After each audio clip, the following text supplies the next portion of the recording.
The main character looked at the white sign. Rising from the ground, he thought that time and disasters, like a huge blade, cuts. Moving through the ruins, he noticed that times of disaster were cutting between old and new civilizations. Having stepped on the wreckage, the guy noted that now human civilization survives in this wasteland. He looked at the high wall and thought that huge fortress walls had been built, but order continued to collapse. The main character said with a serious look that the man said that before the disaster there was a lot of human technology. He asked why everything had disappeared now. Exhaling smoke, the stranger replied that they were in the hands of a few, and humanity's firearms were more powerful than he thought. Many workers stood in front of a huge wall. The main character asked if there was a weapon behind the wall and why not destroy it. Closing his eyes, the man asked how the interested parties behind the wall could refuse this natural class barrier. The plot tells us that when disaster strikes, survival is a must. The military walked through the settlement. The main character covered his face with a cap and hood. The military man asked if he wanted to go to Mount Jing, in which case he should ask Ren Zaiasu. As he walked past the military, he thought that this crowd of mercenaries lacked real combat experience. He wondered if they were heading into the wilds to die. A red light was visible from the forest.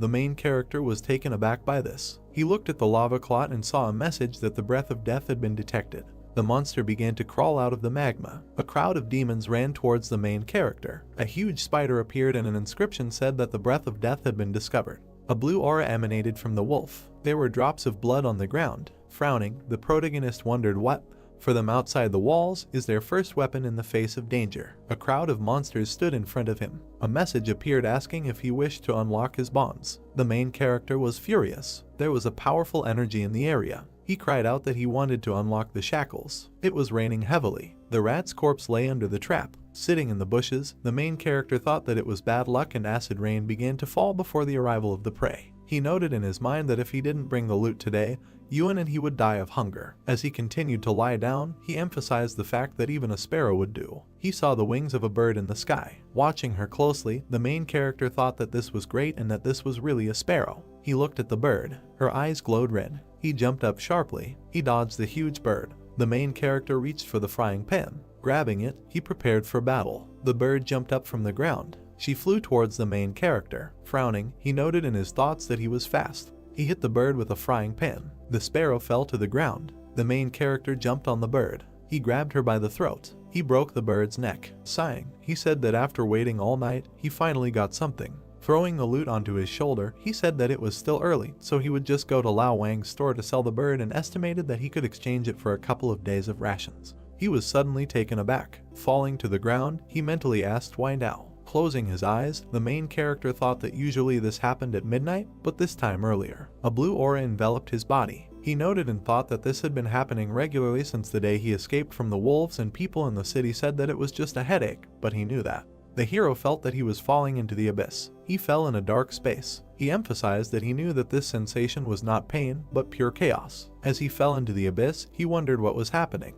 Looking at his hand, the main character wondered if he was conscious this time. He looked at the bright light. Squinting, he wondered what it was. He saw the outline of a palace in front of him. The main character stood on a white floor in a dark space. He approached the palace gates. He opened the doors. The main character began to examine the dark walls with golden patterns. The walls were enveloped in dark energy. He continued to look around with a serious face. As he approached the table, he wondered where he was. Frowning, he looked at the streams of mana. His gaze fell on the table. He asked what was on it. He narrowed his eyes in pain. Red lightning struck in the sky. The bald man was hiding behind a tree. He watched the main character, who was unconscious. Opening his eyes, the main character wondered if he had come to his senses so quickly this time. Taken aback, he noticed in his thoughts that the rain was getting worse and he needed to get away from there. The man took the sword and walked behind him. Swinging his hand, he ordered the prey to be given to him.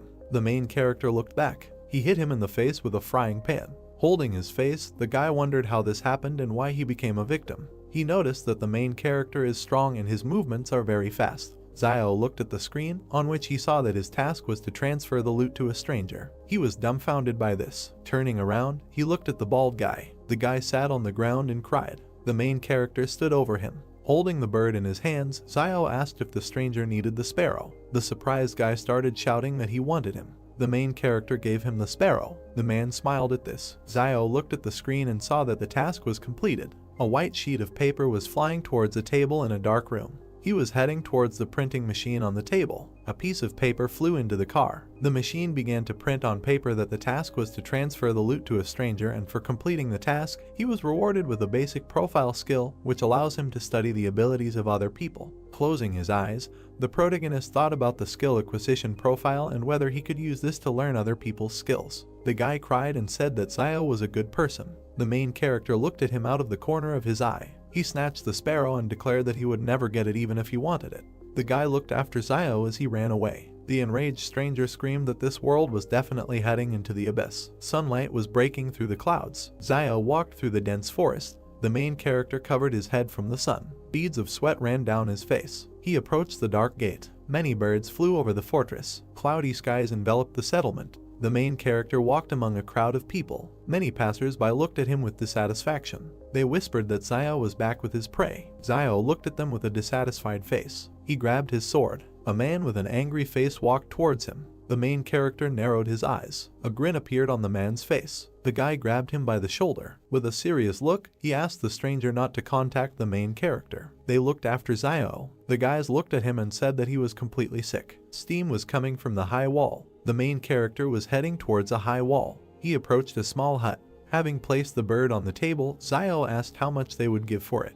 The merchant extended his hand. With a dumbfounded look, he asked to be more careful. Taking the sparrow, he said that this glass was very expensive. The main character frowned at his words. He looked at the empty shelves. The merchant began to weigh the sparrow. Smiling, he said that everything was correct and he weighed 3 jin 6 liang. Zio watched intently as the merchant cleared accounts. He said with a serious face that market prices are good now and sparrows cost 200 per jin, so the total is 700. The main character said with an embittered look that this was too little. The salesman adjusted his glasses. Shifting the scores, he stated that the maximum was 800 and there really wasn't enough meat in the fence, but everything had a price and they had to live by the rules. Zio grabbed the abacus and declared that it was almost winter, and there were few sparrows these days and below 900 was out of the question. Crossing his arms, the merchant began to quickly shake his head. The main character grabbed the bird and began to leave. The seller asked where he was going. Zio replied that he would go to Old Lai and ask his price. The merchant stood in front of him with a smile on his face and offered to negotiate, asking how much he wanted to sell it for. The main character said that first he would find out the price,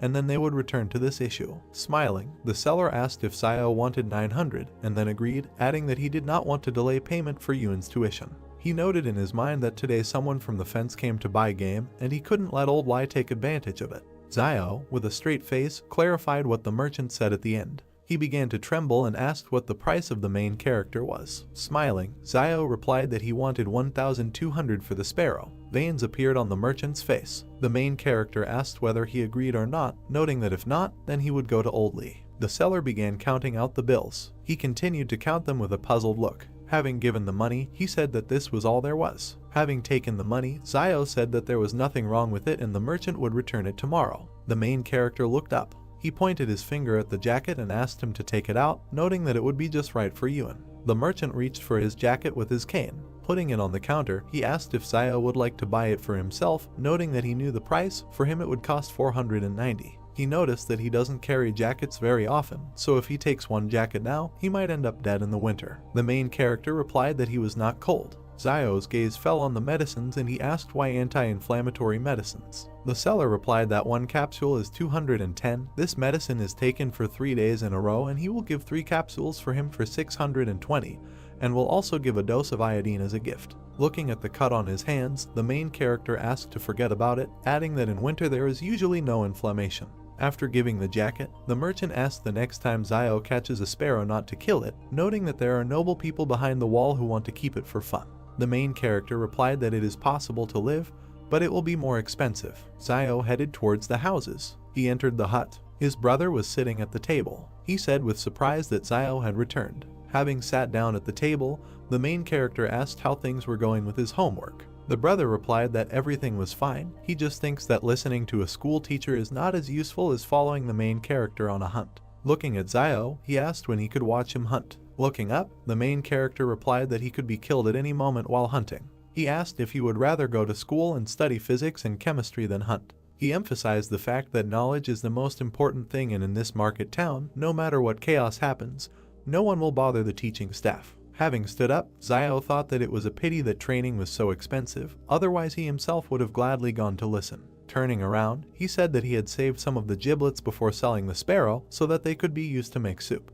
His brother saw the wound on his hand and reported it. After putting the offal into the cauldron, Xiao replied that it was just a scratch. His boiler began to steam. He put the giblets on a plate. He handed the plate to his brother and asked him to eat these giblets. Pushing the plate away, he replied that he would not and that the main character should eat, noting that he needed to recover. Xiao replied that he was not hungry. Yuan began to cry and said that he would not eat, adding that it was not some kind of scratch at all and he heard that 2 days ago someone died from an infection. Putting the plate on the table, the main character said that tears are useless and his brother understands that he cannot shed tears in this world, and this world has not believed in tears for a long time. He pointed his finger towards the street and asked Yuan to look at the people around them. He asked what would happen if someone came at night and stabbed them to death because Yuan didn't eat enough. Xiao stated that he sent him to school because he had the ability for it, and if he studied well, he would not have to go into the wasteland early in the morning to earn a living like him. Yuan sat down at the table. He started eating the offal. The main character patted him on the head and said that usually when they go out, Yuan is damn smart and cunning, but as soon as they get home, he acts like a crybaby. Xiao asked him to try on the new jacket when he finished eating.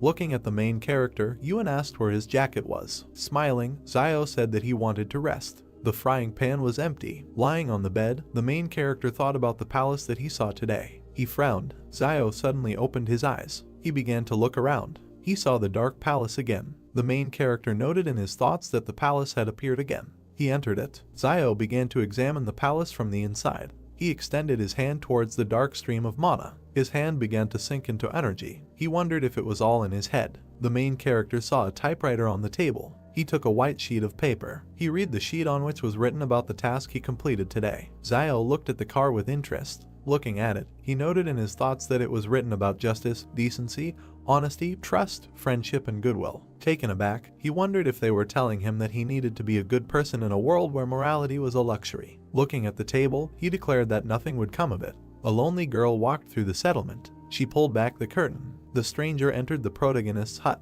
Yuan put the blade to her throat. Yuan pointed his blade at the frightened girl. Looking at her, he paused, then asked that she was Xiaoyu's sister. Xiaoyu smiled, tilted her head and replied that Yuan was still awake. He looked at her displeasingly and then stepped aside. Then the girl approached him and, smiling, asked where Xiaosu was. She heard that he was wounded. Approaching the dim fire, Yuan sheathed his blade and replied that the sparrow had wounded him in the arm. Hearing this, the girl nervously folded her hands and looked ahead. She saw the guy lying on the bed, and then she lowered her head. Yuan walked over to the table, put his hands on it, and then raised his head and said that she was 8 years older than his brother, so she didn't need to get so attached to him. Xiaoyu, blushing, shouted that he was a little tomboy. She thought of them as brothers. After these words, she stepped aside with her head down. Yuan looked at the walls of the room with displeasure, and then suddenly the girl said that okay, she will go home. Let Yuan tell his brother that she came by when he wakes up. She began to leave the house, and he watched this event. The girl moved away. Gradually her silhouette began to blur, after which Yuan climbed over the bench, and then he left the house and sat on his knees. He took out his knife and looked around, and then suddenly he noticed something. Someone told him not to constantly bully his sister. It's not easy for her anyway. Turning around, Yuan saw the protagonist in front of him. When he saw him, he said that his sister was unclean. He saw her smoking the other day. Cigarettes are only given out in factories outside the walls. Maybe she got them from some savage. He thinks that she became close to him because Xiao could always hit his prey when hunting. Hearing this, the protagonist frowned with displeasure and looked at his brother, and then, lowering his head, he asked who was clean. Getting out of bed, he added that if someone wants to survive in this world, he will not be able to remain pure. All this is imposed by life, you just need to keep your distance from it and not bully. Yuan, looking at his older brother, replied that everything was clear to him now. The protagonist sat down next to him, and he continued to say why he couldn't sleep, couldn't he? With his hands on the floor, Xiao replied that he had something to think about. Looking around, he added that perhaps he also has some abilities. Hearing this, his brother said what he wanted to tell him. Xiao did not listen to Yuan and, interrupting him, replied that he was not quite sure yet, he needs to try it to be sure. After which he carefully examined the sky. He remembered how he was hiding with Yuan in the forest in green capes. He thought that in the city they say that some people have special abilities, but before he did not believe in it, and only after meeting Liu Yuan did he believe a little in this. That day, Yuan closed his eyes and crossed his arms and said that he hoped he could hit the prey. Seeing this, Xiao thought that his ability was this. A second later, the bird began to fall from the sky and he thought it was luck. Looking at the dead crow, he continued to think that, however, making a wish would have the opposite effect, and there would always be some minor illnesses and disasters. Suddenly, Ewan extended his hand upward and pointed his finger at the sky, saying that there were falling stars. Many stars were falling from the sky. Zio frightenedly grabbed Ewan's hands and shouted that he should not make a wish because suddenly it would come true again. Zio was sitting with his hands behind his head when suddenly his brother asked what he thought, why shooting stars fly so fast, that if someone is late to make a wish, to which the protagonist replied that what should he think?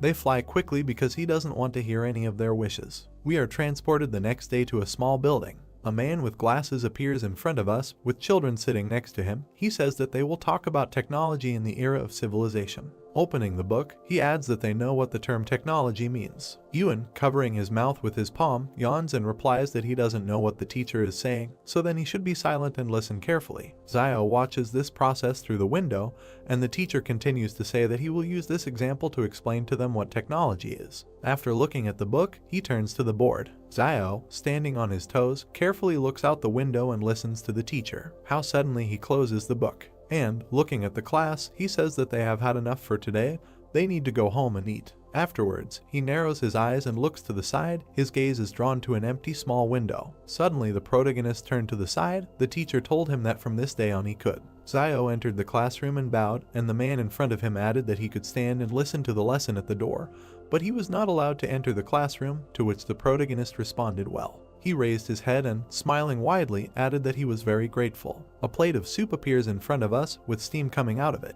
The teacher brings it to his lips. Suddenly Zio appears in front of him, holding out a cigarette for him and shouting that he is grateful that he was allowed to stand at the door and listen to the lesson. The man, taking the cigarette in his hands, examined it carefully, and Zio, contentedly placing his hands on his belt, said that he allowed him to listen to the lesson at the door, so he had to show his gratitude, since he had not paid for the training. The teacher struck a match, and then he slowly brought it to the cigarette and set it on fire. Raising his head, he released a large cloud of steam. Looking at his student, he said that in their turbulent times, there were not many students who listened as intently as he did to why he enjoyed attending class so much. The protagonist, looking around, answered, placing his hand on his chin, that learning something new would never be a bad thing, and teachers also enjoy the greatest respect in this hectic world. Then he put his hand forward and pointed his finger at a small bed of vegetables and said that no one would dare steal, for example, the vegetables in their yard right here. He was right. Hearing this, the teacher began to cough, taking in bad smoke. Looking at this, Zio said that he had been worried about one question for a long time. The teacher looked to the side in surprise and told him to ask. Zio imagined a huge city under a purple dome in his head and said that the teacher said that before the disaster, many technologies were available to humanity. Squinting his eyes, he added that why did it all disappear? His interlocutor, releasing another cloud of smoke, replied that this was due to the lack of offspring. Looking ahead, he added that in the post-disaster period, humanity was lucky to survive. How could it worry about learning? Hearing this, Zio asked that it is always possible to retain some information, to which the teacher narrowed his eyes and answered yes. And then he looked at the high walls and added that only this information is in the hands of a few. Zio turned to the wall, looked at her dissatisfiedly, and then said that the information was behind her. After taking a few steps and clenching his fist, he asked that in that case, why don't they destroy the wall? Spreading his hands to the sides, he added that most animals are afraid to attack people while they live together. Even without this wall, wolves will not dare to take a step. Not to mention the fact that the destruction of the wall would allow a lot of technology to be released so that civilization could be restored. Hearing this, the teacher pressed himself tightly to the cigarette and inhaled the smoke. And then, exhaling, he said that as long as there is danger in the wasteland, the renegades will live near the wall of the shelter. He imagined in his head men working tirelessly, and added that there would be a lot of cheap labor at the wall, and the consortium behind the wall would not allow it to collapse. The bare-chested man looked at the wall and wiped the sweat from his face, at which time the teacher continued to talk about how the interested parties behind the wall could give up this single-class barrier. After a second, he put out the cigarette and thought that he should save half to smoke next time. Then, putting it in his pocket, he said that they should stop talking and go to class, after which he thought that this guy quickly turned away so that he could hide the cigarette. Then, walking forward, he added that he would go to change his clothes smelled of smoke, and it would be bad if the students smelled it. For his sake, he said that everything was fine, that he had just inhaled this smoke, and he didn't even tell him to step aside. Hearing this, the teacher looked in front of him with displeasure. Suddenly, the protagonist looked in front of him in surprise and saw a task that said that the pursuit of knowledge is never easy, but what he is taught is what he will teach in the future. We are taken to the classroom. The teacher slowly walks to the blackboard. Zio goes inside and stands at the entrance while the other students inspect him carefully. The teacher, closing his eyes and clearing his throat, said okay, today they will take survival lessons. He, looking ahead, continued to say that they should not think that danger is far away, now their parents are protecting them, but when they become adults, they will have to learn to protect themselves on their own. Hearing this, the students looked in front of them with excitement and began to listen carefully, and the teacher continued to say that next they would talk about what to do if they encountered a wolf pack in the wild. He pointed his finger forward and added to tell him what he should do when he encounters wolves in the wild. Zio, seeing Pa pointing at him, was very surprised. And then, lowering his head on his hand, he began to think, saying that if they meet wolves in the wild, they should try to choose a hill. Hearing this, the teacher smiled contentedly, and the protagonist continued to say that with a good open view where there would be a tailwind. Extending his finger forward, Zio winked and added that such a place would be a wonderful cemetery according to Feng Shui. Hearing this, the master turned pale and stared ahead. There was complete silence in the class for several seconds, and then Zio, looking in front of him in surprise, thought that it was strange why the task was not completed. He didn't seem to teach anything bad. Suddenly the teacher put his hand to his mouth and cleared his throat. The protagonist, seeing this, bowed his head, and then, putting his hand forward, he imagined 3 huge wolves in his head and said that, probably, the teacher had never seen a wolf, let alone a pack. Even with a lone wolf there was practically no chance of survival, so it was better to immediately find a good place for yourself for the grave. Hearing this, the mentor looked ahead anxiously, and then he said that from now on he could sit in class and listen to lessons, and he would teach survival lessons. Zio, hearing this, smiled widely and asked what he would teach, and then thanked him. Suddenly, a system message appeared in front of his face with the message that the reward for completing the task of the first force appeared. Purple energy appeared around him and his clothes disappeared. Looking at his arms, he thought that he really felt an increase in muscle strength. Clenching his fist and furrowing his eyebrows, he continued to reflect that it seemed to him that the palace was not a figment of his imagination, it had a special power. Putting his hand to his chin, he squinted his eyes and imagined a muscular guy in his head, and then thought that if the strength value of an adult man is 3, before he had 2.5, but if he adds 1. Having looked menacingly in front of him, he continued to think that this is not more than that of an average adult. Smiling maliciously, he thought that in this way his chances of survival in the wild would become even higher. Suddenly, Yuan appeared behind him, and his voice scared the protagonist. Yuan, looking at his brother, said that what he meant was that the teacher allowed him to attend classes at school and invited him to be a teacher. Throwing his hands down, he added that maybe he wanted to make him a successor. Zio, smiling, raised his hand and said that he didn't think so, most likely he just didn't have enough cigarettes. Hearing this, Yuan turned pale and asked if he was serious, to which the protagonist went down to his younger brother and, with a wink, replied that it would be nice to be a teacher. When he gets old, he will transfer this position to him. Then he turned around and, spreading his arms, added that, in the end, wild nature was dearer to him. Yuan gritted his teeth in displeasure and lowered his head, and then thought that this always happens. He, looking displeasedly at his brother, continued to think that if he gets something good, he immediately passes it on to him. Zio, taking a few steps to the side, said that it is good to be a teacher, but this is not for him. His brother must study hard and develop every day in order to become a worthy and smart person in the future. He understands this. Having not heard the answer, the protagonist and the task did not turn around, and then, extending his hand to his brother, he asked what he was doing, let him not lag behind, to which Yuan, running up, said that he was coming. Zio looked down and smiled. We are taken to the soldiers. They walk in an even column past the heroes. One of the fighters, with his hands behind his head, said that he just wanted to take a few days off, and now he was asked to go to Mount Sing. Zio, looking at the squad with displeasure, thought that these people were mercenaries. Passing by, another fighter looked at his comrade and said exactly what. But first they need to go to Quan Fuguyu and try to find someone who can show them the way. Frowning his brows, the protagonist thought that they were going to Mount Jing. This group of mercenaries from behind the wall lacked combat experience. Isn't it just suicide to rush into the wasteland like this? Then he walked past the girl. Suddenly he turned around and looked behind him. Looking at the leaving group, he thought that this girl, she gave off the feeling of a wild animal from the wasteland. Suddenly, Yuan, standing behind his brother, asked that he thought Fugui would recommend him as a guide. Everyone in the market town knew that he was very familiar with the wilderness. The protagonist, looking ahead, replied that usually you can go to the Jing mountain area on your own 2 feet and get out of their feet first. Whoever wants to let him go, but he won't go. There is something strange in this group, so they should better avoid there. We are transported to the evening. Zio enters the tent. He is greeted by a concerned Yuan, asking if his wounds are okay. To which Zio replies with a smile that everything is fine. His brother, frowning with dissatisfaction, shouted at him not to lie to him. Last time he already tried to hold on through force. Zio, going deeper into the tent, pulled his hands up and told him not to worry, he was not going to play with his life. Suddenly they heard someone's footsteps and a voice asking if this guy really escaped from the wolves alive. Another voice replied that of course, how could he lie? Hearing outside voices, Yuen and Zio turned around worriedly,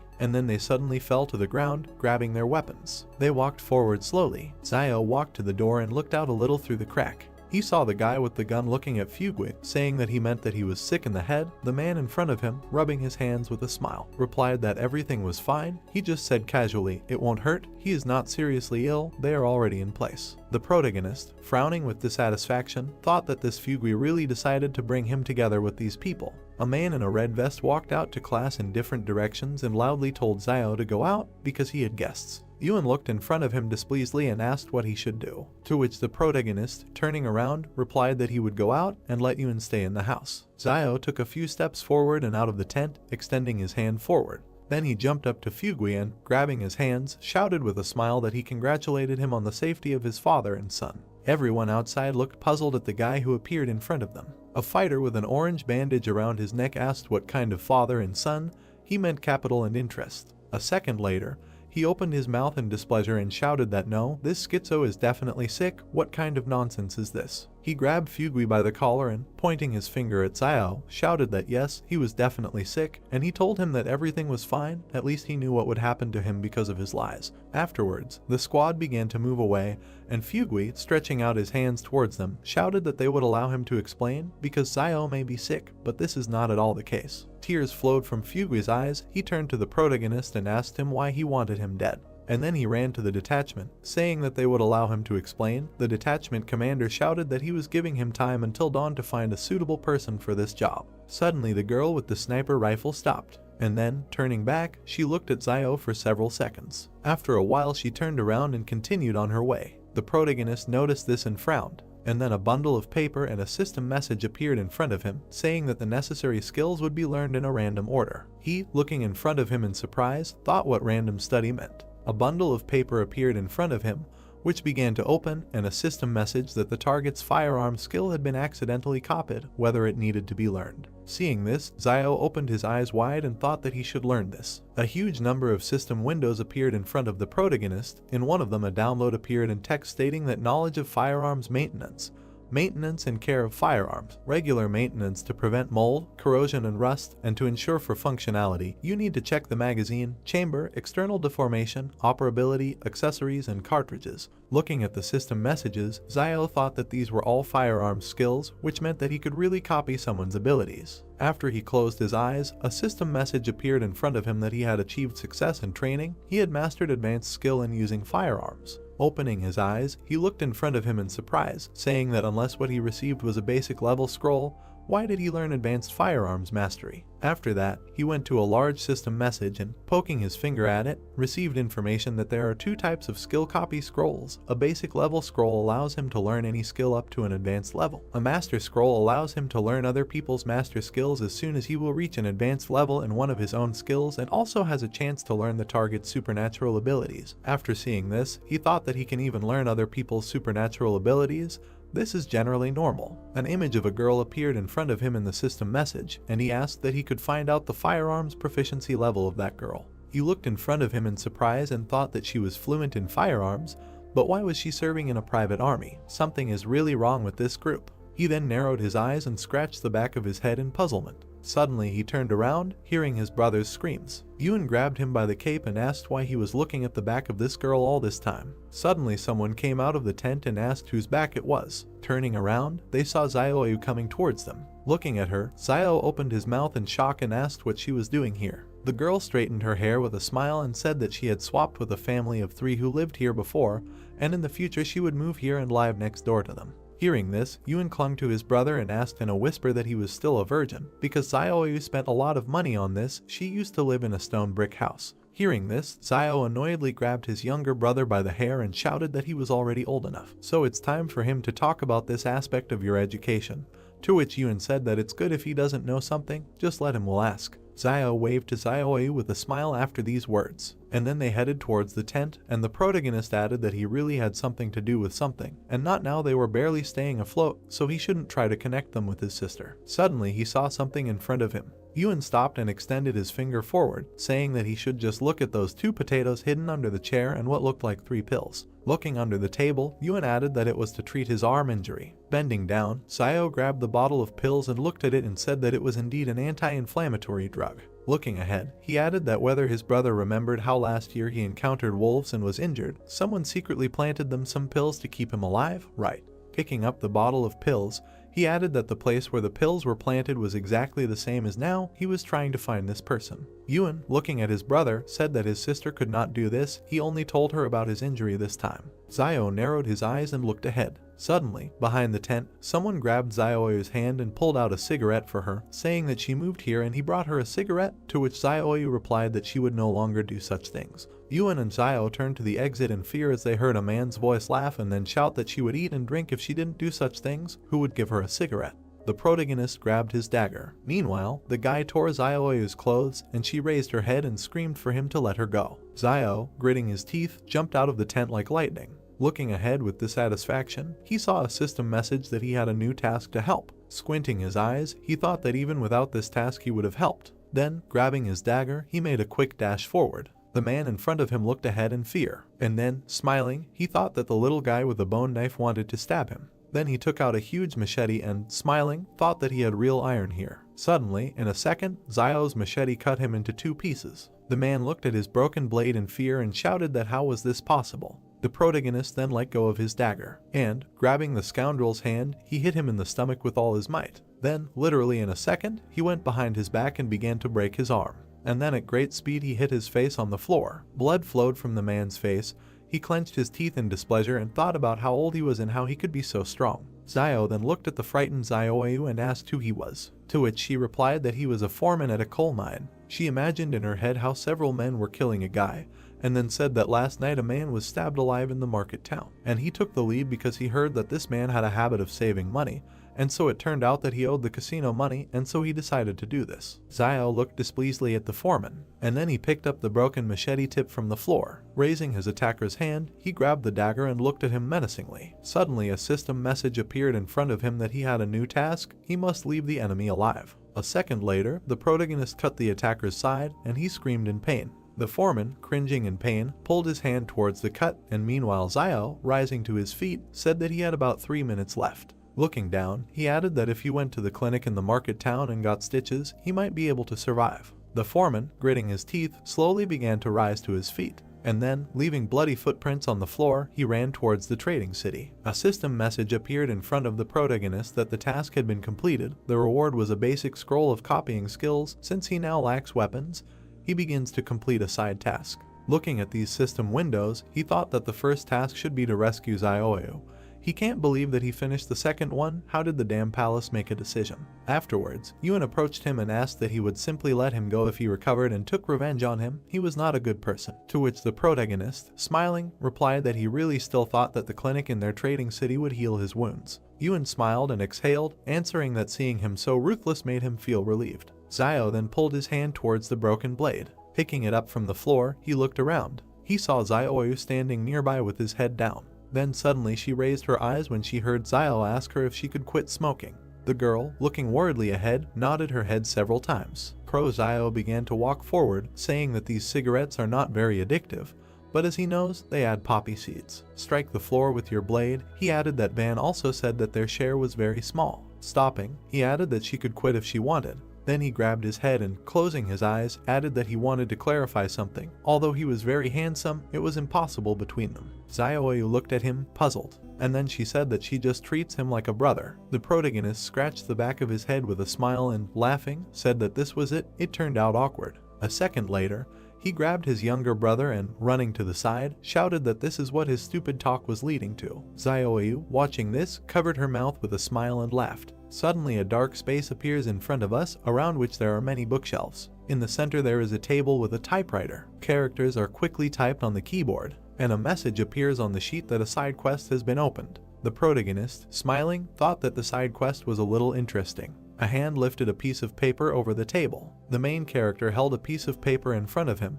When he began to read the contents, he thought that the task was related to weapons and decided that it would be nice to get a new one. On the parchment it was written that since he lacked weapons, a side quest was opened, which was that he must receive 100 sincere thanks in order to unlock the weapon, and that also thanks could be used to exchange for items. Zio pursed his lips and looked down when he became indignant at the need to collect thanks, and sincere ones at that. The guy's attention was caught by another sheet of paper in the typewriter. It was written on the parchment that one thank you had been received from Zioyu, and that the unlocking of the weapon was 1/100th. Then the main character thought that the palace was quite accurate in its judgment, so he was glad that he saved not an insensitive person. The demon inside the guy rubbed his hands as he thought that it was a pity that instead of gratitude one couldn't collect negative emotions. Otherwise he would have tried so that in just a few minutes the whole city would be filled with negativity in his direction. Yuan was sitting at a table with a candle burning on it. Zio sat on the bed and asked the boy to thank him. Yuan opened his mouth slightly, sweat appeared on his face.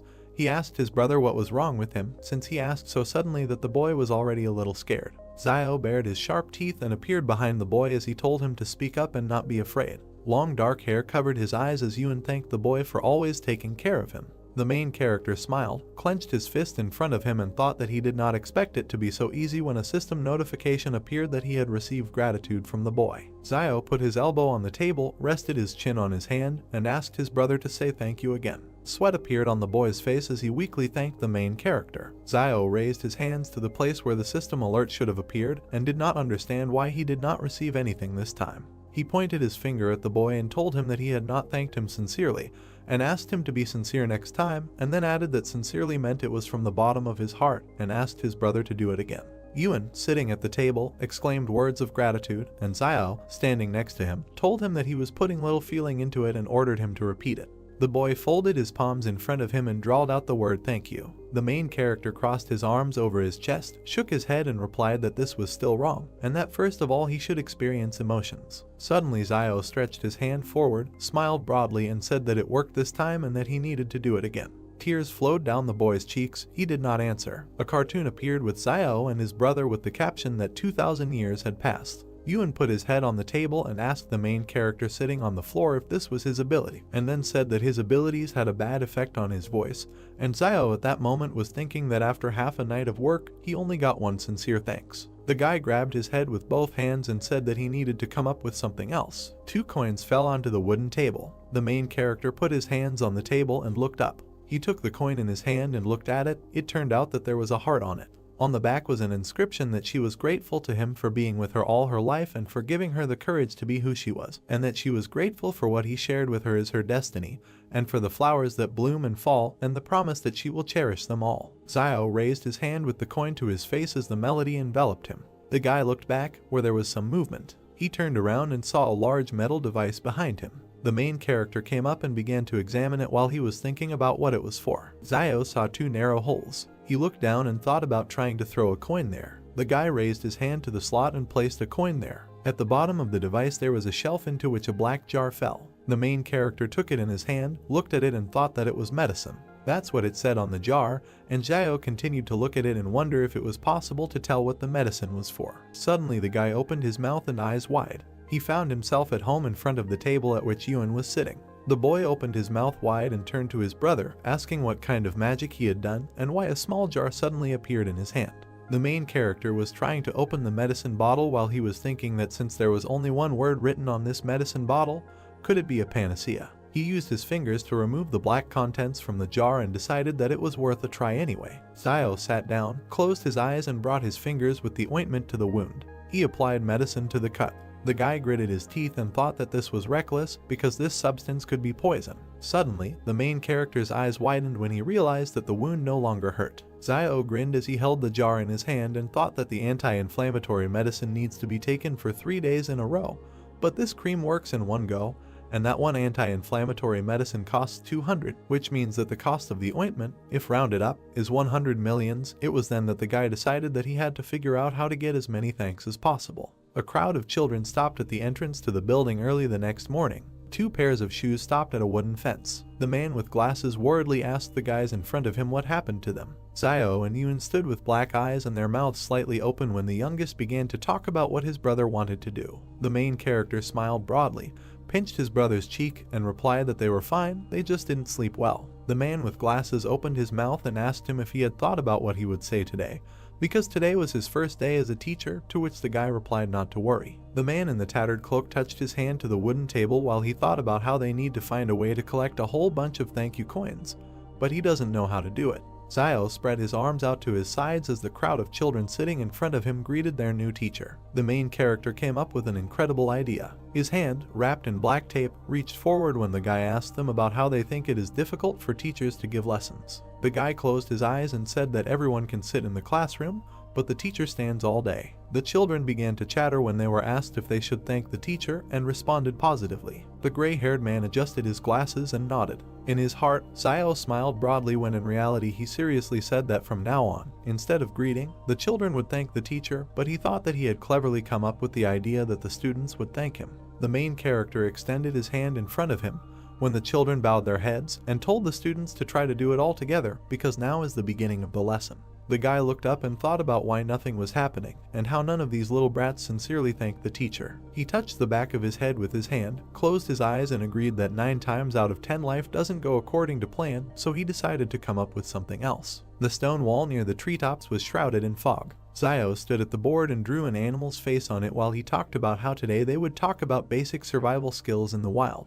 One student began to yawn, and the other opened his mouth and looked forward. Another student gritted his teeth and touched his face with his hand while Zio was talking about how rabbits in the wild do not attack people, and that they are about the height of a person's shin, and have great strength, and the boy was thinking that this guy is too talks a lot and that he still hasn't finished the lesson. The main character smiled while he talked about how the children should be more careful because it is very difficult to survive in the wasteland. One student raised his hand and turned to the teacher, saying that if he did not finish the lesson, it would get dark outside and it would no longer be safe to return home. Zio nodded as his hand with the chalk froze at the blackboard. He closed his eyes and raised his hand as he said that safety comes first, and then ended the lesson. A crowd of people ran out of the building into the street, shouting thanks to the teacher. Coins began to fall onto the wooden table. The main character beamed and smiled when he thought that the effort was paying off. He was touched that due to such a long lesson, the students were grateful to him. Yuan was walking next to Zio when he asked him not to delay his lessons so much in the future. The main character closed his eyes and replied that he was ready to give his life for education, and asked what was wrong with being delayed a little. Yuan clenched his teeth and said that he could not continue like this because he would destroy the youth of their country. Zio grabbed his younger brother by the head and asked him what he might know because the guy received the coins, which means that the student's gratitude was sincere. The boy opened his eyes wide, pointed his finger forward and told his brother to look there. There was a crowd of people ahead. One man smiled widely while the main character was thinking that isn't it old man Liu, and that he went to be a guide. A man with glasses approached the guys and addressed Zio. He adjusted his glasses, opened his mouth and told him that he was a heartless little wolf to whom he recommended such a good job, but he did not agree. The main character opened his mouth, looked away and asked how he knew it would be a good job. The man with glasses grinned and replied that there are poor and noble people behind the walls of the shelter, but the poor will not be able to get out of there, and that these people who have free access to the territory of the shelter must be noble people. There was a high stone wall behind the guy when Zio realized that it was blocking not only the people outside, but also the people inside.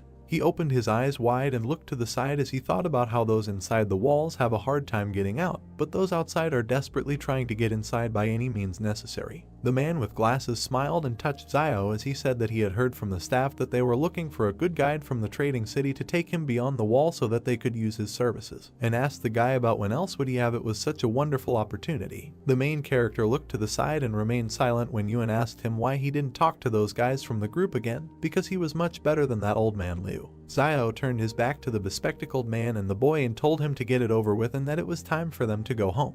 Near the door there was a wooden sign with hieroglyphs. Yuan pointed his finger to the side and tugged at his brother's cloak as he turned to him and asked if Sister Zioi was there. A girl with long hair spoke to a man through the window and said that her earrings were worth a lot of money, so could he give her more, and she was told that she didn't really need to sell things, because she could just become. At this point, he was interrupted by Zio, who put money in Zioi's hand and said that she didn't need to sell anything, because it was money for 3 anti-inflammatory pills. The girl's hand clenched the money as the guy replied that he was going to buy the medicine anyway, so she could take it, and that he didn't reject her kindness, but they shouldn't be so polite to each other in the future. The main character hit himself on the chest with his fist and said that if it weren't for the medicine that she gave them, he probably would have died, and that she didn't need to worry, because now, as long as he had meat, he would make sure that she had soup. Yuan touched his brother and told him in his ear that he had pronounced it wrong, because they usually eat meat together. But he said that while he eats meat, she will eat soup, and then the boy added that they don't have meat at home now. Standing behind him, Yuan nodded as Xiao looked determinedly and asked to be allowed to say differently. The protagonist pointed his finger at Xiao and exclaimed that in the future, if he has a full bowl of soup, then she will always have a bowl to wash it.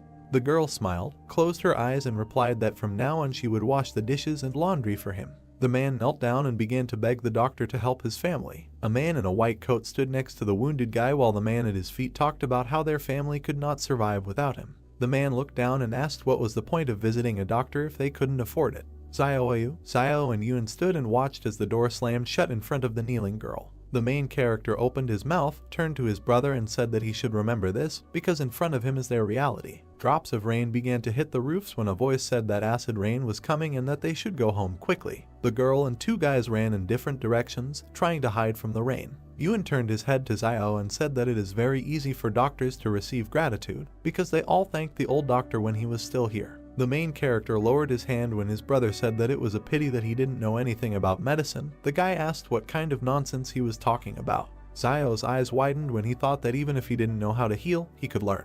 A piece of paper appeared above the typewriter when the main character added that if he became a doctor, he would be able to earn money and receive gratitude, and thus solve two problems at once. The door that led into the building was illuminated by the sun. Xiao sat against the wall of the house with a sign and thought that he didn't know what time the clinic usually opened, but it wouldn't hurt to come early. The clock struck 2 o'clock in the afternoon when the guy wondered if it was time for him to show up. The door opened slightly. The man in the robe came out, stretching and yawning. Suddenly, he opened his eyes wide and screamed. He stood on one leg next to the guy sitting on the ground and asked him what he was doing here, squatting, and Xiao told him to mind his own business and not pay attention to him. The man in the robe touched the door and said that if he wanted to see a doctor, he had to bring money, and that without it he could sit here all day. A piece of paper appeared in front of the main character, and he laughed when a system notification appeared that the target's skill would be learned at random. The guy's hand squeezed the sheet. An alert popped up asking if he wanted to learn the target's skill called Deception, which was randomly selected. The paper disappeared from Xiao's hand. He opened his eyes and mouth wide and thought that he was here to learn medicine, and that there was no point in learning Deception, and also that this random skill was too random. The main character turned his head and gritted his teeth as he thought about how this guy was so disgusting that he had a skill in Deception. The man in the robe was holding something in his hands when he turned his head and looked towards the guy. Sweat appeared on his face. He opened his eyes wide when he remembered that he knew Xiao, and thought that it was not for nothing that he seemed familiar to him, and that he was a well-known cruel guy in the city. The man was scared when he did not understand what he wants from him, because he didn't contact him.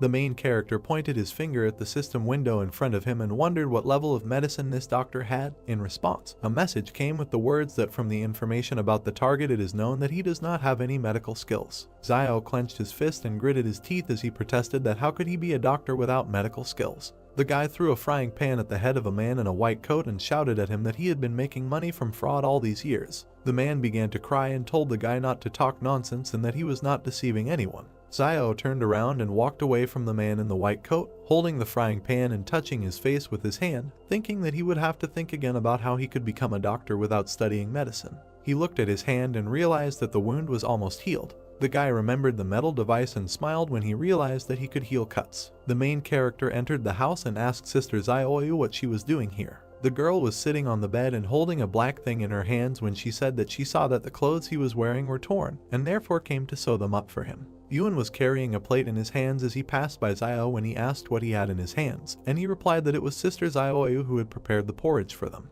The main character pinched his younger brother's neck and asked him if he had said thank you to the girl, to which Yuan replied that he had not said so yet. The boy bowed and thanked Xiaoyu, and the girl jumped up and told Xiao not to hit his brother, to which the boy replied that he could be spoiled with him, but he couldn't be like that with others. The girl sat down by the fire and put food on a plate while she told the main character standing next to him that it was time to eat because they were still growing.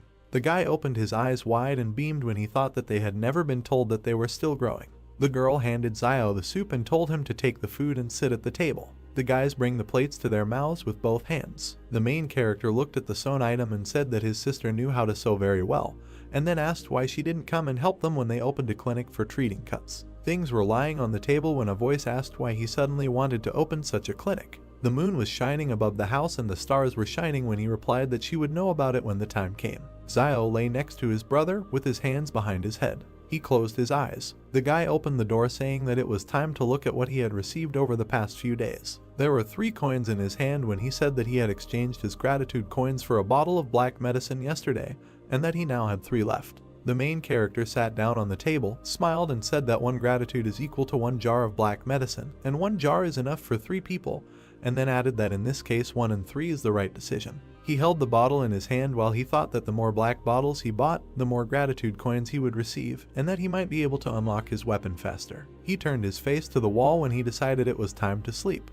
The boy stood next to the girl, waving to his brother and asking him to be careful. Zio smiled and thought that those who take risks will definitely get what they deserve. While the pick was breaking the ground, he thought that tall trees are always the first to be blown by a strong wind. The man who was dripping with sweat turned his head to the side when the main character was thinking about what needs to be done so that people don't think that he wants to deceive them. The man opened his mouth and asked Zio what he was doing here, and then assumed that he was cutting the grass here. The guy crouched down and tried to pull out the plant while he thought that since he already had the medicine, he should cut a few blades of grass. He turned his head and grinned as he explained that it was to give the appearance of being a herbalist and not to come under suspicion. Zio approached the man with the herb and said that it was not a weed, but a medicinal herb, and when he asked again, the guy replied that if you add the herbs in different proportions and boil them, they can be used to heal wounds, and then he asked the man what he thinks about how the main character recovered from his previous injuries. The man opened his eyes wide and assumed that the guy endured everything by willpower. Several people stood at the entrance to the house. Zio sat by the fire and looked at the crowd outside. He opened his mouth and smiled. Men on the street stood in disgust among themselves. Birds were flying over the roof of the house. The main character gritted his teeth and looked away irritably when he thought about why no one was asking anything.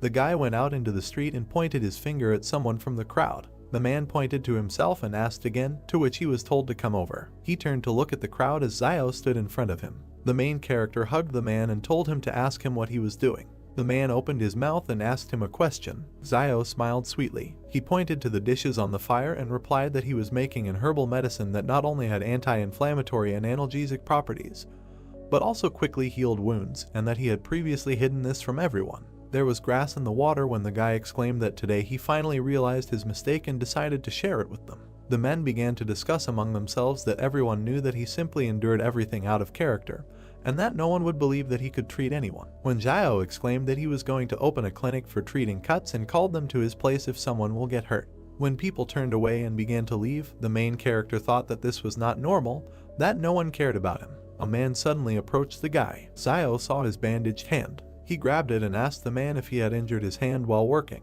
and if he wanted to get excellent medicine. He was told that he didn't need anything. The main character put the man against the wall.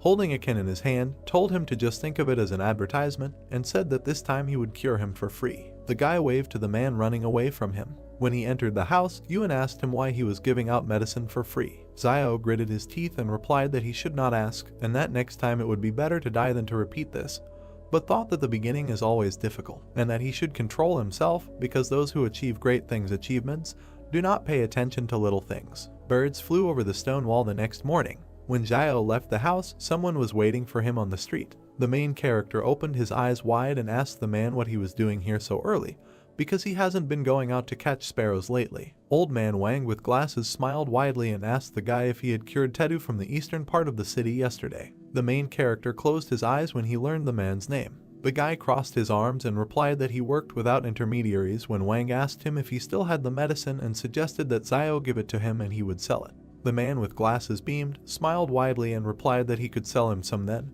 and the guy said that he didn't seem to be injured. Wang raised his hand in front of him and said that yesterday Tedu felt that something was wrong, and wanted to know what kind of ointment the main character gave him, and decided to taste it. At that moment sweat appeared on Zio's face, and he asked if this black medicine could be taken orally. The man's glasses flashed when he said that Tedu took this black ointment and tumbled with his wife all night, and then asked the main character how much of this medicine he had, and where he got it. Zio closed his eyes and replied that he inherited it. The guy looked at the man with glasses, grinned and asked why he, a bachelor, needed this ointment. Van smiled and replied that the guy should not worry about it, and the main character put his hand in front of him and said that the price of introduction was 600. They put money in his hand and thanked him when a system notification appeared that he had received gratitude from a man with glasses. Zio looked after the smiling man indifferently. There was fog at the gate to the building. Van held a black jar in his hands and smiled. He handed the medicine to the man in the black suit, saying that he had brought this thing.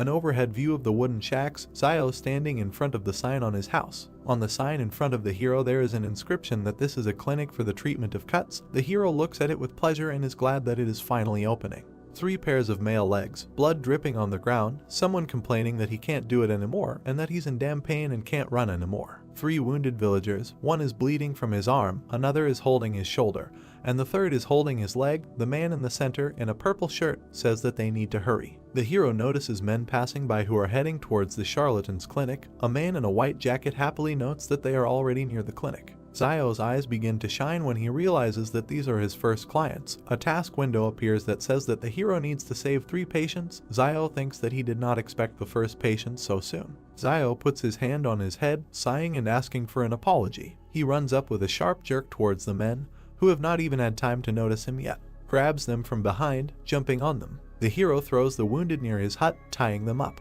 A man in a purple shirt, lying on the ground, asks the hero what he wants. MC stands with a serious face against the sky and says that the doctor at the clinic they were going to see is a charlatan, and he is trying to save their lives. Zioyu leaves the house, looking at what is happening. The hero shouts to her that they have patients to treat.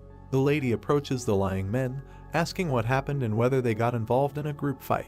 A man in purple, holding his stomach, explains with pain in his voice that the boiler at the factory exploded and that they were lucky to escape with minor injuries and were able to run to them on their own, but someone died on the spot. An exploded boiler, mountains of corpses lying on the ground, smoke coming from everywhere. The hero thinks that in their times, if someone gets hurt, then no one will run to save someone for free. The gloomy face of the hero is close up. He continues his thought, thinking that most likely people will wait for your death and take away what belonged to you. The hero with a satisfied face holds the purple man and looks at his sister, telling her that she first needs to disinfect the needles and sew up the wounds of the men. The sister asks what it means to sew, to which the hero calmly replies that it is like sewing up clothes and it is not difficult.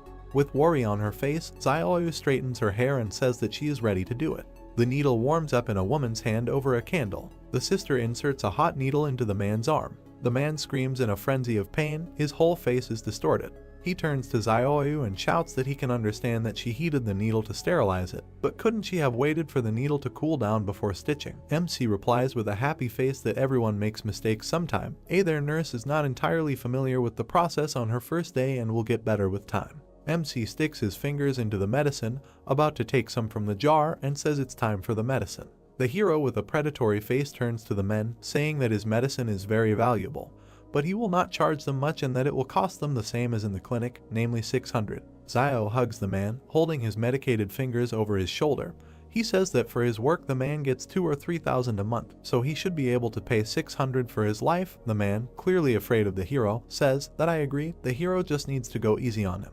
One of the patients stands up from his seat with a sharp movement, preparing to run. He runs out of the shack, attracting the attention of his colleague and hero, who says that escaping from his clinic is not so easy. The man in the gray shirt is also about to give up, but the hero grabs him by the shoulder, saying that the patient has escaped and Sister Zioyu needs to sew up the wound of the man in gray first. Zio runs out of his blade at great speed, catching up with the escapee. Zioyu, folding his arms on his chest, asks the man in gray if he also wants to run away, and if he also wants to run, then she will sew him up later, to which the man, looking down glance, replied that no, he would not run and let his sister stitch it up. An escaped man leans on some shack, breathing heavily. MC grabs the man who thought he had gotten away and says that it's good that he runs fast. The man turns around in horror, and his brain begins to work at increased speed, trying to comprehend what is happening. The hero asks how far the man is going. With a dissatisfied face, Zio towers over the man and says that it is time for them to go get treatment. The hero carries a man on his shoulder, where 2 people are already lying calmly, resting on a mattress. He says that they have returned. Zioyu sews up the hand of the man who was just brought in. He sighs, enduring the pain. The 3 of them lie on the mattress. The escapee notices that nothing hurts anymore and it seems that the medicine is really working. The task window reports that the task is completed and the hero's reward is 1 point each of strength and dexterity. A task window pops up in front of the hero, where it is written that his new task is to cure 10 patients. The hero thinks that this turns out to be a chain of tasks. Night falls and the crescent moon glows brightly above the shack. A view of a shack with a light on inside and someone shouting that something terrible has happened and that wolves have broken into the town. Zioyu and Yun wake up and try to understand what happened. The brother asks MC if the wolves will come to the trading city. Close up of the hero's serious face, He says that wolves are smarter than you might think, so they won't risk coming to the city. The wolves surround the plant, and the hero says that they were most likely attracted by the bloody smell in the place where the boiler exploded. MC says with a straight face that after all, they have a wall standing behind them to support them. Yuan looks at his brother blankly. The view moves away and the younger brother asks how Xiao survived when he met the wolves and says that he never told him that.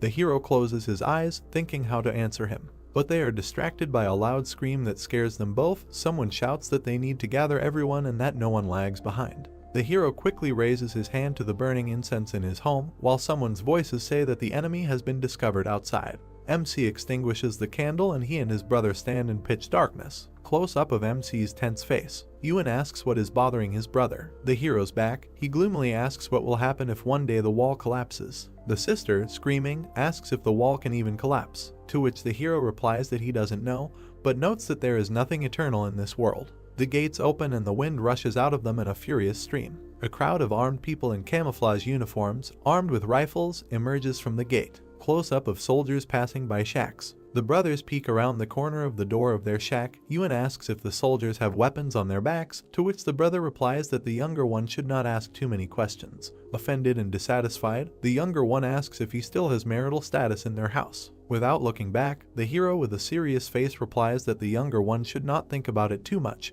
and that his place in the family is simply to live. Two soldiers walk behind each other. The one in front stretches his back, asking if they can't just go back if only a few people died in the factory, and complains that they will now have to kill wolves all night. The second soldier walking behind, shouting, replies that he should shut up, because this is a task from above and he needs to stop complaining. But the one walking in front, carefree, answers, asking what his colleague is afraid of because the officials do not hear them, and they, most likely, are still in bed with women. A close-up view of the weapon that is hanging on the soldier's back. MC thinks that his study skill is very useful and he knows everything about their weapons, and that once he can get his hands on the weapon, he will immediately be able to use it. View of the ever-retreating soldiers walking among the shacks. The hero, coming out of the corner, tells his brother that he is going to Sister Xiaoyu this evening and that he will return when Xiao returns. Yuan shouts at his brother's back, asking where he is going. But with a sharp movement, the hero runs away from his shack without answering his brother. The quack doctor pushes, trembling all over, and thinks that something is not working.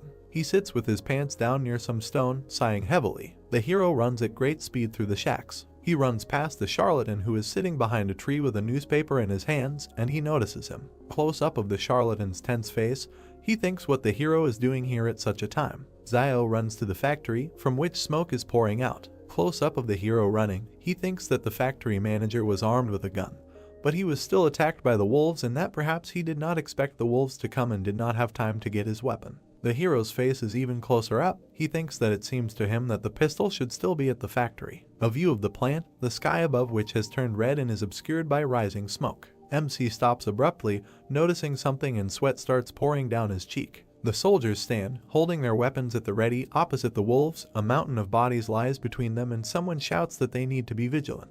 Wolves are close up, their eyes glow blue, and drool flows profusely from their mouths. The soldiers, who are starting to sweat, can see that they have just fired a clip. From the smoke that comes from their weapons, MC notices that the wolves are not at all afraid of bullets. People standing behind the soldiers shout at them to get down to business. A man in a business suit grabs a soldier by the shoulders and shouts for him to shoot. A shot is fired, the bullet hits the paw of one of the wolves, and a trace of pain appears on his face. The wolves look at the reader and begin to walk towards the soldiers. Immediately, many wolves jump up and attack the soldiers from above. The man who just fired the shot screams in horror. You can see how the wolf cuts the soldier's head. A huge stream of blood flies through the shadows. MC, meanwhile, begins to bypass the firefight, moving through the courtyards of the plant. Around one of the corners he sees a battle going on. Blood is spraying from someone, and the hero thinks that a private army is fighting the wolves and all the personnel have been recalled, so the side of the factory in which he is now must be safe. The hero stands with his back to the concrete slab and carefully looks out of it.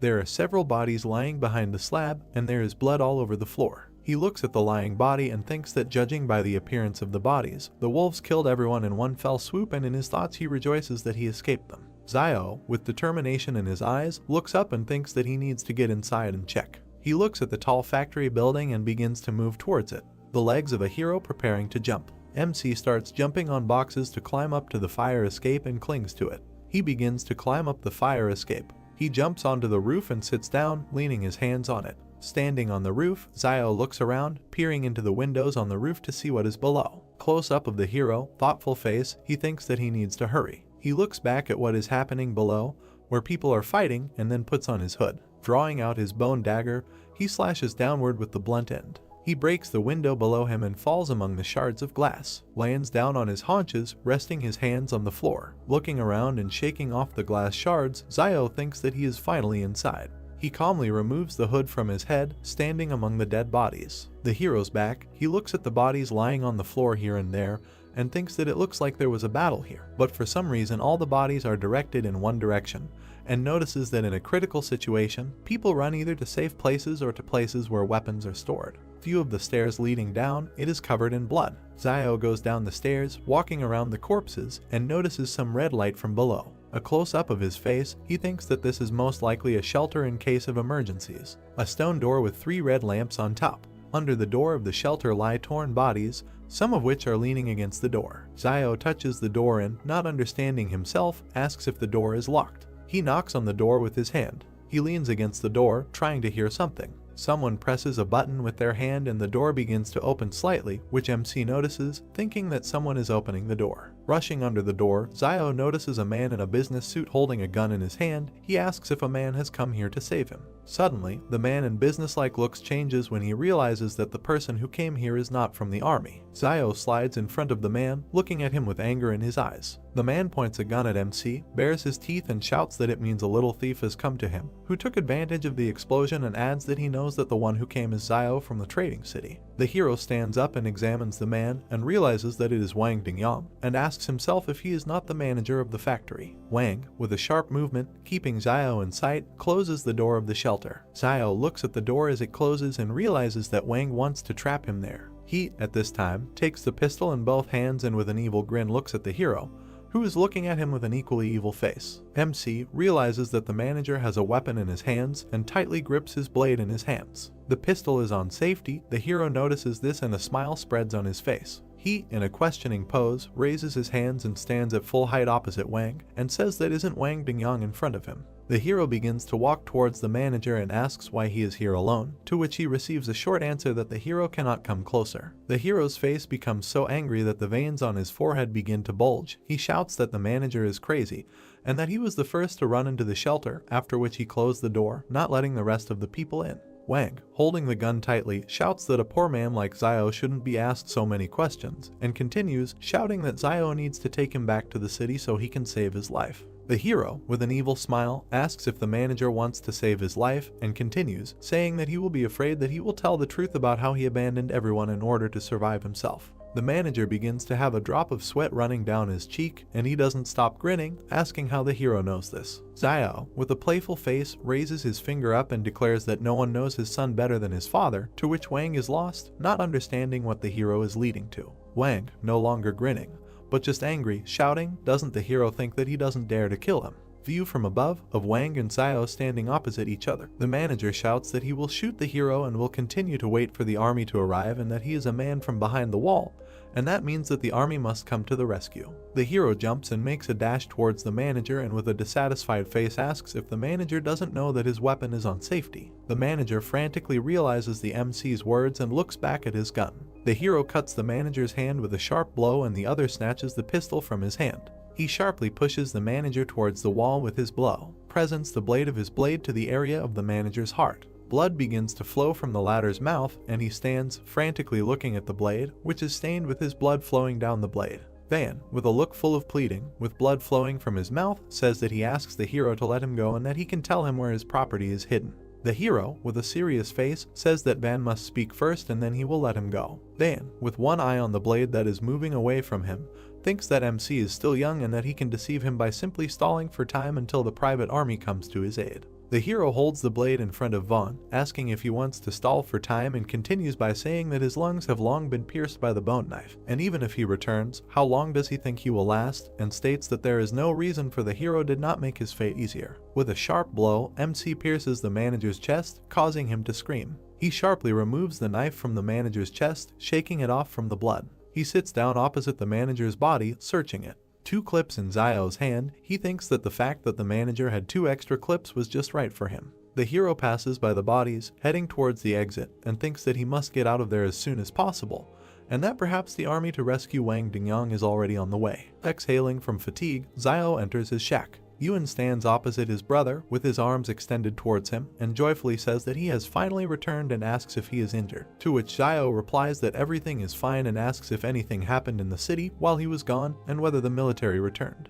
Yuan grabs and examines his brother's hand, saying that some of them returned with some wounded, to which the brother is indignant, saying that he shouldn't be touched and that everything is really fine with him. Xiao sits down at the table and pours himself some water from the kettle. The younger one tells him that they also brought the corpses of their teammates and wild wolves and that the remaining people are said to have continued on their way to the factory. Xiao takes a sip from his glass, thinking that it seems that guns still have a deterrent effect on wolves and that against a private army with guns, the wolves' chances of winning are still too low. Soldiers enter the settlement in cars. They get out of the car, shouting that everyone needs to get out. People come out and look at the soldiers, wondering what is happening. The soldier shouts, holding a weapon in his hands, that everyone who says who left the city today will be given a big reward. Xiao and his brother look out of the shack, leaning on its door with their hand. Close up of Xiao's face, he thinks why the military came to them and that he disguised the wound before leaving as if the manager was injured by a wolf, and that an ordinary person would not be able to distinguish the wounds, and thinks that maybe the military found out that Wang's gun was missing, which means they suspected something.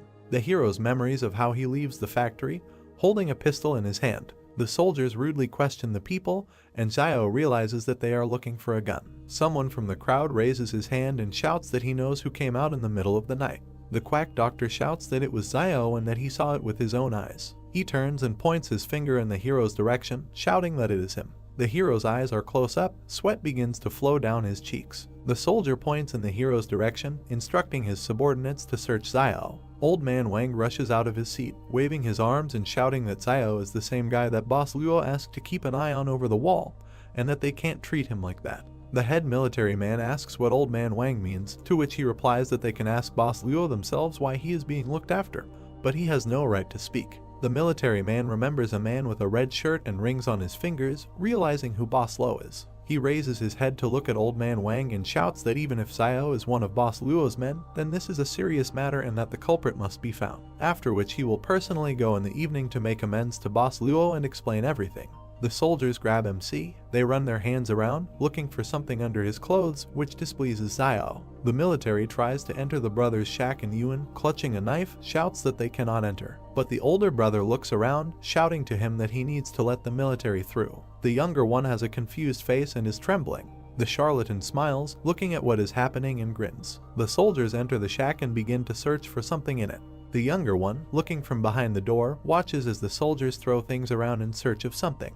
He clenches his palms and prays that they won't find anything. One of the soldiers begins to lift MC's frying pan, but the chief military man, clearing his throat, asks if they found anything, to which the soldiers look back at their boss, unanimously saying that no. One of them lifts the frying pan, not noticing a pistol in its shadow, and they say that this house is so empty that even if a pistol was hidden there, they would found it a long time ago. The main military man says that it is time for them to leave and the soldiers head out. The view from under the frying pan, under which the pistol lies, of the departing soldiers. Yuan sighs, the tension and anxiety disappearing. The soldiers stop searching the hero, and he stands with his hands raised, with a dissatisfied face. Xiao looks back at the quack doctor with a displeased face, causing him to jump up. Old Man Wang comes up to Xiao and tugs on his shoulder, saying that it seems to him that he shouldn't have interfered and it looks like everything is fine with them, to which MC responds with gratitude. The old man smiles, laughingly saying that if it weren't for Boss Luo's admiration for Xiao, he would not have dared to stand up for him. MC looks up at the old man, asking what Boss Luo is doing and asking how he knows him. The old man, leaning close to the hero, says that Boss Luo is a representative of the consortium beyond the 113th wall and that he is simply delighted with his medicine. Xiao suddenly realizes that Wang sent his black medicine right beyond the wall. Holding the hero's shoulder, the old man continues, saying that Boss Luo said that from now on, if he delivers the portion on time every month, then he will guarantee that there will be no problems in the future outside the walls. Xiao looks around, asking if Wang could talk to Boss Luo and get them behind the wall. The old man wrinkles his face with displeasure, saying that they are all polluted people and how can they get behind the wall, and asks, saying that who will collect herbs for Boss Luo in the field if MC gets behind the wall. Wang sighs, saying that he also wants to get inside, and Xiao understands that if this Boss Luo still wants to benefit from him, then he would not let him go beyond the wall.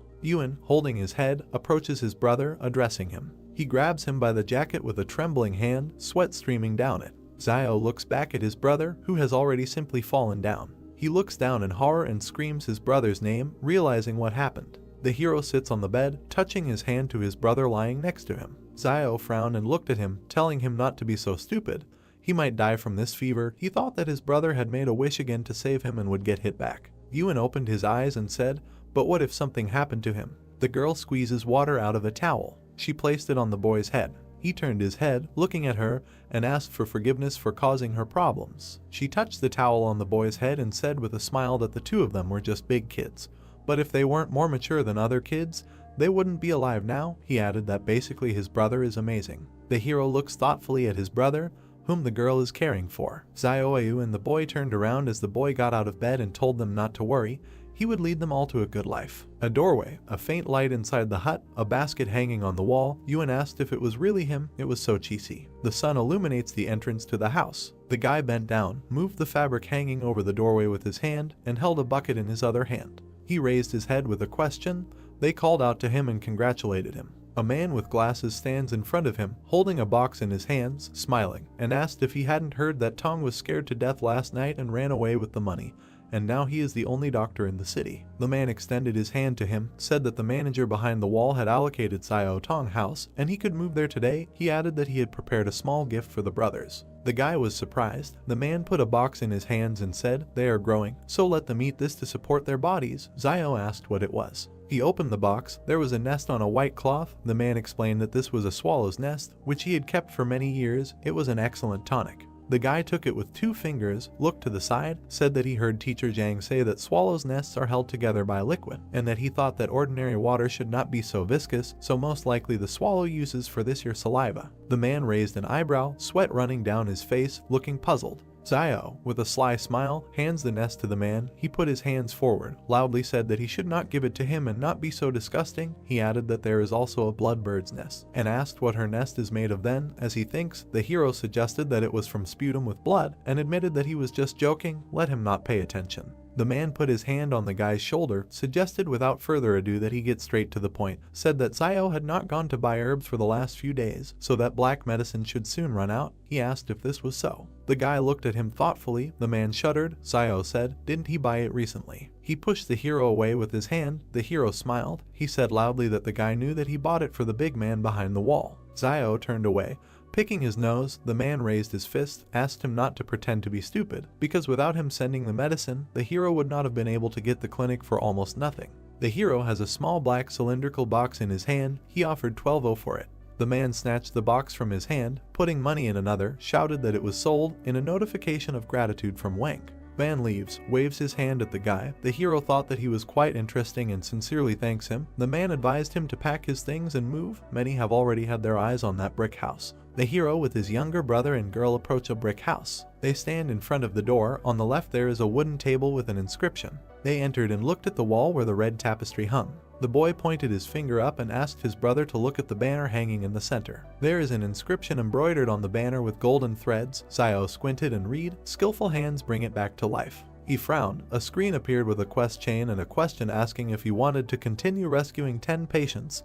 He agreed. He turned around. Behind him a man put his hand on the shoulder of a woman in a pink jacket. "They need a doctor." The guy turned to them, folded his hands, smiling broadly, and asked what injuries they had. He allowed himself to tell them that it was the right decision to come to him. The man put his hand on the woman's stomach, said that this is wonderful. His wife is 4 months pregnant. This morning her stomach suddenly hurt a little. He was afraid that something had happened, so he came for advice. The guy, smiling, hesitantly asked for advice. He was petrified when he realized she was pregnant. He closed his eyes, hand on his chin, frowned, thought this was a little difficult. The couple became nervous when the guy asked who to save, the mother or the child. The man clarified, to save. They closed their eyes, knitting their eyebrows, misunderstanding and fear on their faces. They fell upside down. Xiao scratched the back of his head, apologized with a smile, said that he knew nothing about gynecology, and it would be dishonest for him to continue to deceive them. He put his hands on the shoulders of the couple standing opposite him, said that they could borrow a few books from Mr. Zhang at school, and should not take any pills. He remembered that pregnant women should not take medicine. If they still don't understand something, they can ask Teacher Zhang.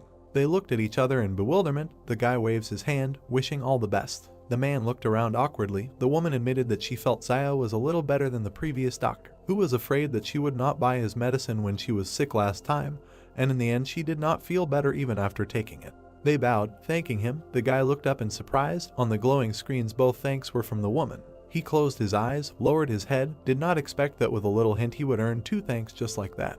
He goes back into the house and decided that from today he will treat what he knows, and what he doesn't know, he doesn't know. The boy takes away a basin of water. Zio examines the hand of the man lying on the bed. He told him to be patient, called his sister. 9 out of 10 patients were saved. The girl sews up a wound on her hand. He shouts that it hurts a lot. The guy bowed to the man and the elderly woman, wished them all the best, let them come again. They stuttered and answered, okay. He thought, is it normal to say something like that to a doctor? They bowed. Zio waved his hand, told the man when he returned, let him tell his mother to drink more boiled water. He received thanks from the man and a reward of 1 strength.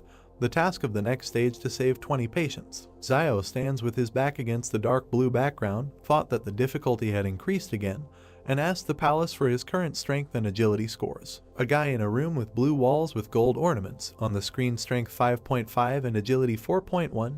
He thought, not bad. Ewan holds a box of surgical instruments and said to his brother, why don't he treat all these patients? It's also money. The guy raised his hands, put the bottle on the top shelf, asked what he would do if he didn't know how to treat them. Complicating their illness would be even worse. He held his hand on the shelf, looked back, added that the previous doctor also did not know how to treat, but still treated patients. Palm on the cabinet, looking at his brother standing opposite. He said that they cannot follow his example. What happened to him now? No one helped him when he was in trouble, so it is important to have at least a drop of humanity. Ewan looked up, frowned, and objected that if something happened to them, then there would be no one to help them. Now many would only be glad if something happened to them. Zio put his hand on his shoulder. He bowed his head and tried to break free, but his brother held him tightly. Zio leaned towards the boy and said seriously, don't let the sadness of their age become his sadness. Ewan furrowed his eyebrows, a bead of sweat on his face, looking at him. A man looked out from behind the door. The hero turned his head, was surprised, and he turned to the doctor. A man in a blue jacket stands with his shoulders raised, timidly said that he seems to have a big problem, asked to look at it and leave everything a secret. The man began to sweat. Ewan looked displeasedly at his brother, who, barely holding back a smile, asked what was wrong with him and added that he would not treat him if his baby was no longer standing. He asked not to talk nonsense. He entered the room and closed the door behind him. He turned around, narrow eyes, a grin, said that he would demonstrate, just don't let them be scared. Menacing look of the guy, silent. The man raised his head, his cheeks puffed out. Zio covered his mouth with his hand, and the man standing opposite spat out something. There is a large glowing bubble in front of the hero. He was surprised, that's all. The bubble burst. A whirlwind of light. The guy covered his head with his hand. Ewan was scared. The flow of air knocked Ewan off her feet. Zio covered himself with his hands and resisted. The boy is sitting on the floor and calls out to his brother standing in front. The clouds of smoke dissipate. The man leaned over and put his hands forward to protect himself. Zio thought the power was not very strong, but it is definitely not something that can be done with an ordinary saliva bubble. He looked at him and said that he thought that he was not sick, but simply had some kind of supernatural powers. A drop of sweat on the man's cheek, leaned forward slightly, asked in surprise, is it the same as turning into a train out of thin air or something like that? Has unusual abilities awakened in him? Zio answered in the affirmative. He bowed low, thanked the doctor and said that he would return to his parents and tell them. The guy received thanks from him. Night, home of the hero. The brothers are lying on the bed. Zio is on his back. He puts his hands behind his head. He thinks that people with abilities are starting to appear in small trading cities. Will these times really change dramatically soon? He closed his eyes, smiled, thought, the world is becoming more and more dangerous. It's good that he has a palace. Today he has collected a lot more thanks. He hopes to unlock the weapon as soon as possible. Someone grabbed the stone fence with his hand. There was a rustling sound. The guy sat down on the bed and became wary. A group of men climbs over the fence. They jumped to the ground. A shadow fell on them and they looked up. In front of them, Zio with glowing red eyes crossed his arms over his chest and said hello. They were scared and screamed. The guy kicked the man below the belt. He fell to the ground. Others stand nearby, looking at the hero. The victim raised his head and shouted, why did they get up? Let them attack. They raised their fists and went at the hero. Zio looks at them with a stern look. A month in the sky, a house behind a stone fence. They fell to their knees in front of him, touching their heads to the ground, asking for mercy and to spare their lives. He raised his head, looked down, and asked who sent them here. Soldiers in camouflage with bulletproof vests and weapons. One of them knocks on the door with persistent requests to open it. Zio turned his head, gritted his teeth, and thought about who else was brought here, that everyone couldn't sleep in the middle of the night. The guy opened the door slightly. The man said that there was a search order. The soldiers are perplexed and silent. The guy asked what it was. Zio stands at the door with a banner around his neck, smiling, asking if he can find out why they are all gathered here so late. The soldiers laugh. They say he uses the banner for protection. He is crazy. The hero in profile, eyes closed, smiling, he thought that they would not continue the search after seeing the banner. The man pointed his finger forward and ordered a search. He pushed the hero aside. Soldiers entered the house. Zio asked if they didn't conduct a search last time. He shouted back that the last time was the last time, and this time was this time. The hero looks at his back with irritation. Men are sitting against the wall, trying to get into the house. The soldier unties their hands. The main one shouts, "What a bunch of losers." They were sent here to look for weapons, and not only did they not find it, they were also captured. He looked back at Zio, who turned his head to the side, humming a song. The man said with a serious face that his name was Wang Qinjiang, and if Zio wanted to express his dissatisfaction through Boss Luo, let him say his name. The guy smiled nervously and said, "Oh well, did they do anything?" He wondered if this person might have something to do with Wang Dingyang. The soldiers leave the house. No firearms were found, the guy thought, and if this is so, will he let him go so easily? There were soldiers lined up behind Qinjiang. He looked at Zio and said, "Until they catch the one who stole the firearms, he will continue to check," then warned him to be careful, gave the order to leave. The man put his hand on the hero's shoulder and said that if he had been born behind the wall. The guy looked around. Songyang removed his hand and, leaving, said, "Then he would become an excellent soldier, not like this heap of garbage." The car's headlights are on. The soldiers are leaving. Zio is standing outside the house, thinking that fortunately he hid his gun on the mountain when he was collecting herbs 2 days ago. He closed his eyes and exhaled. This murder had really caused him a lot of trouble. The hero's stone house, early the next morning. The brothers were in bed, opened their eyes, woke up from exclamations. Everyone looked. The group returned. They left the house. Yuan asked if they weren't only away for a week. Why did they come back so soon? Zio guessed a week or so. People are getting out of a military SUV. In front is a soldier with a bandaged hand. The boy said they were all clean and healthy before leaving. Now, one is dirtier than the other. Zio thought that in such a time they would not have reached the foot of Jing Mountain. The only danger that could stand in their way was wolves. The wounded are passing by the hero. He thought that the wolves came here just at the time of their departure. What did they encounter then? He looked to the side and noticed that, judging by the extent of the damage, only his clothes. Among the soldiers, there was a girl with long dark hair and a cap and hood, her hands in the pockets of her jacket. He thought she was completely comfortable with weapons and seemed to really be much better than the rest. Yuan, standing next to the guy, looked to the side and asked if they were going to Old Man Wang. "The jeep is at the fruit stand," he replied. Most likely, after all, his recommended guide seemed to have returned back. Something must have happened to him along the way. A girl with long white hair with braids and dark glasses, a short top and a skirt and a robe, took off her hood, indignantly said what kind of guide he found for them. They drove around for 3 days and didn't even find the right direction. Van asked in fear, "And then what? Where is he now?" The guy watches their conversation from afar. She replied that she doesn't know. Something bit him in the river. When they found him, he was already cold. Zio thought the river is outside the city. He had never heard of anything like that. The girl pursed her lips and looked at Wang, who said that he told her right away that if she wanted to get to the mountain, she had to find Zio. And she didn't believe him then. But now the guy doesn't have time to work as her guide. He still has to work for Boss Luo. She asked if he had a relationship with Boss Luo. She frowned. There were wavy lines from her head, and asked if he was talking about that boy who was not okay with his head. The man replied that yes, it was him. The heroes are standing opposite each other. She asked, "Only he can transport people across the mountain?" Van answered, "Right." The man waves his hand at her. The girl and the soldier get into the car. She shouted, "We need to go back behind the wall." Van thought with relief, finally leaves. He turned his head and noticed Zio. The guy goes into the house. The man puts his hand forward, runs after him, saying that this time he helped him get rid of the group, and they should thank him for that.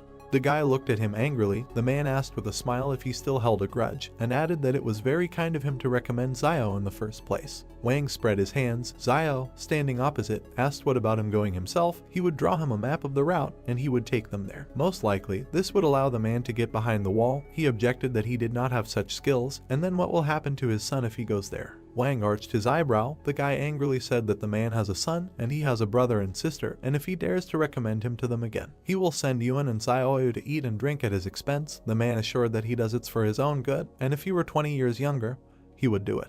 Yuan stands between them, confused. The hero asked for his own good, and answered that he thanks his entire family. Wang said that then he thanks all 8 generations of Zio's ancestors. The man stands with his teeth clenched. The guy turned away, looked up with a grin, and saw that he had received thanks from Van.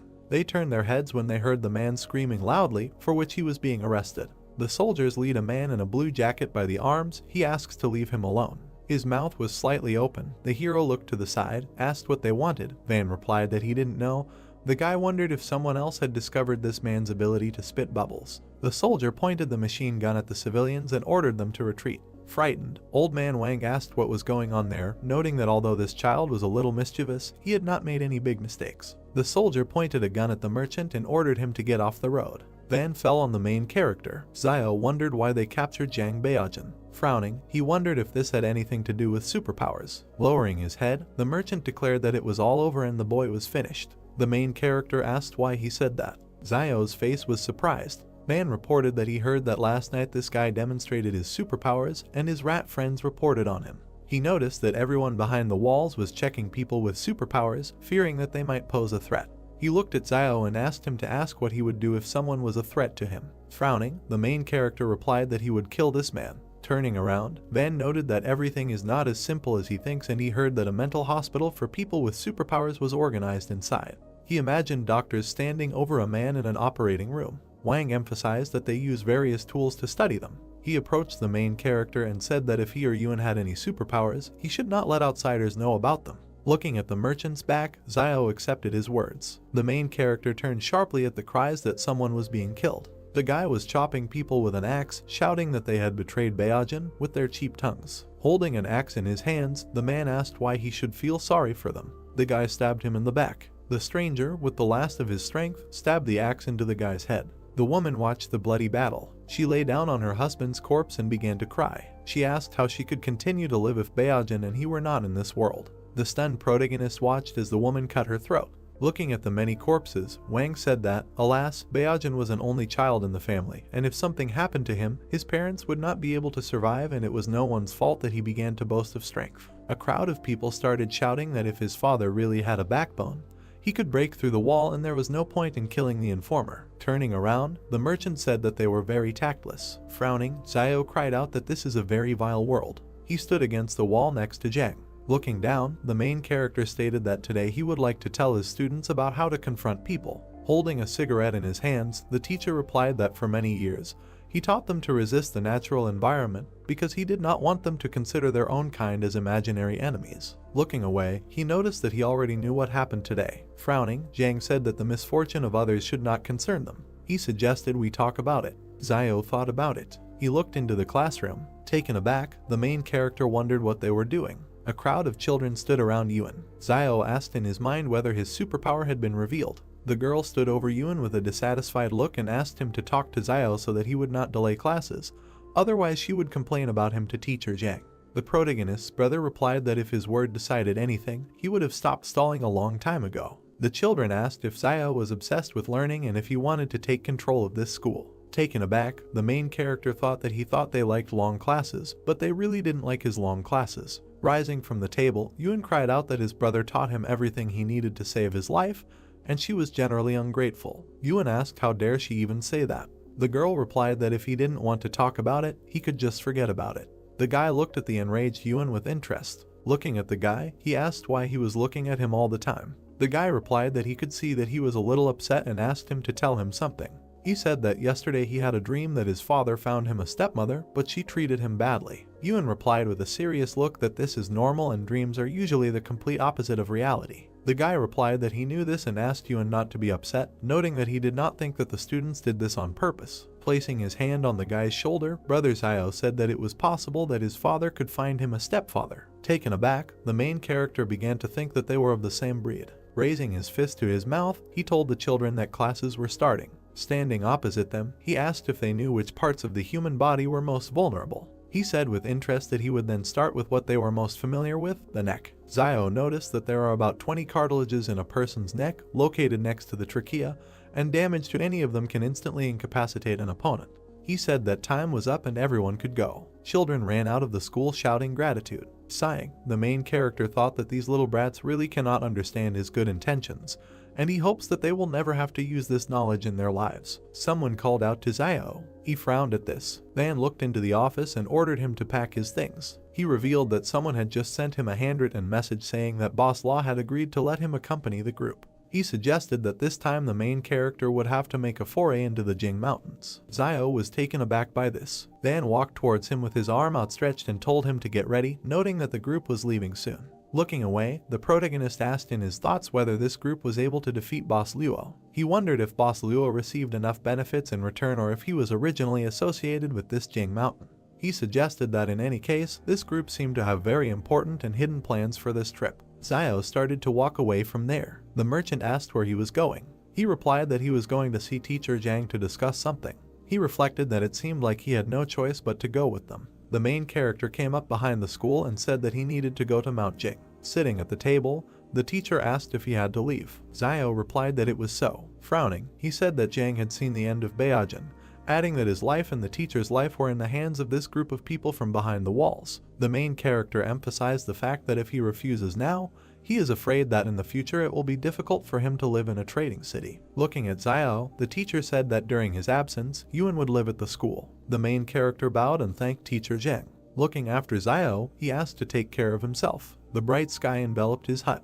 Yuan asked if the protagonist could not go to Mount Jing. While packing his things, he asked him not to worry, noting that he would return. Yuan's face was sad. Xiao handed the money to Xiaoyu and asked her to take it and remember to buy some cigarettes for the teacher during his stay. Closing his eyes, he thought about what if Sister Xiaoyu had any thoughts about money. She could just take them and leave, at least without hurting Yuan. He noted with an angry face in his mind that it was a little unpleasant to think about, but it was probably the right choice at the moment. He noticed that in the end, in this wasteland, even relatives can turn against each other for the sake of profit. Smiling, Xiaoyu replied that she understood what he meant, noting that she would take care of the rest and Xiao could go in peace and return healthy. The main character looked at the door to the exit. A blue projection appeared in front of him with the task of refusing to go with his peers to Jing Mountain. Taken aback, he asked in his thoughts what was the matter and whether the palace wanted him to go there. He wondered if it would really be that dangerous. He left the hut. Crossing her arms, Xinyu stated that he should already know who they are, so he should get ready, after which they will leave. Xiao began to pretend to be sick and said that Dad's father's name was grandfather and Dad's mother's name was grandmother. Taken aback, Xinyu asked if this man was really that sick in the head. Smirking, the soldier asked to stop pretending, noting that they had already dealt with each other. Frowning, Xiao asked in his mind if it was Wang Qinjiang.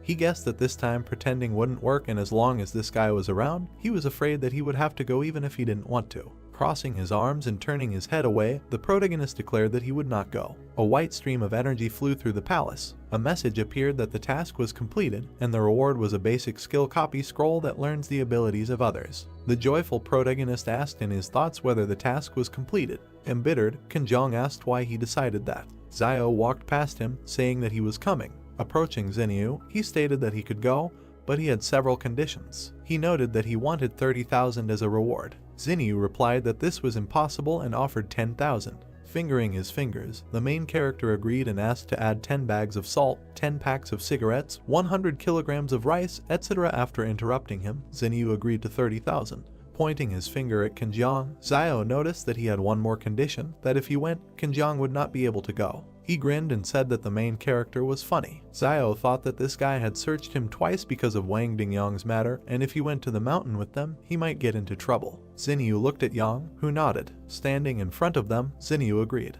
Bet Songyang is not going with them. She asked if they could go now. Smiling, he asked to wait, noting that now they were all members of the team, and he still didn't know everyone's names. Xinyu replied that they were not teammates with the refugees, and he was just a guide and should not be too overconfident. All team members looked at him and introduced themselves. The girl with a serious face said that her name was Yang Xiaojin. They asked if he was ready now. Smiling, the main character replied that he was now ready. He waved from the truck to his brother and Xiaoyu. Yuan folded his palms, and Xiaoyu asked him not to worry with a smile, noting that he would return safe and sound. A convoy of cars moved through the wasteland. The main character thought about what Teacher Zhang said earlier, that the remaining traces of asphalt on the roads were left before the disaster. Looking around, he thought about what the roads were like in those days. His face was filled with interest. The main character noticed in his thoughts that, nevertheless, recently all the vegetation has noticeably blossomed and even the cabbage in Teacher Zhang's house has become taller than ever. Looking at the dense forest, he noted that this was not bad and that perhaps soon one potato would be enough to feed a family of 3. With his hand on his stomach, Xiao said that for some reason this group doesn't say anything about snack breaks. He was suddenly surprised. Moving aside a piece of cloth, he saw boxes of cookies. The main character began to drool. The evening sky enveloped the area. The cars continued to drive through the night forest. The guy climbed out of the window and started waving his hand. He suggested setting up camp there, resting and refreshing himself. He called people with him to share food and water for everyone. They walked to the back of the truck. They were dumbfounded. They saw Zio eating cookies. Spreading his hands, the soldier asked what the main character was doing. Holding his stomach, he replied that he did nothing.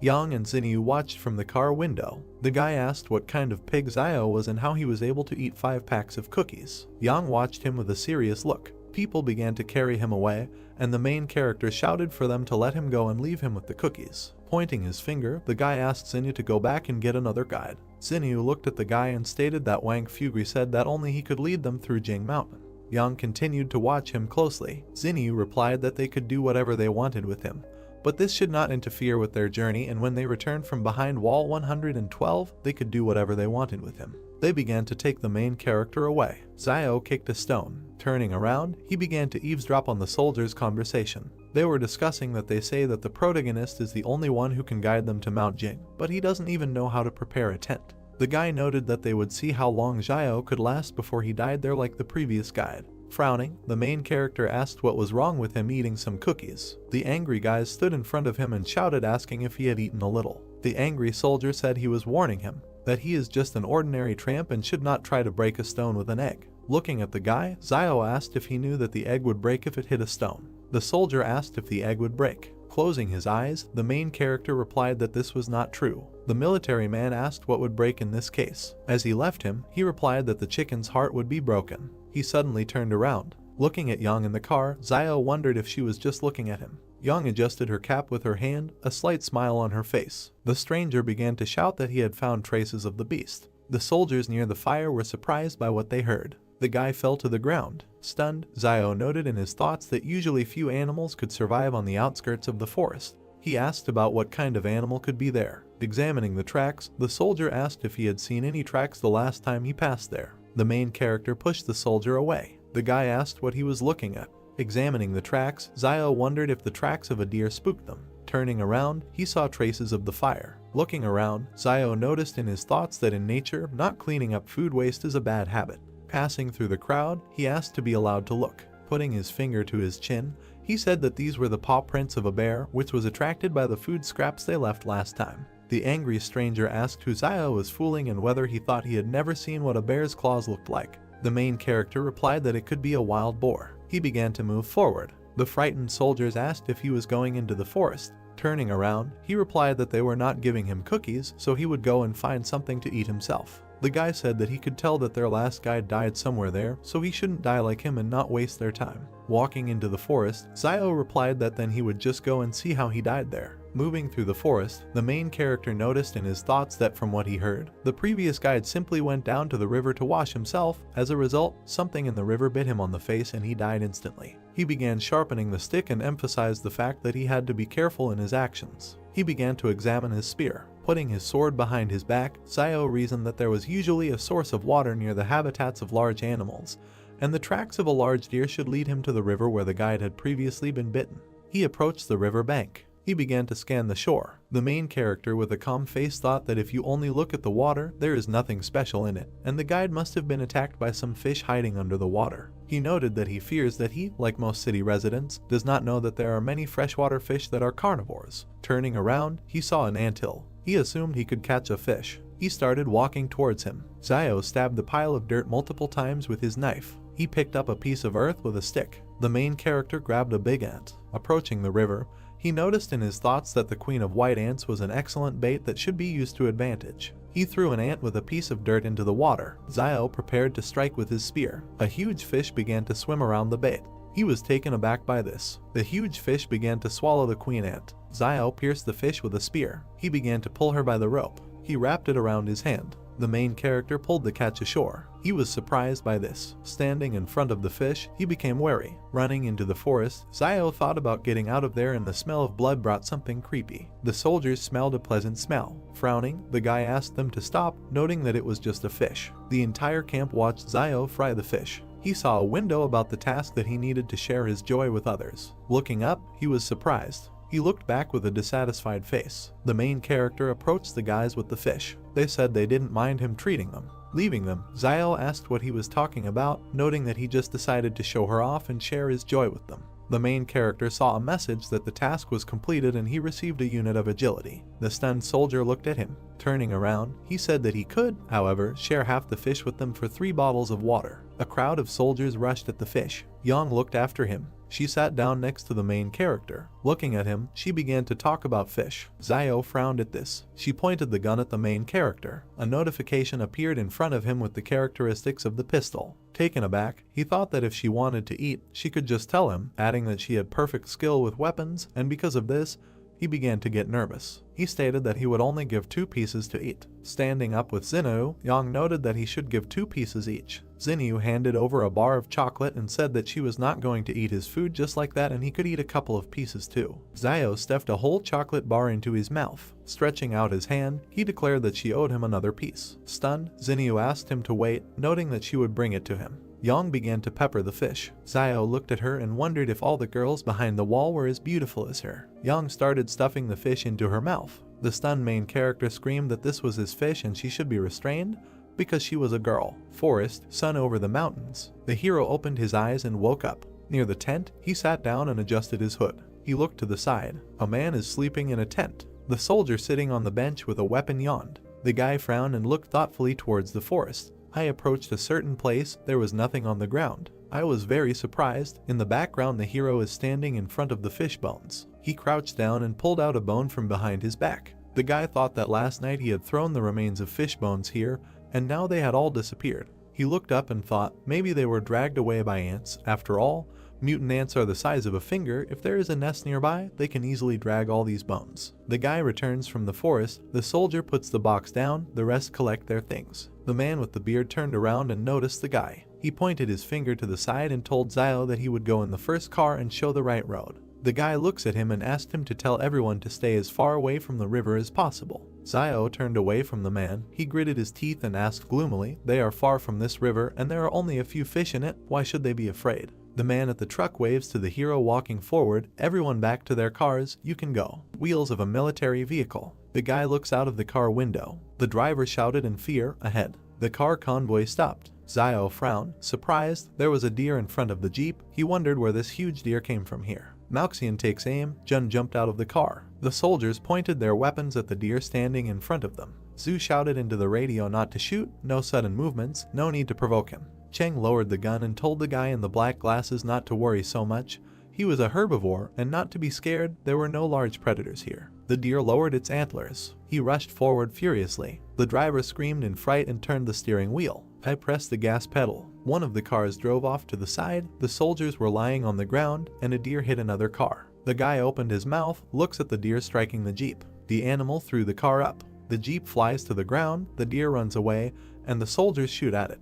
They run to the man by the truck. The hero gets out of the jeep. The guy looks to the side thoughtfully. It's strange to him that Jan didn't shoot. She always looks like she's staying away. The girl looks ahead thoughtfully, her hands in her sweater pockets, behind Jun with a gun by the car. The soldiers help the guy at the overturned car. The man in the robe calls Zio. Isn't he a doctor from the trading city? Let him help. The hero goes to the victim. A man with a bruise on his forehead raised his hand to his ear and clenched his teeth. The guy looks down and thought, it's just a scratch, no big deal. He closed his eyes, put one palm on top of the other, raising one finger, and said that the pain would go away, get better faster, get better sooner. The man with the beard raised his fist and was indignant. Who even treats like that? What kind of doctor is he? Confusion on the faces of the men. The guy folded his palms and answered, a healer. The man in the robe pushed Zio away and shouted at him to leave. He was only in the way. The guy turned his head and heard the man ask if the car could still be repaired. A guy with a black bandage on his head is following Zhu. The junior lieutenant replied that it is broken to such an extent that it can hardly be repaired, but there may still be people sitting in the back of the remaining cars.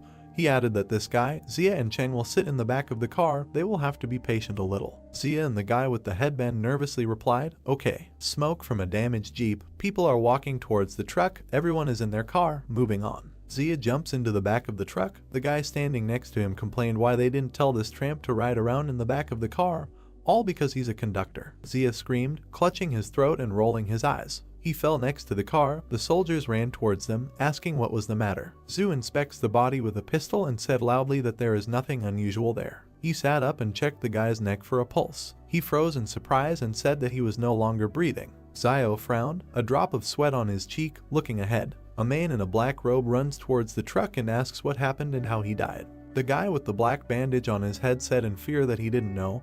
He had just climbed into the car when he screamed behind him and fell dead. He didn't see anything. Trees with a green crown. Someone paid attention to the trees, shouted, "It seems that there is someone in the forest." They look around tensely. Zhu looked back. The man with the beard was begging him to come back. It was too strange. Zhu looks to the side, gritted his teeth, said sternly, "No way." This time they took an order that cannot be cancelled, so either they all die or it will be completed. Xinyu approached them and shouted to stop arguing.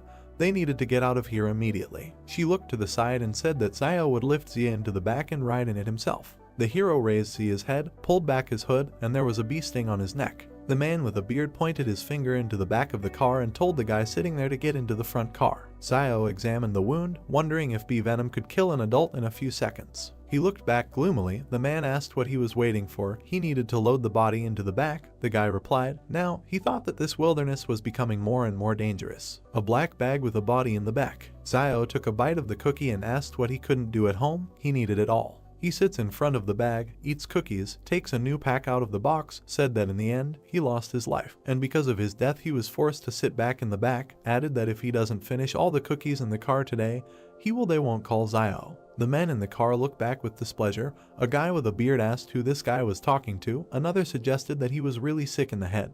He pulled back the collar of his sweater and asked displeasedly, "It's almost winter now, so why is it getting hotter as we move north?" The hero is eating cookies, turned his head, thought, the temperature rises even at such a great distance. Cars are driving towards volcanoes. He thought that there are several active volcanoes in the vicinity of Mount Jing, and they are very active. Radiator grill on a jeep. The evening of the next day, the car stopped. The soldiers got out, looking at the volcanoes in the distance. They raised their heads. A man in a robe pointed his finger up, noticed that something was written there. It is written on the stone that it is better not to enter alive. They can't understand what this means. Zhu looked back at Zio, frowned, and asked who carved it. The hero in profile, looking up, replied that he didn't know. These words weren't there when he was here last year. The man in the robe pointed his finger at Zio, shouted why he came here. He should not come to such a place. Even if he was hunting here, he was indignant about who he even was, and was clearly hiding his identity. Zio grinned evilly and replied that yes, there was something he couldn't tell them, actually. There is a dragon next to him. He winked, extended his hand forward with a thumbs-up gesture, and said that he is a descendant of dragons. The men and the singer were perplexed. There was a pause. Zhu pointed a gun at him, said that there was too much suspicion in his direction, so you need to tell it like it is. He asked if it was he who came here and cut out these words. The hero closed his eyes, raised his hands, and replied that the inscription was so high that with his height he would not be able to reach it, of course, if he could not put the stone on the ground. The man with the beard shouted angrily that he never answered what he did here in the past. Zhu scratched his head and said that last year he encountered a pack of wolves, and the wolves drove him here. The man was indignant, shouted what nonsense, how could a child survive an attack by wolves, asked, well, what made the wolves leave him alive? Zio frowned, looked to the side, and replied that at that time he was not the target of the wolves, he just happened to be there. The hero runs away, saying that he was in a hurry to hide in the forest. A pack of white wolves with glowing eyes, he didn't expect them to catch up with him. As for how he survived, the guy looked back at the wolves. They stopped chasing him as soon as he entered the Howling Wind Canyon. Zhu and the group members opened their mouths in surprise. Sunset, a whirlwind of wind among the rocks, the man asked. Even the wolves stopped chasing him when he came to this place. In this place there is something worse than a pack of wolves. The guy raised his hand, eyes closed, replied that he was hiding inside for 2 days, and when they left, he just came out, so he doesn't know what's next. He opened his eyes. One of the soldiers remarked, they know about people with superpowers. The guy in the blue sweater spread his arms and said, maybe this inscription was left by one of them. A swollen vein on his temple, Zhu ordered him to remain silent. This is a military secret. The bald guy in the blue jacket frowned, objected. Who is he pretending to be?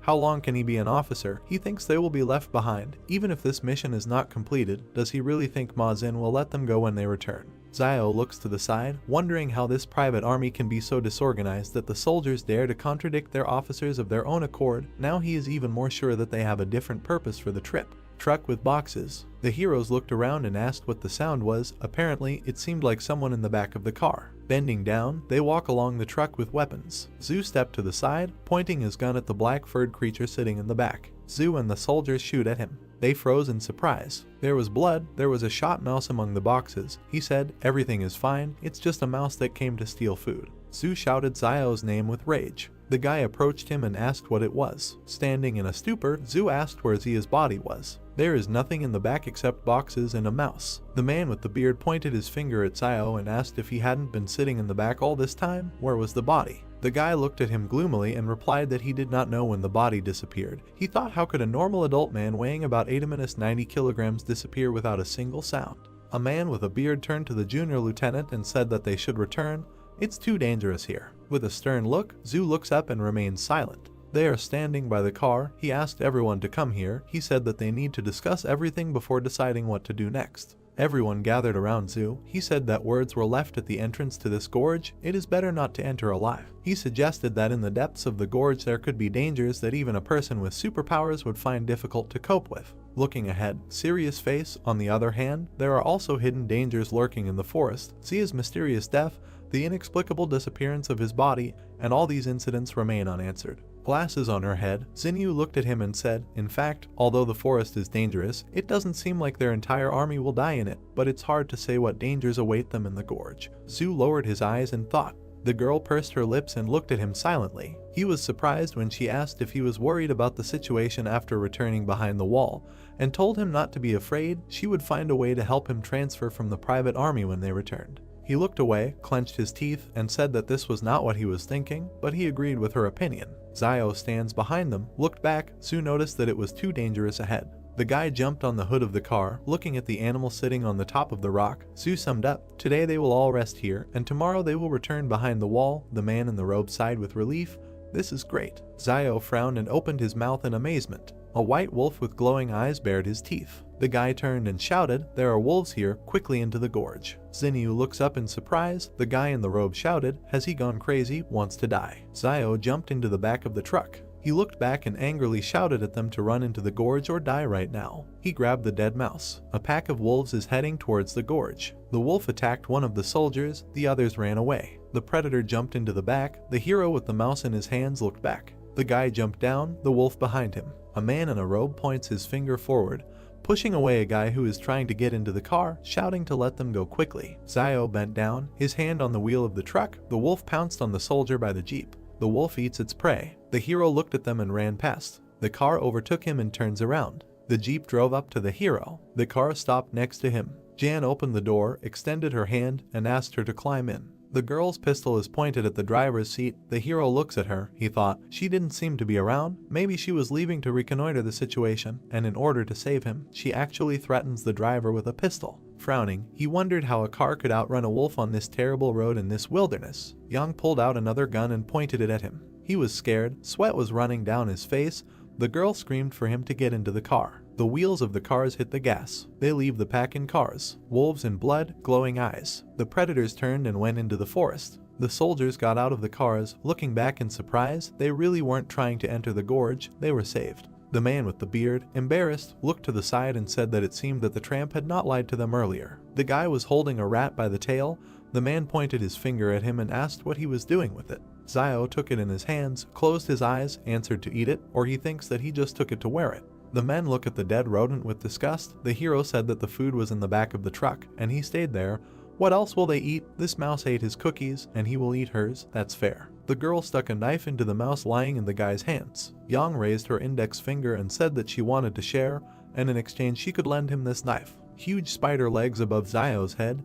He asked with a sly smile, how about giving it to him? Blood splashes. The girl shot at a huge spider next to the hero. He dropped the mouse. The spider fell to the ground. The guy clenched his teeth and looked up. The heroes look up. Many spiders are descending towards them from the mountain. A spider with glowing red eyes opened its mouth. The guy shouted what it was. He looks up and shouts to everyone to run away. A blue screen appeared in front of him with a task. He needed to help at least 10 people escape from the gorge. Zio shouted with rage that he should not interfere with his help. Dark silhouettes stood near the vehicles and shouted about what it was and that they needed to run. The insect flew over 3 cars. When the beetle was near the car with the cargo, someone started shouting for people to get into their cars. The insect flew further. It noticed a man running along a car without a body. The monster readied its chalicery while the man continued to run and call for help. The man turned around, sweat appearing on his face. An insect with glowing eyes knocked the man to the ground. Many monsters with red eyes descended into the gorge and chased the fleeing people. Someone tripped over a stone and fell. The man was trembling, sweat appeared on his face. A monster with red eyes was preparing to attack him when he stuck his hand out in front of him.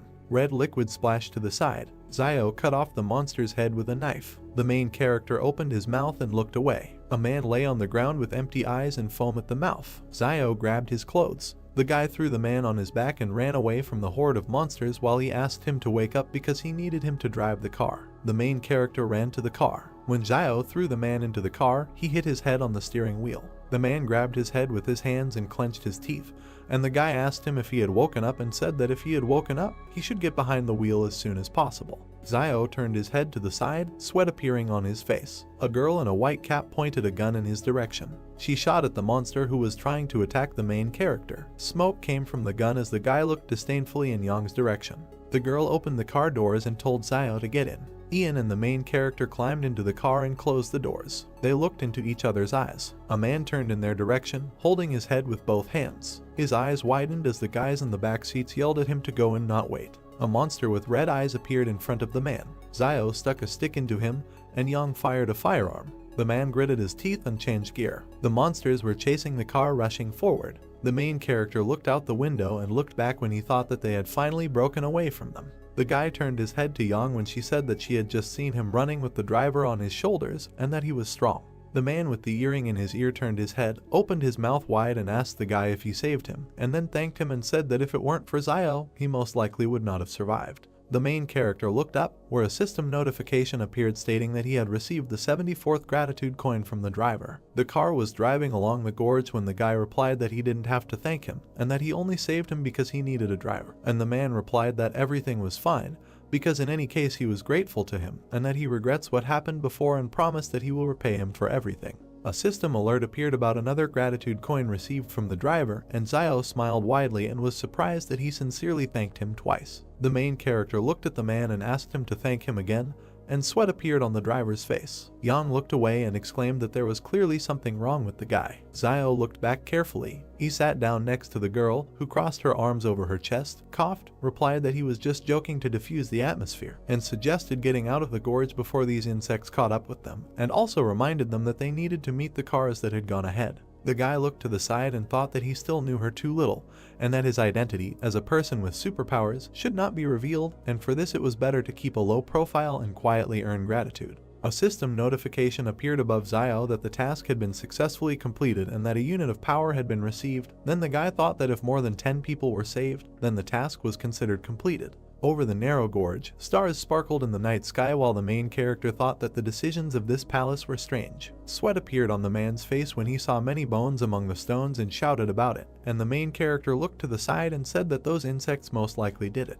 Zio remembered one monster and thought that insects have human faces on their shells because they eat people, and that they seem to eat their souls. The car passed the skull, kicking up dust. The car drove out of a narrow gorge. A crescent moon was shining over the mountains when the car approached two more cars. The main character was looking at the standing people when someone said that there were only 11 people left. Sweat appeared on the man's face as he said that they had lost a lot.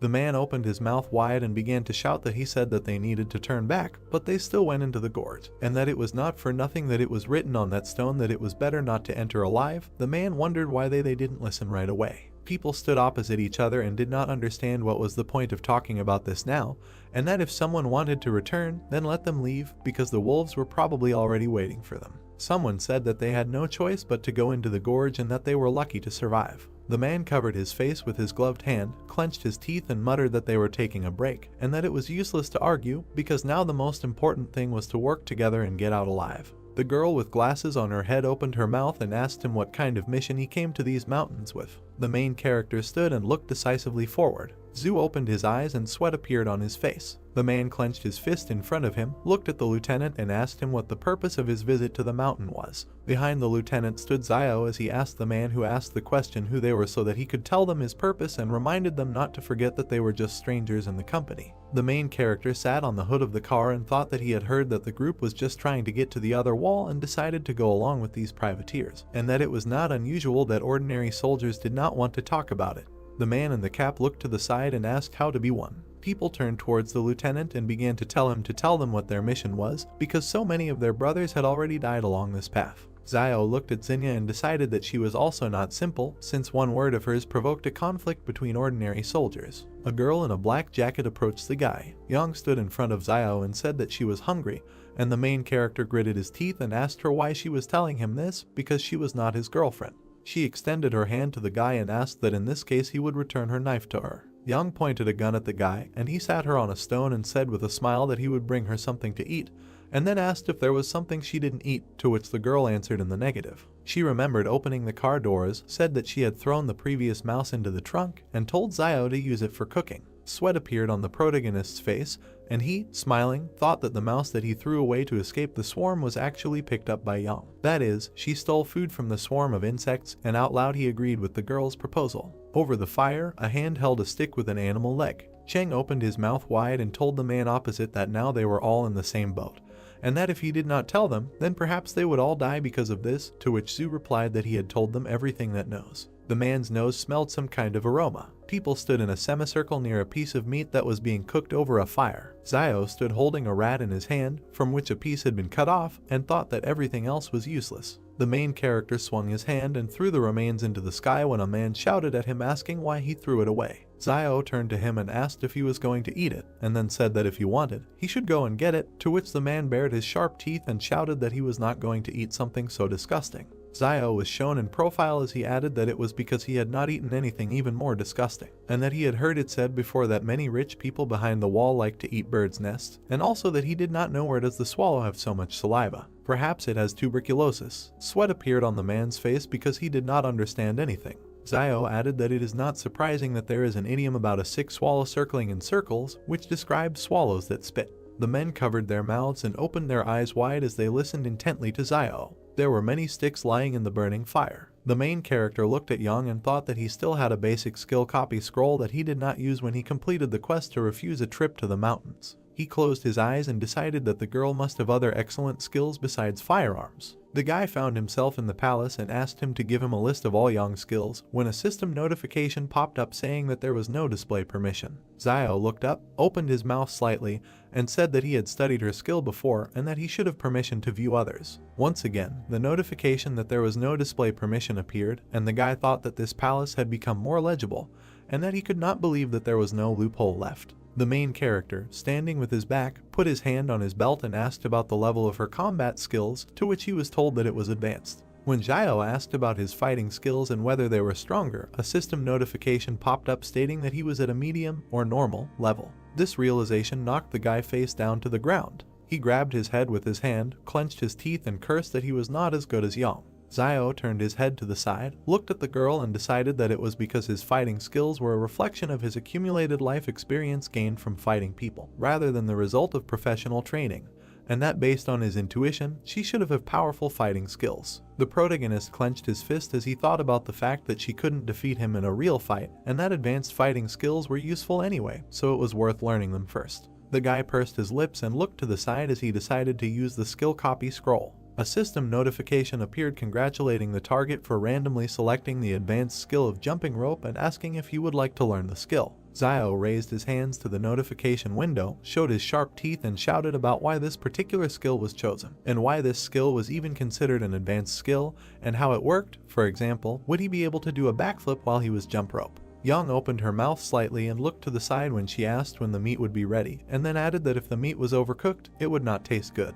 The main character handed the girl the meat on a stick, laughed and said that it was already ready, and that in the wasteland food needs to be fried longer and water needs to be boiled for more than 10 minutes before drinking. The men's stomachs began to growl. Zhu spread his arms out to his sides and opened his palms, asking the people around him if anyone on their team had any food left, to which he was answered in the negative. The guy took a bite of the piece of meat he was holding in his hand and thought that now they were all silent, and none of them admitted that they were hiding food, and then added that he did not understand how you could share something that saves a person's life with just anyone, and decided that there was nothing wrong with it. Lieutenant Zhu, with Cheng and Jun standing behind him, pointed his finger at the main character and said that no one knew more about survival in the wild than him, so he could help everyone find food and cook it. Zio looked ahead seriously as a system alert popped up telling him that he had a new task, which was to help his team find food. The guy stood up with a piece of meat in his hand. He pointed his finger at the man in the cap and said that he saw him steal food from the truck before entering the gorge, and that it should be in his bag. At that moment, a system notification appeared saying that the task was completed and that the reward is a basic skill copy scroll.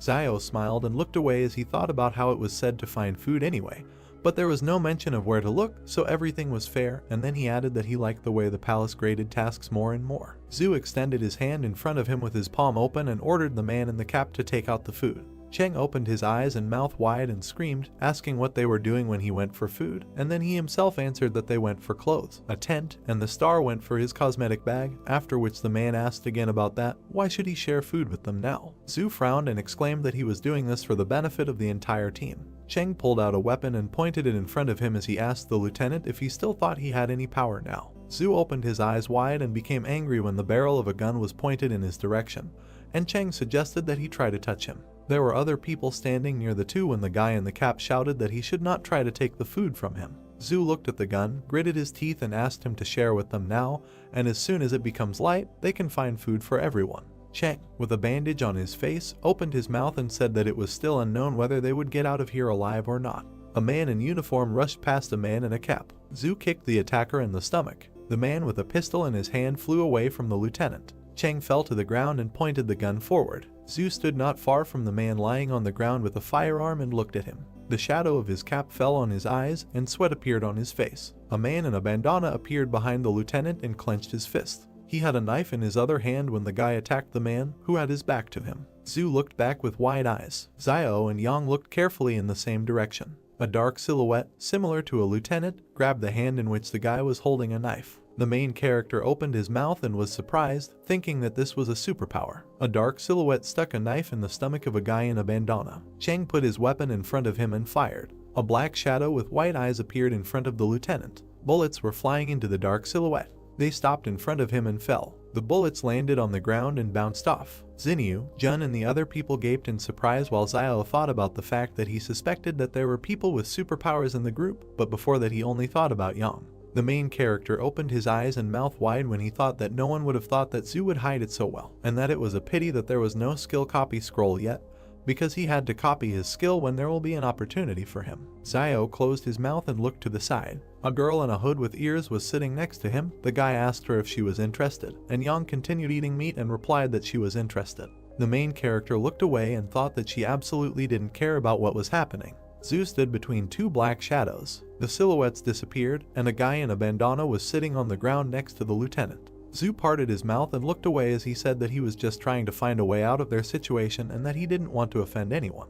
The lieutenant looked towards the fire where Zio and Yang were sitting and said that Wang had previously told him that the main character was a doctor, so he asked him to examine the wound. Zio looked to the side and sighed. A guy was sitting on the ground in front of him and was pulling out a knife when the main character said that his injury was quite serious. The guy in the bandana closed one eye and asked how long he had left to live, to which he was answered 10, and he asked again whether it was in minutes. Zio sat down next to him and continued the countdown. The guy in the bandana felt bad. Zhu looked forward seriously and said that he had avoided vital places and internal organs, so there was no need to scare the person, and then added that he had heard that Zio had medicine for wounds, and also that he would not believe that he took them with him when he went into the wasteland. The main character looked away while the guy lay crying next to him and replied that he was hired as their guide, not their personal doctor, and then asked about who would pay for his medicine, since it was very expensive. Lieutenant Zhu covered his face with his hand and said that he lost money on the way. The wounded guy gritted his teeth and replied that he had money with him. The main character sat down next to him and asked him where his money was, in his right or left pocket, and the guy pointed to his pants and said that they were there. The people behind Zio began to shout that he was a charlatan,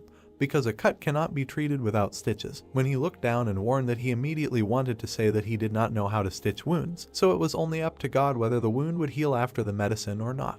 While the main character was licking his lips and counting the money, Xinyu approached him and said that she had a sewing kit, but she felt bad at the sight of blood, and on the other hand, Zhu approached the guy and replied that he would sew it up. There was a voice that exclaimed that he should stop counting the money, because first of all he needed to save the man.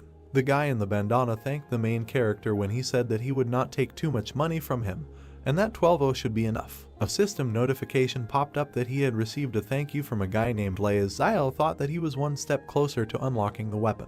Gloved hands stitched the wound using a needle and thread. Lieutenant Zhu frowned. He said that now he was not going to hide this from them, and said that in fact, in this mountainous region there were remnants of a civilization that existed before the disaster. While he was stitching up the wound of the guy who was being held by the hands, the man added that they were sent by the higher authorities to map out a route to the ruins in these mountains so that the main group could come and explore later. Then the lieutenant discovered that this mountainous region contained mysterious powers that could develop animals and, possibly, help them, superhumans, so he decided to move on.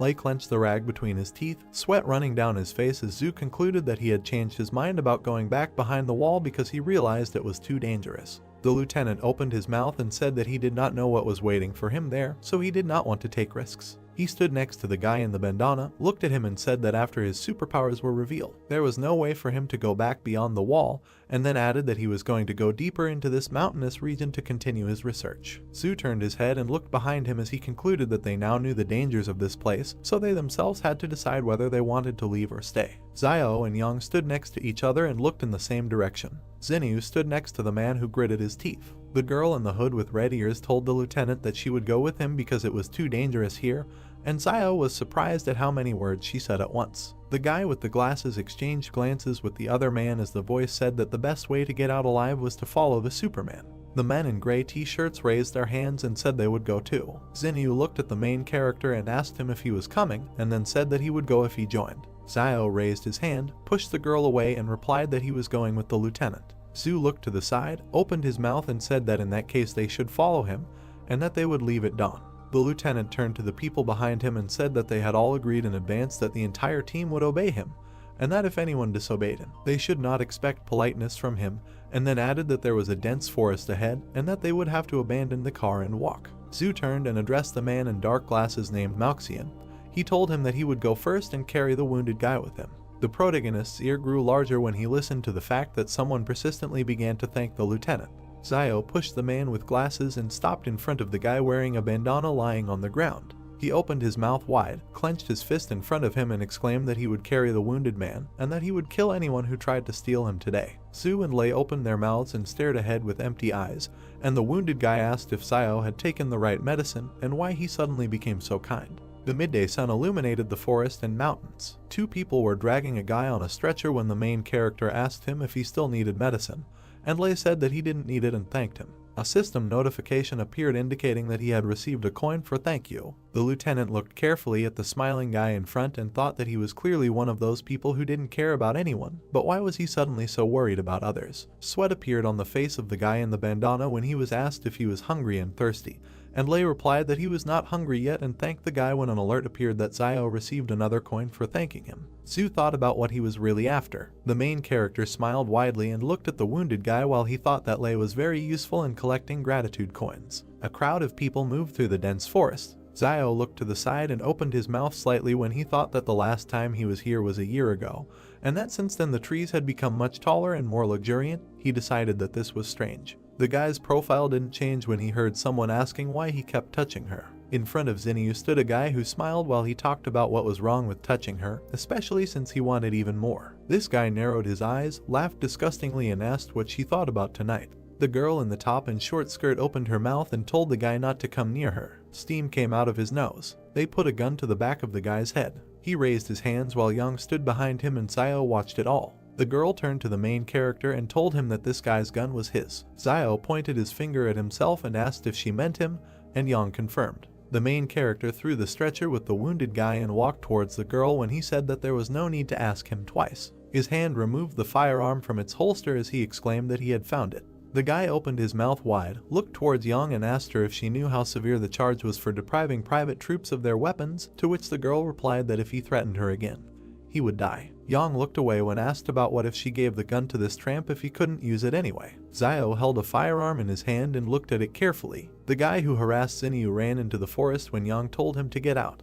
The girl carefully looked to the side and thought that the main character was quite skilled with weapons. Lieutenant Zhu looked away and remained silent. He approached Xiao and asked him if he could find food for everyone. The guy closed his eyes, raised his hand and replied that he was not God or their father, so he could not say that he would find food for all of them, and then asked if Zhu thought that if he now wanted a wild boar to crash into a tree, then it will take it and crash. At that moment, someone crashed into the tree trunk. Xiao, Zhu and Cheng opened their mouths and stared in one direction when the main character thought that this could not be true. A large boar was lying near a trunk under the treetops when people began to come up to it and say that it was really a wild boar, and that Zio was just a magician, and also that he had a magic mouth because everything he said would appear. Zio turned away from them and thought that the stupid child Yuan made another wish. The main character remembered the little boy who folded his palms in front of him and closed his eyes. He was wondering how he was doing at Jing Mountain, and then he wished him so that he doesn't go hungry. The man's hand held a knife, cutting the animal. The hero began to look askance at Zio, who was talking about not leaving food for tomorrow that he couldn't finish today and trying not to mess around with blood for a long time, since it attracts animals very well. The blood from the beast slowly flowed onto the ground in which the ants were located. The main character began to answer that currently ants the size of a thumb do not attack during the day while a person is active. But at night, if the ants can smell a bloody smell near a person, he will be eaten like regular food and just one bite of the formic acid release can cause severe pain. The guy looked at Zio, saying that he understood everything, calling the main character good. The girl with heavenly hair watched the guys, saying that Zio was quite sincere. Out of the corner of her eye, the girl began to notice something. The beast was roasted on a fire, and many people were sitting around it. Zio sat with the meat in his hands and, closing his eyes, began to eat it, and a girl began to sit down next to the guy, looking at him carefully. She began to look at Zio, who was not at all happy with her, with a smile on her face, and said that it seemed to her that she could have a very good time in the wasteland. Since it looked romantic, the main character began to tell the girl that this was survival and there is nothing romantic about it. The girl began to make eyes at the main character, saying that he was very handsome and charming. The guy did not understand what the girl wanted from him. Zio began to look carefully at the girl, thinking that she could not get anything from Zhu Xianchu, so she came to him. Zhu waved away the girl who was running after him. Before, Zio had often seen the girl go to Zhu Xianchu to talk to him, but every time she was met with rebuff since Zhu was an adult with a strong character who knows what he wants. Zio looked at the girl out of the corner of his eye, realizing that for her he was just a brainless teenager. So perhaps she decided that the main character would go through fire and water for her if he showed sympathy. Zio understood that in the end he had a weapon and he could well protect the girl. The main character began to look at his frightened sister with anger and tell her not to come closer. The girl began to look at Zio with a playful smile and say that perhaps they had some kind of misunderstanding earlier, but in reality she is not like that. The girl began to stroke the main character's cheek, who was very surprised by this act. The sister began to tell the guy that she liked him. The guy began to shout angrily at the girl and tell her to shut up. Next to Zio and the girl there was another person who looked at them in surprise. The main character began to look in surprise at the man sitting next to him, and the girl was equally surprised. Xinyu began to leave Zio, saying that he was completely sick and the guy deserved to be alone. Since Zio learned to hunt, he has seen too many women like this, just looking for someone to rely on in this broken world, or someone to use as a tool. The main character looked at Xinyu with disbelief, eating chicken and telling himself that he didn't need such a woman for nothing to waste food on her. One of the guys began to grit his teeth. The hero began to look at Zhu, saying that they had run out of bottled water and food. Since they initially took too little water, the guy began to ask her where they could get more water. Zhu began to approach the sitting Zio, asking him where he could get more water. The system window began to show the hero to tell his teammates how to find water. Zio began to look to the side, lost in thought. The main character stood in the middle of the crowd, confidently telling all the people that to find water in the wild, you can rely on rivers or collect resources from leaves. The main character began to look away, telling people that they were lucky because there were several pine trees nearby that had pine juice that could quench their thirst. The system window began to tell the guy that he had completed the task and received part of the power. Zio clenched his fist, looking at him angrily. The main character's foot began to move on the ground. Zio climbed the tree from different sides with quick and deft movements. The guy's hand began to reach for one leaf that was on the tree. People looked at Zio in surprise, not understanding what he was doing. The guy began to look down on the crowd, holding the grass and telling them all that if they did not want to die, they should do as he did. Zio began to close his eyes and open his mouth to squeeze the grass from which the juice came. People asked the guy if it's really drinkable. Zio looked at everyone, wiping his mouth and talking about drinking this, whether they like it or not. The main character began to look away with dissatisfaction. Yang and Zhu began to approach Zio and began to look at the grass. Yang began to bring the pine needles to her mouth. Zio began to look at the girl with a smile on his face, happy that she was doing this. The main character began to look in surprise at the system window, which showed that the target's advanced skill was randomly selected, which was bomb making. Zio was offered to study all this. The guy began to look at Yang, who was taking the pine needles. The main character could not understand what kind of training the girl had gone through and why her skills were so severe. Zio was wondering if the target had the skills of covert killing. The system window began to show the guy that she had analyzed the target and an advanced stealth killing skill had been found. Zio began to look at the girl with a smile, thinking about whether she had the skill of singing children's songs. The system window immediately began to show the advanced skill and say that it had been found. The main character looked at the girl with incomprehension, not understanding what kind of disorder was in her skills. Zio quickly jumped from the tree to the ground. Two guys stood near a tree, telling each other that now they need to climb the tree. Although people have not been monkeys for a long time, the guy replied that it would be great to become a giraffe in the next life. Zio began to look at the guys, telling them that animals also do not live as they seem, and the main character heard that giraffes, although tall enough to protect themselves from external enemies, but they have difficulties in mating, so before courtship male giraffes must drink urine to determine if a female giraffe is on point. The guys were disgusted and couldn't figure out what these little known facts were that Zio had learned to disgust others. The mountains began to thicken, forming clouds. Zio began to look at this with confidence, shouting that acid rain was coming towards them. People began to quickly run away from the downpour, looking for somewhere to hide from it. The main character put on a hood, hiding from the rain and looking down. Some people began to carry the guy on the couch, who was unconscious. Cave. People began to stand in the cave, looking at the rain and rejoicing that they had it nearby. Hands began to set the torch on fire using a lighter. The guy was holding a torch in his hands, next to which there were people. The hero began to point in surprise and fear at the wall, telling him to look at it. There was someone's inscription on the wall, which said that they saw strange dark figures in the forest that disappeared. No one could understand what it meant. Huge red lightning began to appear near the cave, shooting in different directions. People looked at the wall in the cave, asking each other about who carved it. If they lost anyone along the way, everyone began to say that they lost Zuzu's body and nothing more. Sir Zu began to look forward confidently, telling everyone that he had not heard that anyone from their 113th wall had crossed the mountain before, and perhaps someone from the 112th had taken refuge here and left a message. However, everyone understood that if they had a satellite phone with them at that time, they would have transmitted the signal. Zio began to look askance at Yang, telling the guys that he had heard Teacher Jang say that there were telephones behind the walls, but no one knew what satellite telephones were. Yang began to look at the main character, calmly saying that people had captured several satellites created before the disaster, and these satellites make it possible to maintain communication between different walls. One of the guys began to open his mouth wide, waving his arms, saying that this time the senior management did not provide them with satellite phones and they must be trying to explore the area with the help of human lives. And if everyone died, it would mean that in the depths of the mountains there is a danger. Su began to tell the guy not to speculate without the slightest information. Sir began to look at all the people, saying that it was already late and someone should take turns on duty today, and he would be on the first shift, and the rest, not counting the girls, would take turns. Zio looked carefully at the guy, believing that this was the decision really protects from dangers outside, but also for the main character.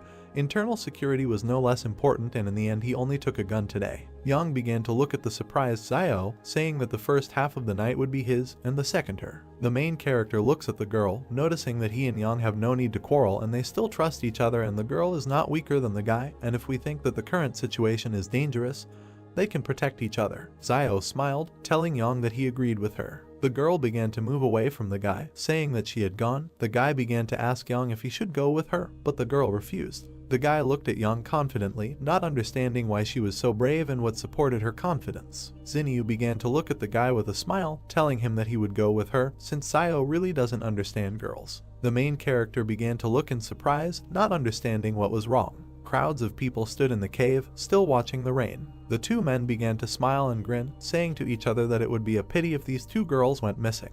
The rain didn't stop pouring. Xinyu began to approach the guys, who asked him if there was anything unusual. The girl said that everything was fine and there was nothing there. The three guys began to look at Xinyu and say that this was good and they would also go out to relieve themselves. Zhu began to look at the guys, telling them to go and come back quickly. Without stopping for a smoke break, the heroes said that they would do everything. Zio sat on the top of the cave, looking at all the people. The main character began to look at something. Xinyu looked at Yang with a smile. Zio understood that Xinyu was behaving like a star who was trying to go to the next wall to expand her fame. The guy could not understand why Yang took such a risk. Zio heard that the girl had previously given Xinyu some money because she wanted to follow the team to wall 112 to find relatives. The guy couldn't believe it was so simple. The main character looked at the girls with disbelief. He understood that Xinyu and Yang demonstrated a particularly close relationship throughout the journey, and the previous joint eating of fish and helping Yang and Xin created the impression that their relationship was much more than just a worker and an employer. Zio looked at the two heroines, wondering what they were talking about. Xinyu looked at Yang with a smile, telling the girl that they could leave Jing Mountain together in a couple of days. Zio began to understand that the girl understood that he had an alliance with Yang, and after the girl could not come to an agreement with the guy, she went to recruit Yang. Xinyu's hand began to offer Yang a wad of money, saying that it was gratitude for the fact that the girl had helped her earlier. Yang began to take the money, and Xinyu asked her if she would continue to help. Yang began to tell the girl that she did not want to help leave the mountain, but she could make sure that Xinyu died with dignity. Xiao began to look slyly at the girls, realizing that these manipulations were causing deja vu in the guy. A fire began to be lit in the cave. The guys looked at the exit, not understanding why they left and never returned. Yang began to look at the time, saying that almost 10 minutes had passed. One of the guys started opening his mouth wide and screaming that there was something wet in the place. The guys ran away from the exit, afraid to find something there. Xiao began to look at the people in surprise, standing next to the exit from the cave. Rain began to drip on the ceiling of the cave. The guys looked with fear at the drops that fell on the floor and realized that this was a false alarm. Xiao began to point his finger at the drops, saying that they could get water directly from here, since the rock formations filter the water even purer than water from a well, and it is probably one of the cleanest sources of water in the wasteland. Zhu began to point his finger at the water and, looking at the people, asked if everyone had heard Xiao. Sir began to tell people to collect some water, since although the pine needles were able to provide some moisture, there was too little of it. The meat was surprised that he did not receive thanks. Hands began to hold the flask, pouring water into it. Zhu began to look at the guys who were pouring water and told them that if he finished, he could take over half the night. The guys began to tell Sir to do just that, but first they had to smoke a couple of cigarettes. Everyone was asleep except Zhu, who was watching everyone. Two guys were sitting on the rocks with their backs to Zhu. The heroes held a cigarette in their mouths and glanced slyly at Sir. The guy's feet began to remove the cigarette. One of the guys began to stand near Xiao and the second near Yang, waving a knife and trying to kill them. The guy's face was confident and crazy. The guy screamed for them all to go to hell. A man wearing gloves with both hands swings a knife at someone. The girl Yang shoots the man in silence. The main character grabs with one hand both hands of a man holding a knife. He instantly turns him onto his back. The junior lieutenant and his comrade pay attention to the noise, asking what is happening and what is the matter. They see Yang and Xiao attacking unknown men. A man in a black cloak and bandage, holding his wound, clenches his teeth in pain. He, closing one eye, begins to shout to his colleague, saying his name Sun Jinjeng, so that he acts. A man among the squad raises his hands, opening his eyes, and says that he has nothing to do with it. Standing in front of the camp, he raises his hands in fear. The girl and the main character look suspiciously at the military man.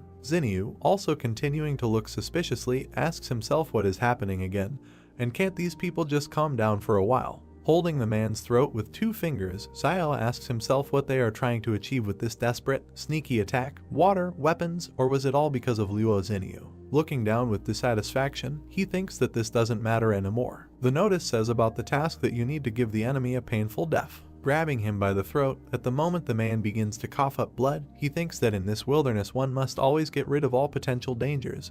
This is the law of survival. Sun, covered in sweat, looks at the characters with fear. He looks at the squad, shouting at them that for the record, he had nothing to do with it, and he was part of their plan for a dastardly attack. Ian, looking from under his cap at the man, asks the guy what it means that this is what is happening, and so he was in collusion with them and knew about the vile attack. She, standing next to everyone from the squad, sharply shoots at Sun Junjin. Looking after him, she says that covering up a crime is tantamount to the crime itself. The main character looks towards the girl with a blank face, thinking that it is better not to mess with this girl again.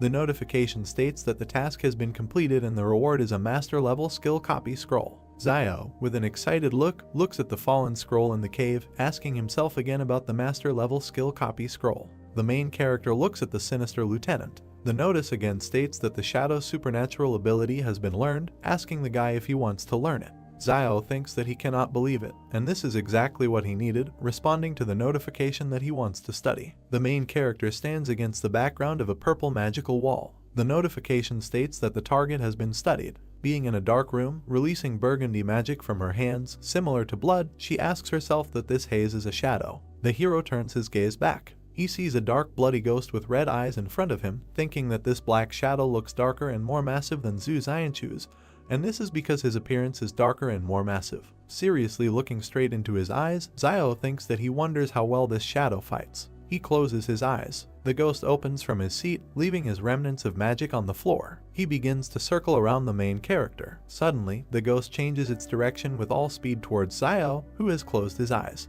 He immediately grabs it with his hand, shattering its magic piece by piece. Holding his fist up, smashing the magic, he notes in his head that this is not bad, and this shadow is at least twice as strong and faster than his own body. He looks forward with interest, continuing to think that the density is also very high, so it is not surprising that Zhu Xianchu was able to use his shadow to deflect the shots. Poking his finger at the notification system, he thinks that according to the palace's prompts, the shadow cannot die and the use time is based on spiritual power. Seriously looking at the system and pointing his finger at it, his thoughts suggest that he can continue to use it as long as his spiritual energy is strong. But how can one calculate something as vague as spiritual power? Looking at the notice, he asks the palace what his spiritual power is. The notice states that the guy does not have access to information. He looks at him with an emotionless face, remaining silent. Against the backdrop of a dark room, he says in his head that he will not cooperate with this palace. Looking at his hand, from which burgundy energy is coming out, he asks himself that this is really strange, and why strength and agility are displayed in numbers, but spiritual strength is not, telling himself that he would rather not think about it now, while there is time, and it would be better for him to gain strength, because by training his body, he can improve his strength and agility. Clenching the magic in his fist, making a small smile, Xiao confidently looks forward, telling himself that now with his shadow abilities, he is a real person with superpowers. The lieutenant, looking at the corpses of the men and the guy and girl standing next to them, says that they themselves are to blame for sneaking up on them and being killed in response. Xianchu, tensely, tells them that Sun Jinjiang was not involved, so he did not deserve to die. Turning away from them, he says with anger against their background that, however, it is too late to talk about anything, adding that in this wilderness there is no right and wrong at all. Yang and Xiao look at the lieutenant with hostility, remaining silent. The girl turns to the hero, asking him that he just pretended to be asleep. The main character, looking thoughtfully at the girl, thinks about it. That life in the trading city has given him the habit of being constantly alert, even when he is sleeping, and not losing his vigilance. And this young Xiaojin was clearly pretending to be asleep herself, but decided to ask him, and he does not understand her. Walking away from Yang, Xiao asks if she figured it out, to which the girl says that she is bored. Two burning volcanoes smoke in the blue sky. The main character looks at the bodies lying in a line in the middle of the cave. He looks emotionlessly at the bloody body on the ground, thinking that he cannot understand how Zuxia's body disappeared earlier. Pursing his lips, he continues to look down, telling himself that these three bodies are lying here and nothing happened, and this is at least strange. The lieutenant and the hero stand at the exit from the cave, looking into the cave, informing them that it is already dawn, and let them prepare to hit the road, although they do not know what dangers lie ahead for them, but they cannot remain in place. Looking ahead, the lieutenant explains that they must find their next campsite before dark. His gaze suddenly shifts to the side, and Xianchu reveals that the two guys who went outside to relieve themselves last night haven't returned, so they're probably going to have something going on. Looking at the military, Xian, Yang, and the protagonist, he says that he hopes that next time they will not go alone, and after all, they have seen what happens to such people. The man in the bandana, looking uncertainly to the side, apologizes to everyone, asking if someone could kindly help him up. Xiao appears in front of the man, to whom he reacted by opening his eyes. He grabs him by the bandages on his stomach. The man begins to scream at the top of his lungs that he is being killed. Hitting him with his hand, the hero asks why he is shouting and let him get up and walk, because the wounds have already healed. Lifting his jacket and exposing his stomach, he touches it, asking again that they have indeed already healed. The man sits, turning to Xiao, who has turned to him, that this black medicine of his works very well, thanking the guy, to which he replies that this is an inheritance from his ancestors. The notice reads thanks from Wang Lei. The lieutenant sternly addresses the nodding protagonist, asking if he still has the medicine. Xiao passes by the military man, saying that he is no more, to which the man says that he will pay for it from his own pocket and offers double the price. The guy turns around with a crazy face, asking what he just said, changing his mind, and now saying that then there is still a little medicine left. The main character looks suspiciously at the lieutenant, holding his hand on his chin, asking him what he didn't say earlier, that he had no money, to which the man replies that the three they killed had it, so he borrowed from them. In a funny way, clutching his heart, the main character thinks that he seems to be too inexperienced and did not search the corpses. How could he make such a stupid mistake, and his heart bleeds? Xiao, spreading his hands to the sides in front of the lieutenant, tells him that this is not his money, but the main character's money, and let him give him at least half, to which the man says that he is not interested in money, and he will give him all 8,000 or about what he has on him if he gives him the medicine. The characters' hands pass medicine and money to each other. Xiao begins to stare at the man while holding the money in his hands. The lieutenant, irritated, puts his hands on his hips, telling the main character not to look, and he really isn't lying, because that's all that happened. The history notice states that it has been discovered that there are 20,000 on the media, and he can purchase them on the initial personal storage. Zio thinks about how he needs to buy it, repeating it several times. Dark magic is creeping towards the door. The notice states that this is a successful initial personal storage purchase. The main character gradually approaches the dark door, thinking that it hurts so much, and he would like to see what storage space he paid 20,000 for. Zio grabbed the door handle. Opening it, he sees a brick wall with a hole in it. Closing the door with all his might, the guy, angry, asks what it is, saying that he paid 20,000 per cubic meter, asking what are the prices for housing in commercial areas. Thinking about the crappy palace that he decided to throw it at money and ruin his youth, adding that when he is refined to the intermediate and advanced level, he thinks that the palace will become a real home. Walking away, attracting the girl's attention, the main character thinks that his heart hurts so much, and he gave 20,000, noting that it was so painful to part with them. The squad is walking through the forest when suddenly someone asks that there is a city in front of them. The main character turns to the lieutenant, walking with his back to the entire squad. That earlier he said that this is the remnant of the civilization that existed before the disaster, and the secrets remaining there can help them, superhumans. Seriously looking away, Zio asks what the secret is. Xiangchu, imagining images of dark heroes in the background, says that he is not sure, but only knows that legends say that supermen have existed for a very long time. But only recently they began to appear more often, and there is even an organization of supermen that kills and controls behind the walls, called thugs. The guy, pursing his lips, looks at the man with suspicion, thinking about the organization, understanding. Zio is surprised by Zoo's answer because he thought that ruins would be waiting for them in the mountains and not a whole city. Both walk slightly ahead of the rest of the group. Zio clarifies what Zoo told him earlier about the remnant of the civilization that existed before the disaster. Zoo looks around at the rest of the group. Zio wonders whether the secrets left in that very city can really help other people. He looks ahead thoughtfully and continues to ponder what the secret is. In response, Zoo tells a legend about superhumans who existed a long time ago, but in the near future they began to appear much more often. He also added that there is an organization of superhumans that kills managers behind the walls. Members of the organization call themselves thugs. Zoo's story made Zio think, because if there is a whole organization of such people, then there are quite a lot of superhumans. He turned his gaze to Zoo and clarified whether the army was engaged in their capture. A member of the organization, of whom only one silhouette is visible, stands on a mountain of corpses. Zoo gives a negative answer because superhumans are much stronger than Zio can even imagine. Zoo continues his speech against the background of an image of a table, behind which 4 silhouettes of thugs are gathered. He says that currently all fortresses are aimed at superhumans and that no one knows exactly how dangerous superhumans are. However, the leadership of the fortress has created a shelter for superhumans and intends to use the power of the thugs for their own purposes.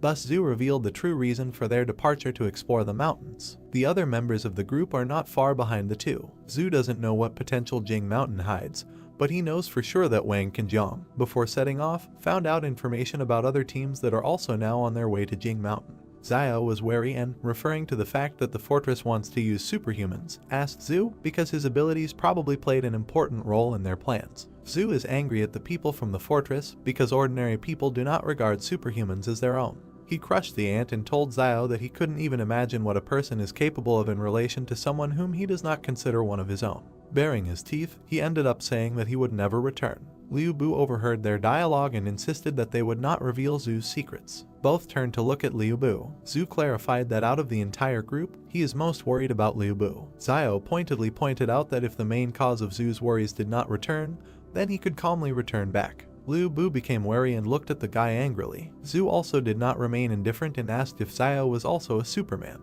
The guy got nervous and asked again. In fact, Zoo did not suspect anything, but pointedly noticed that Zio had awakened a special ability to irritate people. Zio feels very uncomfortable and smiles nervously. At the same time, he asks the palace whether he has a perfect level skill. Smiling mischievously, he reasons that the skill he perfected at a young age, however, it will not be able to compare with Yang's skills. He stopped abruptly. Zio turned around and, pointing his finger at Yahello, advised the group to beware of puddles, because stumbling upon a leech at this time of year is deadly. Sunlight shines through the foliage of the trees. Zoo noticed something ahead and asked everyone to look ahead. Liu Bu is confused. He does not understand what is in front of him. A girl in a light dress stands in front of them, bowing her head to a tree. Zoo describes seeing a woman in white and wondering why she is rubbing the tree. Zio compliments him with bewilderment as to why there is a girl in such a place. He suggested not to pay attention and go around, hoping that she would not pursue them. Clouds and mountain peaks can be seen from behind the crowns. The group looks warily at the place where the girl in white just disappeared.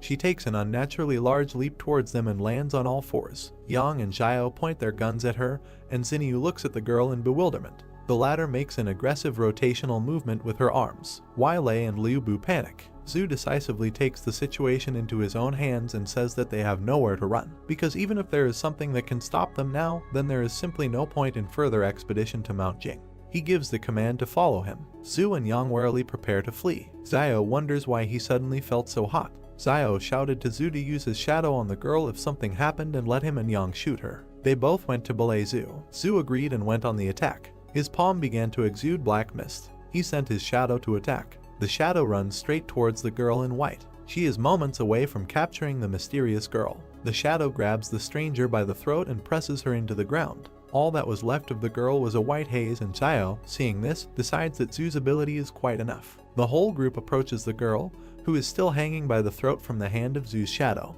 The girl with a scary face is perplexed and assumes that the group was sent by the fortress. Zhu says he hasn't seen anything like this outside the walls, but the girl looks shabby. Xiao looks in surprise towards the shabby wood. Near the roots, the tree bark has been stripped off. Xiao notices something under the tree and tells his comrades about it. He opens the box. Xiao takes out a piece of paper from it and wonders what it is. In front of him is a card with a QR code for payment. Xiao thinks maybe it's something left over from the disaster, since the card is plastic and could have remained unharmed for a long time. The pattern on the map is puzzling. He asks his comrades if the pattern looks like a map of the labyrinth. Everyone looks at the map, puzzled. Zhu suggests that this may be a map of a mysterious city in the Jing Mountains. Xiao looks at him, puzzled. Ian draws their attention to the writing on the map. In close-up, on the card there is a request to scan the QR code for payment. Ian reads it out with bewilderment. Xiao is indignant that in order to go through the maze you also have to pay. Zhu puts the card in his chest pocket and suggests moving on. Close-up of the team, and a little to the side of Liu Bu with the girl. Zhu says that whatever is hiding on Mount Jing, they will have to take a look at it eventually. Liu Bu asks the others if they should take this shitty doll with them. Xiao, Zhu and Xinyu looked at him puzzled, but one of them suggested taking it anyway, it might come in handy. Liu Bu looks at the girl in white with confusion. A beautiful sunset can be seen from behind the mountain peaks. The group decides to stop in an angular cave for the night. Zhu looks ahead and notices that there is a pine tree growing nearby, and if anyone is hungry, let him pick up some pine cones for a snack. Xiao cuts the tree trunk with a knife and green liquid oozes out. Zhu is puzzled. He approaches Xiao and asks if he can drink it. Xiao looks at him. They were joined by Liu Bu and Xinyu. Liu Bu asks what it is and if it can be drunk. Xiao raises the knife with a cheerful expression and gives a negative answer. He does this to put some poison on his knife. Liu Bu is extremely surprised. He doesn't understand what kind of person Xiao is, that he even puts poison on his knife. Zhu and Xinyu refuse to comment on the situation and stand stone-faced. Liu Bu climbed a tree and left a girl in white sitting near the next one. He tries to reach the bumps. His foot slips off the bark and he screams. Liu Bu falls from the tree screaming. He lands on his butt and wonders why he is doing all this. There is also a girl sitting in the background. Liu Bu gives into emotions and desperately shouts that at the very beginning they had already decided to return to the fortress, but stumbled upon wolves. If it weren't for this situation, they would have already returned there. It's not for nothing that the idiom says that wolves in bay are the most insidious damn wolves. Xiao, who approaches him, interrupts him and asks whether he even understands what he is saying and what this very idiom means. Liu Bu desperately admits that he doesn't know. Xiao thoughtfully replies that in reality Bei is also a wolf. He continues to speak against the background of a picture of a wolf with a paw in a trap. The explanation talks about a wolf who stepped on a hunter's trap and could not step on his front paw due to his wounds. Two members of the pack approach the wounded wolf to help. Xiao says that another wolf put the wounded man on his back and carried him. One wolf climbs on another. Xiao throws something to Liu Bu, who tries to catch it. Yahello caught and found a lump in his hands. Xiao continues to talk about the loyalty of wolves to their family. He looks at Liu Bu seriously and asks if people are capable of such devotion. Liu Bu looks at Xiao, puzzled. The group lit a fire. Close-up of the group sitting in an angular cave near a fire. Xiao holds a pine cone in his hand and talks about how all the vegetation has gotten bigger, even these pine cones. Zhu shares his reasoning about the reasons for the size of the plants, while Xiao and Yang listen to him. He assumes that it's all about the high oxygen content and notices that despite physical fatigue they are still full of energy, which refers him to thoughts about a constant flow of oxygen. Zio is surprised and thinks that the phenomenon is quite reasonable and has a scientific basis. Yang, Zio, and Zhu are sitting next to the fire. Zio asks about the presence of places like Mount Jing near other fortresses. Zhu looked at him gloomily and answered positively, only there is a note that such objects are controlled by a company called Flame Source. Zio also gloomily asks for the name. He then wonders why he hasn't heard of such a company and whether it belongs to some kind of union. Zhu looks thoughtfully at the fire and, against the background of the emblem of this company, answers Zio, calling the company an independent consortium that controls up to 20 fortresses. He finds it remarkable that they are relatively far from their 113 fortress. Zio justifiably does not know about such a company. Zio responds by asking about knowledge of living conditions in the place controlled by this company. Zhu closes her eyes and waves her naked face negatively. Yang joins the dialogue, commenting on the mystery of the territory controlled by the source of the flame. Zio turned his head towards Yang in surprise. Ian's close-up against the silhouette of a flying dinosaur talks about the rumors. Someone saw huge prehistoric birds in the sky. Yang looked at the main character and said that the Flame Source Company has such power that it has suppressed this place, and perhaps only the main leadership of the Flame Source Company knows what is happening inside. Surprised, Zio wondered if she knew more than Zhu. He wondered in his mind if she belonged to any organization. Sitting on a stone, Zhu asked if the main character had read Journey to the West. He imagined the man lifting up the golden column. He stated that it says that someone could lift a stick weighing more than 6 tons, which could destroy mountains. Looking at Yang and Zio, he noticed that at first he certainly didn't believe it, but now he thinks that perhaps this person really exists. Putting his hand to his chin, the protagonist thought that he had never read about the Journey to the West, but to argue that more than 6 tons can crush mountains, as is the carrying capacity of agricultural tractors used in trading cities and factories, is 10 tons, so even if there is a slight overload, it can pull 12 tons. The guy started coughing when he tried to eat the cone. He looked at Zio with an angry look. He approached him with a smile and asked him to make another wish or something like that, so that another animal would fall before their feet. Frowning, the main character replied that last time it was an accident. He asked if the guy really thought the main character was capable of this. He noted that if he needs to, then he should speak. The enraged guy cried out that if his wishes were fulfilled, he would have long ago wished that an animal would now appear on his doorstep to eat. There was a noise on the street. Zio and Yang prepared to shoot. They looked at the exit from the cave. Dark streams of mana hovered before them. Many wild animals were walking towards the cave. Holding the gun in front of him, he asked Liu if it was his order. He replied that he just said it in passing. Zio grabbed his hand and asked him to order the animals that they eat vegetarian food today and let them leave. Liu asked if Zio thought it would really work. He ordered him to speak, assuming that it would suddenly work out. The animals looked at him with stone faces. Liu tearfully asked them to leave. Many animals immediately ran away from there. Taken aback, Liu asked if it worked. The stunned protagonist asked how this was even possible. Frowning, Zio suggested that Liu had awakened his luck like Yuan. The night sky was surrounded by forests. Looking at the sky, at the many birds, the main character emphasized that this was not so and that something led the animals there. Surprised, he assumed that the animals were moving together in one direction and did not dare to attack them because they were being pursued by something more terrible. Streams of wind came from the forest. There was a chain on the ground. She suddenly began to rise. The beast was chained. He continued to move through the forest. He walked through thick grass. A powerful wind came from the dark forest. People stood at the exit of the cave. An enraged Zio asked what those sounds were. He continued to stare into the darkness. Looking at the frightened Liu, he asked if the sound had disappeared. The guy suggested hiding somewhere else for a while. Frowning, Zio asked him to wait, noting that animals have a much stronger instinct for danger than humans, and these animals were clearly trying to hide in their shelter, so this cave should be relatively safe. Kneeling down, the main character asked what exactly they were hiding from, and what that sound of chains was. Yang replied that there must be something in the forest that would frighten even them. The main character with a serious face asked if they noticed that. He remembered the many human bones along the rocks. Zio said that they saw human skeletons in the gorge when they passed through it, but it was unusual not to see animal skeletons in the forest. Frowning, he stated that any living creature could die from attack, disease, and old age. He asked how they didn't see a single skeleton. He remembered how the fish bones disappeared in the forest. The main character noticed that, to make sure, he deliberately threw out fish bones in the forest. As a result, they disappeared the next day, and there were no traces left around. Turning around, he said that there is also Zuzia's body, which disappeared without a trace, and all these missing people have one thing in common: they all disappeared into the forest. Frightened, Liu wondered if it was possible that after animals evolved, plants also evolved. Xiao replied that it was unclear. Zhu said with a serious face that there was no need to be too nervous and it was good that they realized this earlier, at least they could take precautions in advance. The frightened Lei noticed that there was no danger as long as they stayed away from the forest. Zhu presented their route and reported that it lay in relatively sparsely wooded parts of the ridge and hills. The main character,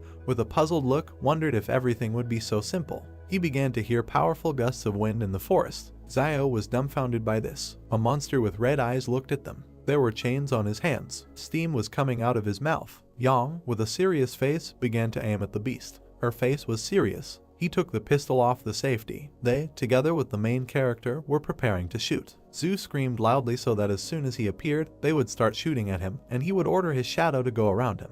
The chain flew up above the ground. Frightened, Xiao reported that he was approaching. A powerful aura emanated from the forest. Taken aback, the main character assumed that judging by the sound, he was getting further away from them. Standing in the cave, they wondered what was happening. Frowning, Xiao noted that this monster was afraid to leave the forest, and the cave is located about 10 meters from the forest and it looks like the animals were hiding there before. Turning around, Xiao stated that there was something wrong with the forest, but they were lucky to escape it. Stretching out his hand, Sui said that the danger had passed, so they should rest and he would be the first on duty today, and after midnight the main character and Yang would replace him. They looked at each other. Standing next to Xiao, Sui said that he couldn't help it if they didn't trust him, but he was on duty first anyway. Light smoke came from the extinguished fire. The main character and Ian were sitting near a rock. The afternoon sun illuminated the forest. There was an explosion. Xiao and Yang suddenly woke up. Coming out of the cave, they asked what was happening.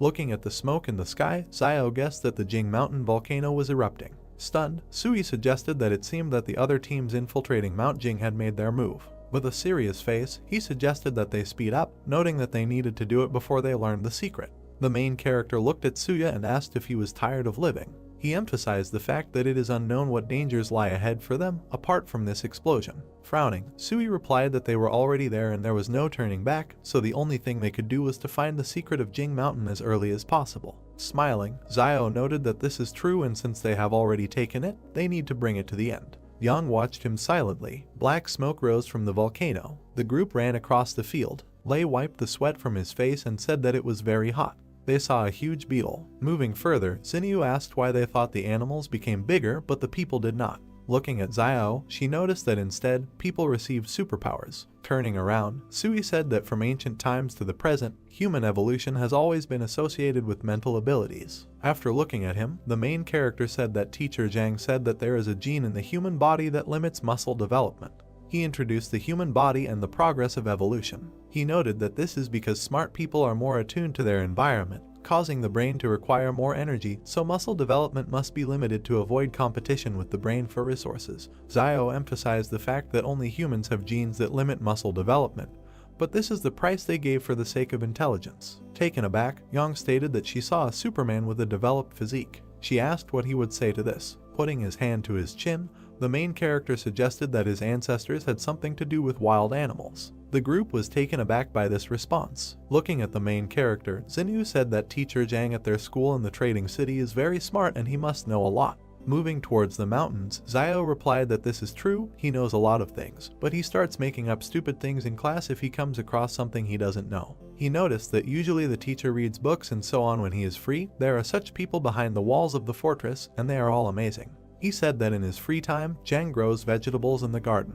Surprised, Xinyu asked why things in the trading city were not exactly as she thought. Teacher Zhang sneezed loudly. Sui asked him to wait with a serious face, noting that there was a human body ahead. They walked towards the human remains. While examining the corpse, they wondered how he could suddenly appear there and perhaps it was someone from the King Consortium. The main character was suddenly taken aback. Holding up the iron pendant, Xiao asked in his thoughts if this was the badge that the soldiers carried with them. He read on it that it was Suzia. The enraged protagonist said that it was Suzia who died from bee venom, and whose body mysteriously disappeared before they entered the gorge. He asked how Zhu could have ended up there. Taken aback, he wondered if something had brought his body there. Raising his hand to the bones, the main character said that judging by the wounds on his body, some animal had eaten his entrails. Examining the remains, Xiao asked what animal could have left such teeth marks, judging by the even bites on the body. The frightened Sui cried out that these were marks of human teeth. Turning around, the main character asked if he was sure. Sui replied that he was almost sure of that. Looking away, he revealed that he was bitten on the hand by his first love when he broke up with her while he was still in school. With a cry, Zio asked how he found the time to talk about such things when they were all scared. Looking at the corpse, Sui asked why there were traces of human teeth on the corpse and whether someone had gone crazy from hunger and eaten their own kind. Frowning, Zio asked what the guys thought, whether it was possible that what was dragging the chain last night was a person. The group was scared by this theory. Grabbing her gun, Young yelled that they were getting out of there and using a 3-man tactical formation in case something sneaked up on them. Turning around, Zio asked what a tactical formation was. Young asked if his teacher taught him this, noting that she thought he knew everything. Pointing her finger at the floor, she asked him to go to her left, adding that everyone controls their own sector of vision and should shoot directly at any strange creature approaching. Smiling, the main character replied that he understood everything. Moving along the gorge, the main character thought that Yang seemed to have taken command. As a matter of course, and no one said anything else. He assumed that everyone understood that Yang is not so simple. She is not only ruthless and not afraid of the changes taking place, but also knows details about the source of Flame Company. The sounds of gunfire were heard from the volcano. Looking up, Sui reported that the firefight was becoming more active, and it seemed that they were getting closer to the secrets of Mount Jing. Looking at the floor, Zio asked what was there. Sui picked up the shell casing from the floor. Examining it, he said that it was from a bullet fired by the King Consortium. The group was surprised by this. Looking at Zio, Sui whispered that it looked like the King Consortium was also there and had already made their move. The wild boar ran towards them. The group was scared. He ran past them. The guys targeted him and shouted that he was limping and they would take advantage of it. Liu said he never thought he would eat meat again. An enraged Sui ordered the boar to be left behind. Taken aback, Liu noted that he himself ran straight into their arms and they did not eat for almost a day. Smirking, the main character said that he envied them that they had brains, but they didn't even really need it. Liu asked what he meant. Raising his hands, Sui asked if it seemed like they would give away their location if they started frying meat there and lighting an open fire. Liu asked if the safest thing to do would be to defect to the king people if they were there. Holding her cap, Yang noted that the king had come for the secret of this place and would not let them go if they found it. Looking at the guys, she said that in this case the safest thing is to kill them as soon as they meet them and never show mercy. She noticed that to be merciful to enemies means to be cruel to yourself. Turning around, Sui asked them to move on, adding that turning back was certain death and moving forward was the only way to survive. Lei and Liu walked past Yang. Sui said that they further avoid meeting the King Consortium fighters based on where the shooting is coming from. Lei stated that he thought they would starve to death before allowing the Kingmen to catch them. Yang looked after them. Smoke rose from the volcano. Looking into the dark forest, Sui said that perhaps in an hour they will know what is hidden in this Jing mountain. He suggested that there was much less shooting. Looking at the main character, he whispered that if they had to fight guerrilla warfare in the future, they would have to abandon the other 3, who would not be able to keep up with the 3 of them. Turning around, Zio looked at the tired group members and agreed with Sui. Turning around sharply, Sui asked where Yang was. Standing in the forest, Liu asked where she was and when she disappeared. Stunned, Zio thought that with Yang's power, it was impossible to disappear without warning unless she herself wanted to leave. They looked at each other and nodded. The sounds of chains were heard in the forest. The frightened members of the group screamed that they heard this sound again. Looking into the forest, Liu screamed that this monster couldn't take Yang away. He saw that the people in front of him had disappeared. Frightened, Liu started screaming loudly and asked where the 2 were. Standing in the forest, he asked why the 2 had disappeared. Lei looked back and said that the sound was getting closer. Liu began to run away from there. He closed his eyes in fear. Lei overtook him. Running after him, he shouted that Lei had just been injured and was already running so fast, and Xinyu was a big star and was running very fast. Liu frowned. He tripped Leia. While escaping from there, Liu asked for forgiveness, noting that someone must be sacrificed in order to survive. The monster rushed at Lei. Stunned, Liu turned around. Blood began to flow from Lei. The monster was sitting on him. Liu and Xinyu continued to run. Closing his eyes, he screamed that he just wanted to come back alive, and there was nothing wrong with that. He looked at Xinyu with an angry look. He extended his hand to her and said that in order to survive, you need to sacrifice something. He couldn't reach her. The soldiers pointed their guns at them and asked who they were. Pointing his finger back, Liu said that a monster was running after them. The military surrounded them and ordered them to sit on their knees and put their hands on their heads. Raising his hand to the headphones, the soldier said that an escaped test subject had been found and he was requesting support. The soldiers began to advance into the forest. The monster rushed at them. The military started shooting at him. The animal avoided being hit by bullets. The soldiers tied their hands with a collar. They picked them up. The soldiers found a girl's doll under Liu's cloak. They began to examine her. The monster continues to advance through the forest. As Zio walked up the mountain, he thought that when Yang was still around, the group held each other back, forming a short stable team, and now that Yang suddenly disappeared, the team instantly collapsed. Frowning, he noted that he and Sui had unspokenly decided to go it alone, and, after all, they couldn't trust each other yet. Looking at the mountainous area, the main character began to think that he was wondering what the secret was for which all the forces were fighting. He mentally noted that he was not going to return empty-handed, so he would go in and look around. The soldiers moved through the forest. As he walked up the mountain, Zayo noted in his mind that people were following him.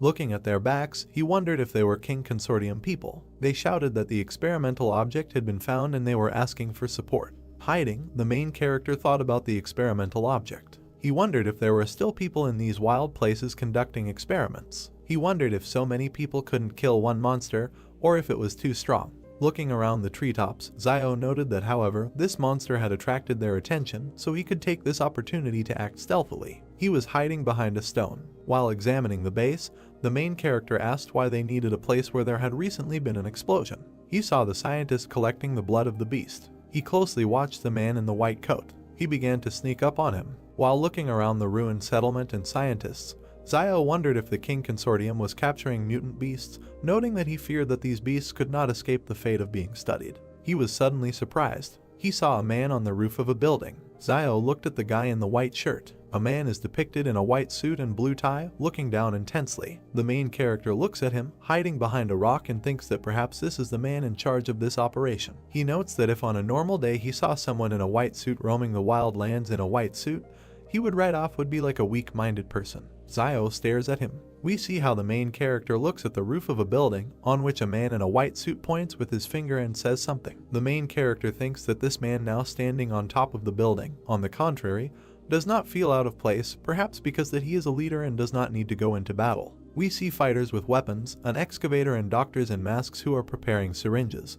The main character thinks that the surrounding area is heavily guarded and the number of fighters could reach 1,000. He notes that it looks like the King Consortium intends to find the secret of the mountain that he talked about Zoo, and that in the current state of affairs, he is unlikely to be able to compete for what they are looking for, and there is no point in him taking risks for the sake of a secret unknown to him. Zayo looks at the broken street and thinks about leaving everything as it is. We see a destroyed building. The main character walks along a road littered with rubbish and debris. He walks around the ruins from the city and thinks that it is amazing that there is a huge city here, and although all the buildings are in pieces, the main structure is still intact. Zayo takes a step through the rubble. He walks forward through the ruins. We see his back. He thinks that one can only imagine how beautiful this city used to be. Zayo turns around in surprise. He looks at the surviving sign and reads the title. The main character thinks that Zayo you can sounds a little mysterious. Zayo sees another sign and lists what he has already seen: a beauty salon, fast food, and a health center. The main character looks thoughtfully to the side and remembers a strange doll, a QR code, and a sign with an image. He asks the question that he risked his life, went all the way to find all this. Zayo stares ahead and thinks about waiting.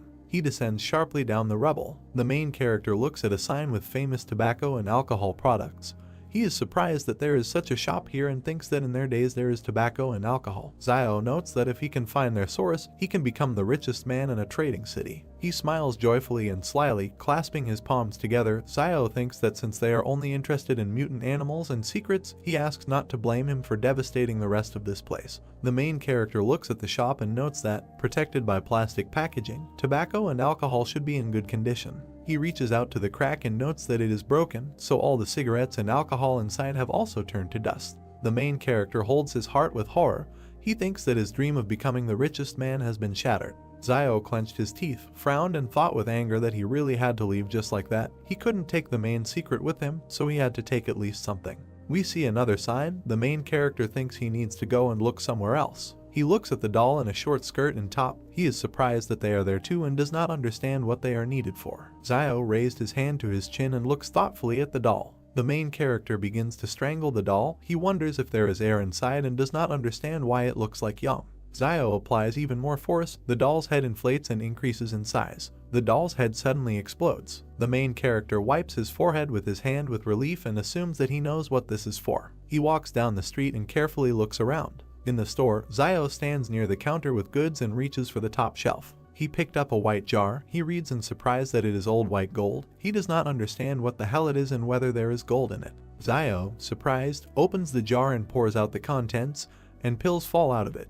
The main character furiously throws the jar on the floor and thinks that all the people of the old world are liars. He emotionally says that this is some kind of Zio you can, and there is no gold in him. Zio closed his eyes and raised his hand to his chin thoughtfully, noting that he heard Wang say earlier that there were shops selling gold behind the wall. Dollar signs appeared in his eyes. He reasoned that this city is very large, so there should definitely be a store like this there. We see the facades of buildings and the starry sky. The main character notes that in their days gold is a valuable currency, and it does not deteriorate, so if he finds it, he will definitely be rich. A brick building is shown. The main character's brother goes with a flashlight to Zioyu, who is sitting on the mattress, and thanks her for taking care of him all the time lately. The sister replies that it is good that Yuan's temperature has subsided, otherwise she would not have known how she would have explained this is Ziosu. Yuan puts the lamp on the table.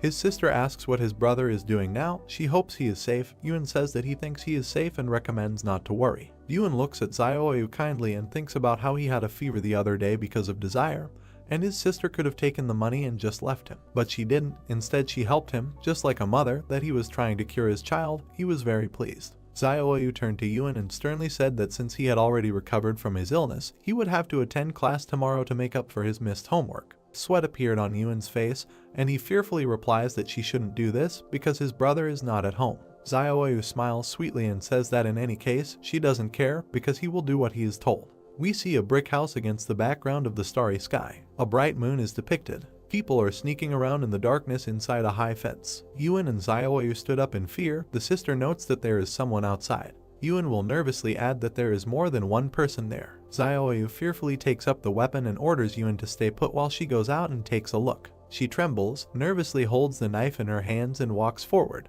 Yuan watches her leave the house. A bald man kicks in the door, and another one stands nearby. They attack the stunned Zioyu. She screams and points the knife at them with her eyes closed. A man with an angry face tries to snatch it.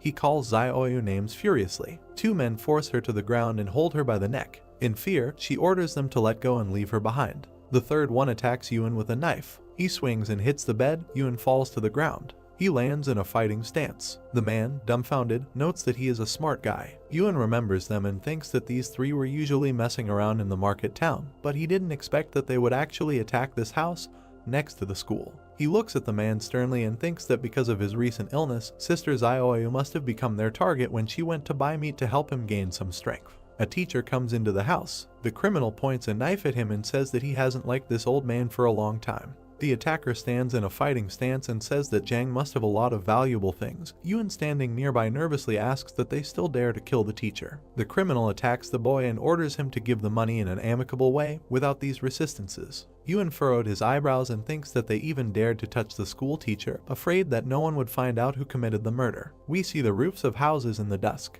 The attacker brandishes a weapon and a wound appears on his body. Yuan sharply fired his pistol at him. The other two men are shocked and don't understand where he got the gun from. Yuan continues to shoot criminals. They start running towards the exit while the boy shoots. Two unknown people watch as a man lies on the ground. Yuan furiously pointed a pistol at the lying man, and the others began to scream in horror and run. Yuan shot at them. All three died. They are lying on the ground. Zioyu looks out with the teacher. Yajin says with horror that he knew that Zio was quite a ruthless person, so he understood that Yuan would be like him. He looks at the boy in surprise and says that he couldn't even think that at 13 Yuan would dare to shoot someone. Yuan holds the gun with trembling hands. He is shaking all over in shock. Zioyu holds him by the shoulders in horror and screams his name. She hugs the boy and tells him not to be afraid and that everything will be fine because everything is already over. Jaeon watches his sister hug the boy and asks if Zio left this for him. Sister and Yuan look at the gun. The teacher asks if this is why Yuan went alone into the wilderness to make sure no one found him.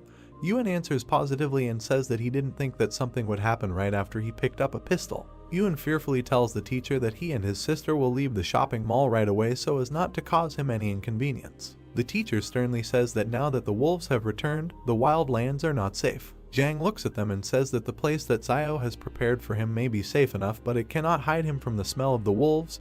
He says that they do not need to run away because he will handle everything. Yuan looks at him incredulously and thinks about what the teacher can do to handle something like this. We see the roof of the house, the moon and stars. People go forward and say that the weapon was actually taken by this Ren child. There are many people in uniform walking. One of them angrily says that this child is the only one in this market town who has the opportunity and courage to touch a weapon. Van smiles and tells the commander that it must be some kind of misunderstanding. The commander stands opposite the old man and says that now he is almost sure that Wang Dingyang was killed by Xiao. The first says that the commander and Wang Dingyang were not on good terms either. He suggests discussing whether Wang Dingyang was killed by Xiao. The commander puts a gun to the old man's head and orders him to get out of here.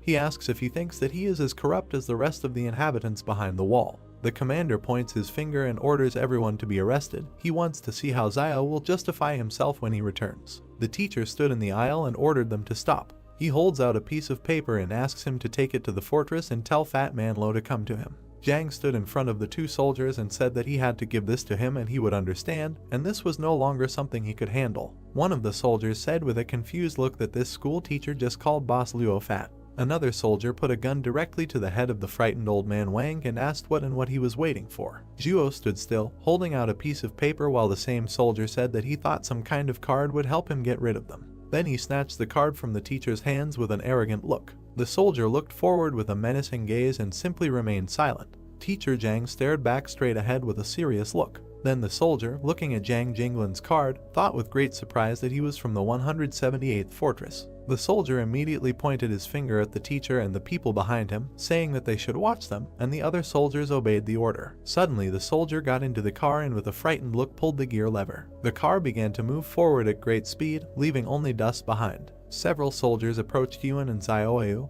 and one of them ordered that they need to be searched, while the other said that no one should move. One of the soldiers searched the boy and asked where the gun was hidden, while the other pointed his weapon at him, telling him what he should say. Yuan looked forward sharply with an angry gaze. The two soldiers, greatly frightened, trembled and looked forward. Xiaoyu turned to Mr. Zhang, asking if everything would be okay, and he turned back and said that there was no need to worry and everything would be fine and they wouldn't dare to do anything to them yet. Yuan said that he apologized for the trouble they caused him, and Zhang, turning in his direction, said that they were not to blame, this world was wrong, and he should thank him for saving him recently. Yuan asked him what he did before teaching, and Zhang, standing sideways, said that he was a military man, while he asked why he stopped being a military man.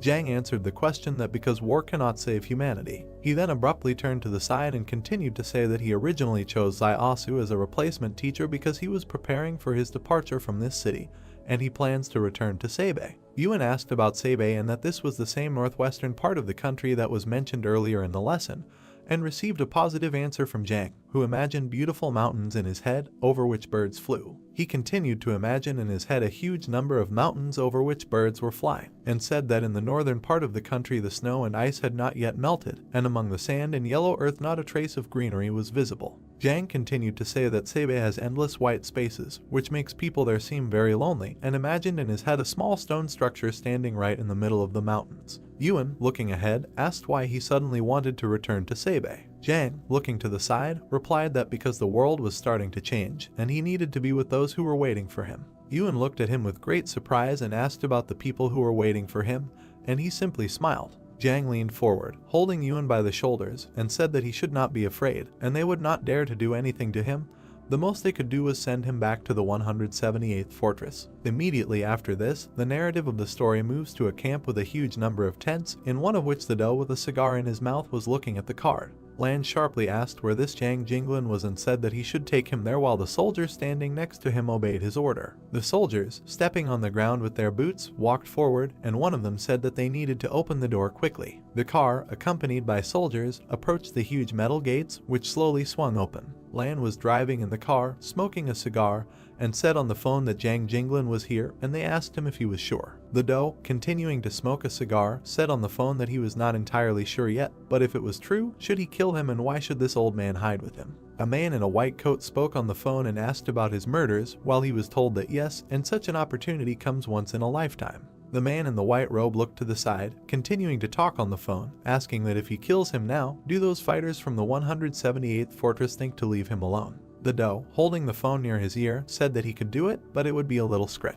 A man in a white robe, speaking on the phone, asked what he thought. There was an impenetrable wall in this world, and why not just send him back to the 178th fortress, let Sabei continue to guard him. The man in the white robe looked to the side, saying that even if he had to die, he couldn't die at the hands of the King family, let alone them with him. While Lan spoke on the phone that he was the case if he one day, and that he answered him that later it would not be too late to kill him, but for now let someone else have a headache first. Then the man in the white coat asked on the phone what By the way, if there was a tramp named Ren Zaiasu in his area, and Lan, continuing to smoke a cigar, asked about that medicine seller. The man in the white robe nodded his head, holding his hand in his pocket, not saying that Luo Xinyu is a singer, Ren Zaiasu is a medicine seller, and asked what Enhuyang Zaiajin is, while Lan asked about her on the phone and said that he never haven't heard this name. The man in the white robe said on the phone that there were 2 more questions: how many years had Luo Xinyu been a singer in the fortress, and whether this Ren Zaiasu had relatives or friends. And Lan, sitting in the car, said that Luo Xinyu had become famous in almost 2 years, and Ren Zaiasu seems to have a brother. Suddenly, the soldier sitting next to him said that this Yang Jinglin was his friend, and Lan asked with a displeased expression what kind of coincidence this was.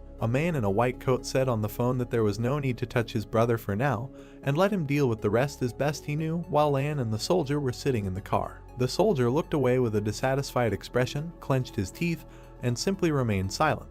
Immediately after this event, the narrative moves to a huge city standing right next to the mountains. A man in a white robe lowered his hand with a walkie-talkie in it. The man in the white robe turned sharply to the side, looking forward. The man in the white robe, sharply behind the block, said that he forgot to introduce himself, and he is King Zhen from the King Family Consortium, Luo Lan's younger brother. King looked towards Liu and Xinyu kneeling in front of him, saying that he was glad to meet them. Xinyu looked straight ahead with great disdain as King called them Mr. Liu Bu and Miss Luo Xinyu. King walked forward and said that they should tell him more about these 3 people: Zhu Xianchu, Yang Zaiajin, and Ren Zaiasu. King arrogantly looked at Xinyu sitting below and asked if there was something connecting Ren Zaiasu and Yang Zaiajin. They say that the names sound very similar. Liu exclaimed with fear on his face that they were not connected in any way. He then looked at King and said that Zhu Xianchu is a Superman who has the ability to release a shadow from his body that can even stop a bullet.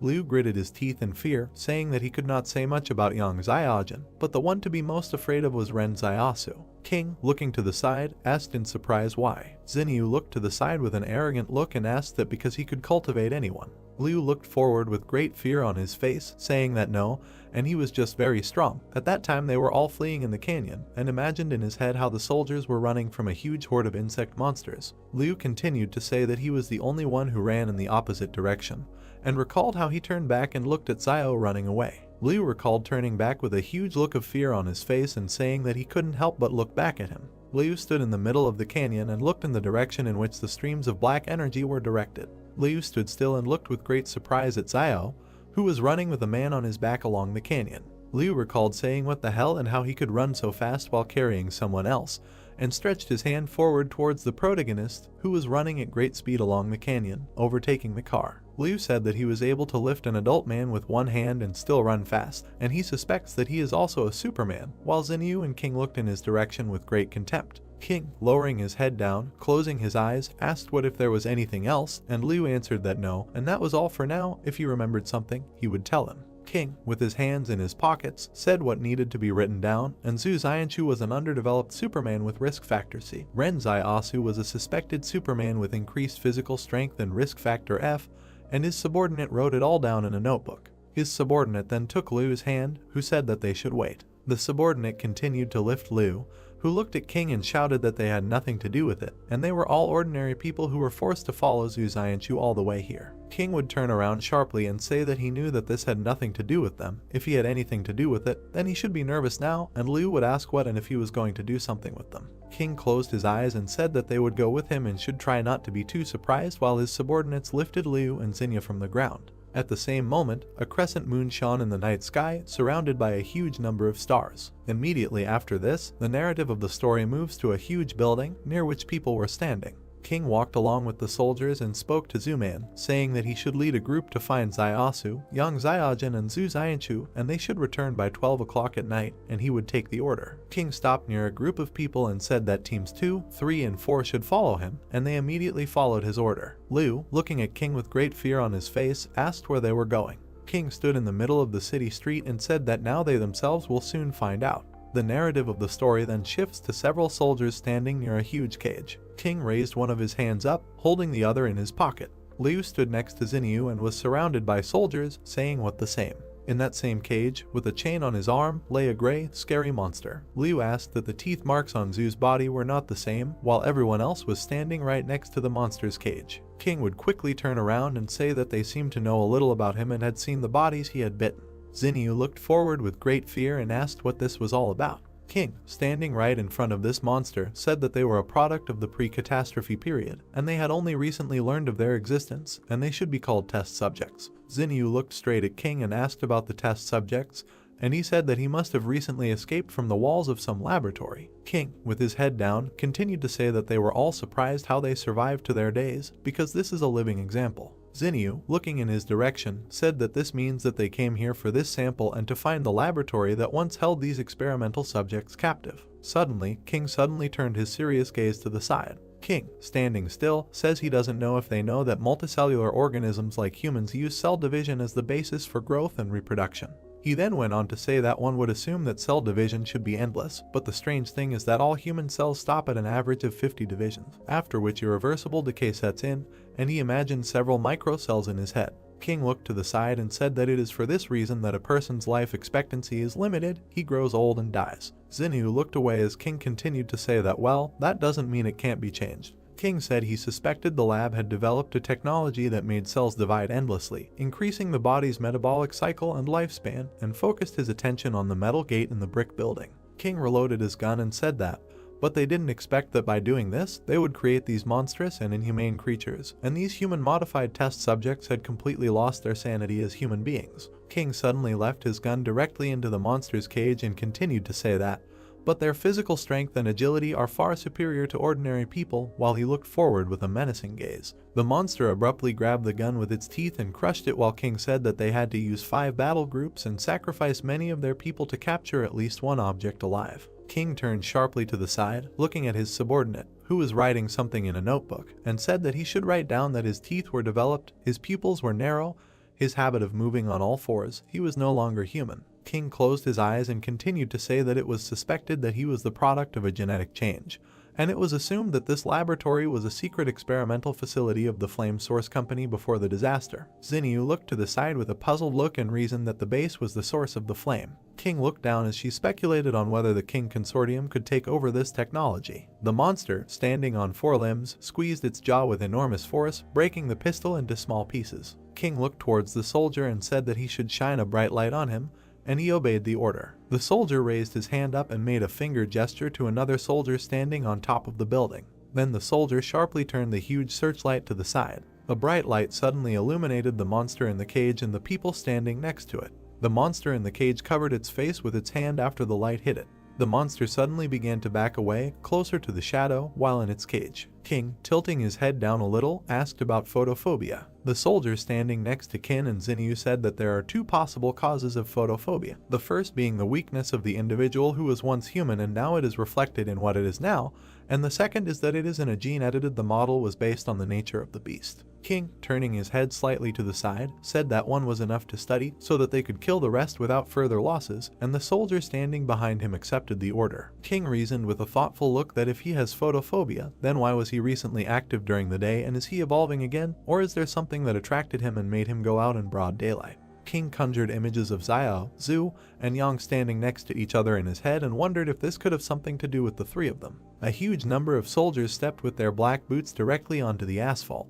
Man in a shirt stood in the middle of his subordinates, while through the radio they asked him what they had found, not them. Man in a shirt, using a walkie-talkie, said that there were no leads yet, but an active search was underway, and in response they told him that it was good and they should find them as soon as possible. Immediately after this, the narrative of the story moves to one of the buildings in the destroyed city. Xiao stood near the entrance to a huge building and wondered if all the stores before the disaster were built on such a grand scale. The protagonist focused his attention on the nameplate hanging on the building and reasoned that this was Lu Wang's department store, and if he could open a department store, then there might be a gold store somewhere. Xiao entered that same department store and moved slowly around it, wondering what kind of mess it was and whether there could be a gold store here. Suddenly, the protagonist turned sharply back and looked at the shelf with goods. Right on the shelf were toys of characters from Journey to the West, and Xiao reasoned that Journey to the West, and wasn't that the name of the book that Zhu Xianchu mentioned earlier. Then the protagonist stretched out his hand to the toys and reasoned that the one with the stick must be the general, after all. Xiao walked away from the toys and wondered where the gold store was. The protagonist approached the sign indicating that this was the Chaosu Fuk jewelry store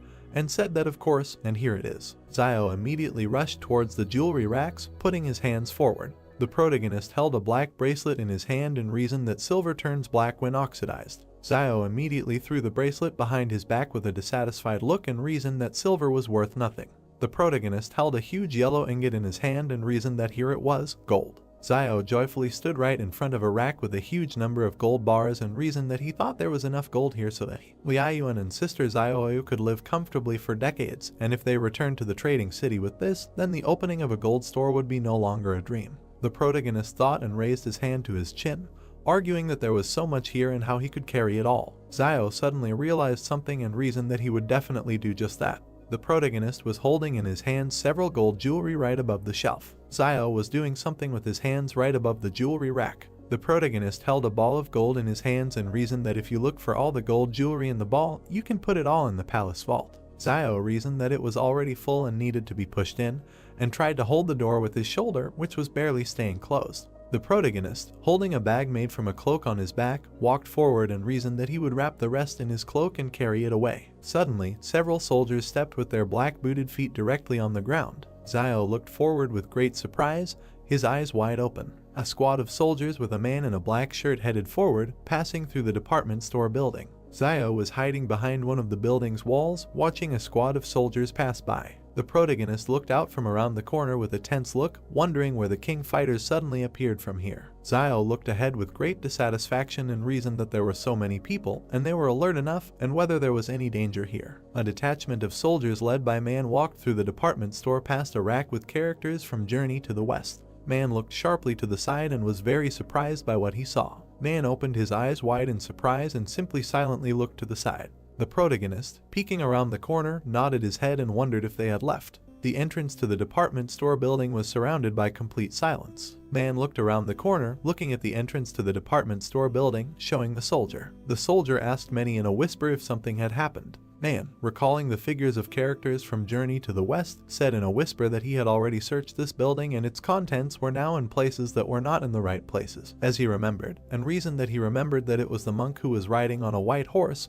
and next to it stood a monkey. Man looked out from around the corner, standing next to the soldier, and said in a whisper that it looked like someone had been here, and perhaps even still inside, and reinforcements needed to be called to immediately surround the area. Man suddenly made a gesture with his hand, sending the soldiers forward. At the same moment, soldiers lined up on both sides of the entrance to the department store building. The protagonist looked forward with great surprise, his eyes wide open. A huge number of soldiers stood near the entrance to the department store building. Zio turned around with great surprise and looked to the side, reasoning that why the king fighters decided to turn back. The protagonist turned back and leaned against the pillar, reasoning that it looked like Liu Bu and the others had revealed his existence to the king consortium after they were captured, which meant these guys were coming for him. Zio looked sharply down at the bundle from the cloak that contained the gold, and reasoned that it looked like he couldn't take the gold. One of the soldiers made a gesture with his hand and looked forward with a serious look. At the same moment, a detachment of a large number of soldiers armed with machine guns immediately entered the department store building. The detachment was divided into two and dispersed in two different directions. One of the soldiers turned towards Manya standing next to him and said that he should take a look at this. Then the soldier opened the cloak, which contained a huge amount of gold bars, and said that there was a bag of gold, presumably thrown away by the tracking object. Man looked down, saying that he was interested in gold after coming all this way, and the person who could do this was probably the vagabond Ren Zaiasu. Suddenly the soldier sharply raised his head up and saw a silhouette in a cloak in the flight between the stairs. The soldier immediately radioed that the target had run to the second floor, standing next to the stairs. A huge number of soldiers at the same moment ran up the stairs, while the radio transmitted that the target had run to the third floor. Man stood near the stairs, looking at the soldiers who were climbing it and shouting that they should go ahead and not let him leave. Man stood still, raising his head up, reasoning that something was clearly wrong, and Ren Zaiasu foolishly decided to run upstairs. If he continued to run upstairs, he would simply end up surrounded by them on the roof. Man closed his eyes and thought, reasoning that he was very greedy for money, but abandoned it as soon as he found himself in a dangerous situation, and his decisive refusal of gold gives the impression that he is acting more decisively than recklessly. The protagonist slipped between flights of stairs with great speed. Zio ran very quickly straight up the stairs and reasoned that they had noticed him and would probably send someone to cordon off this entire building.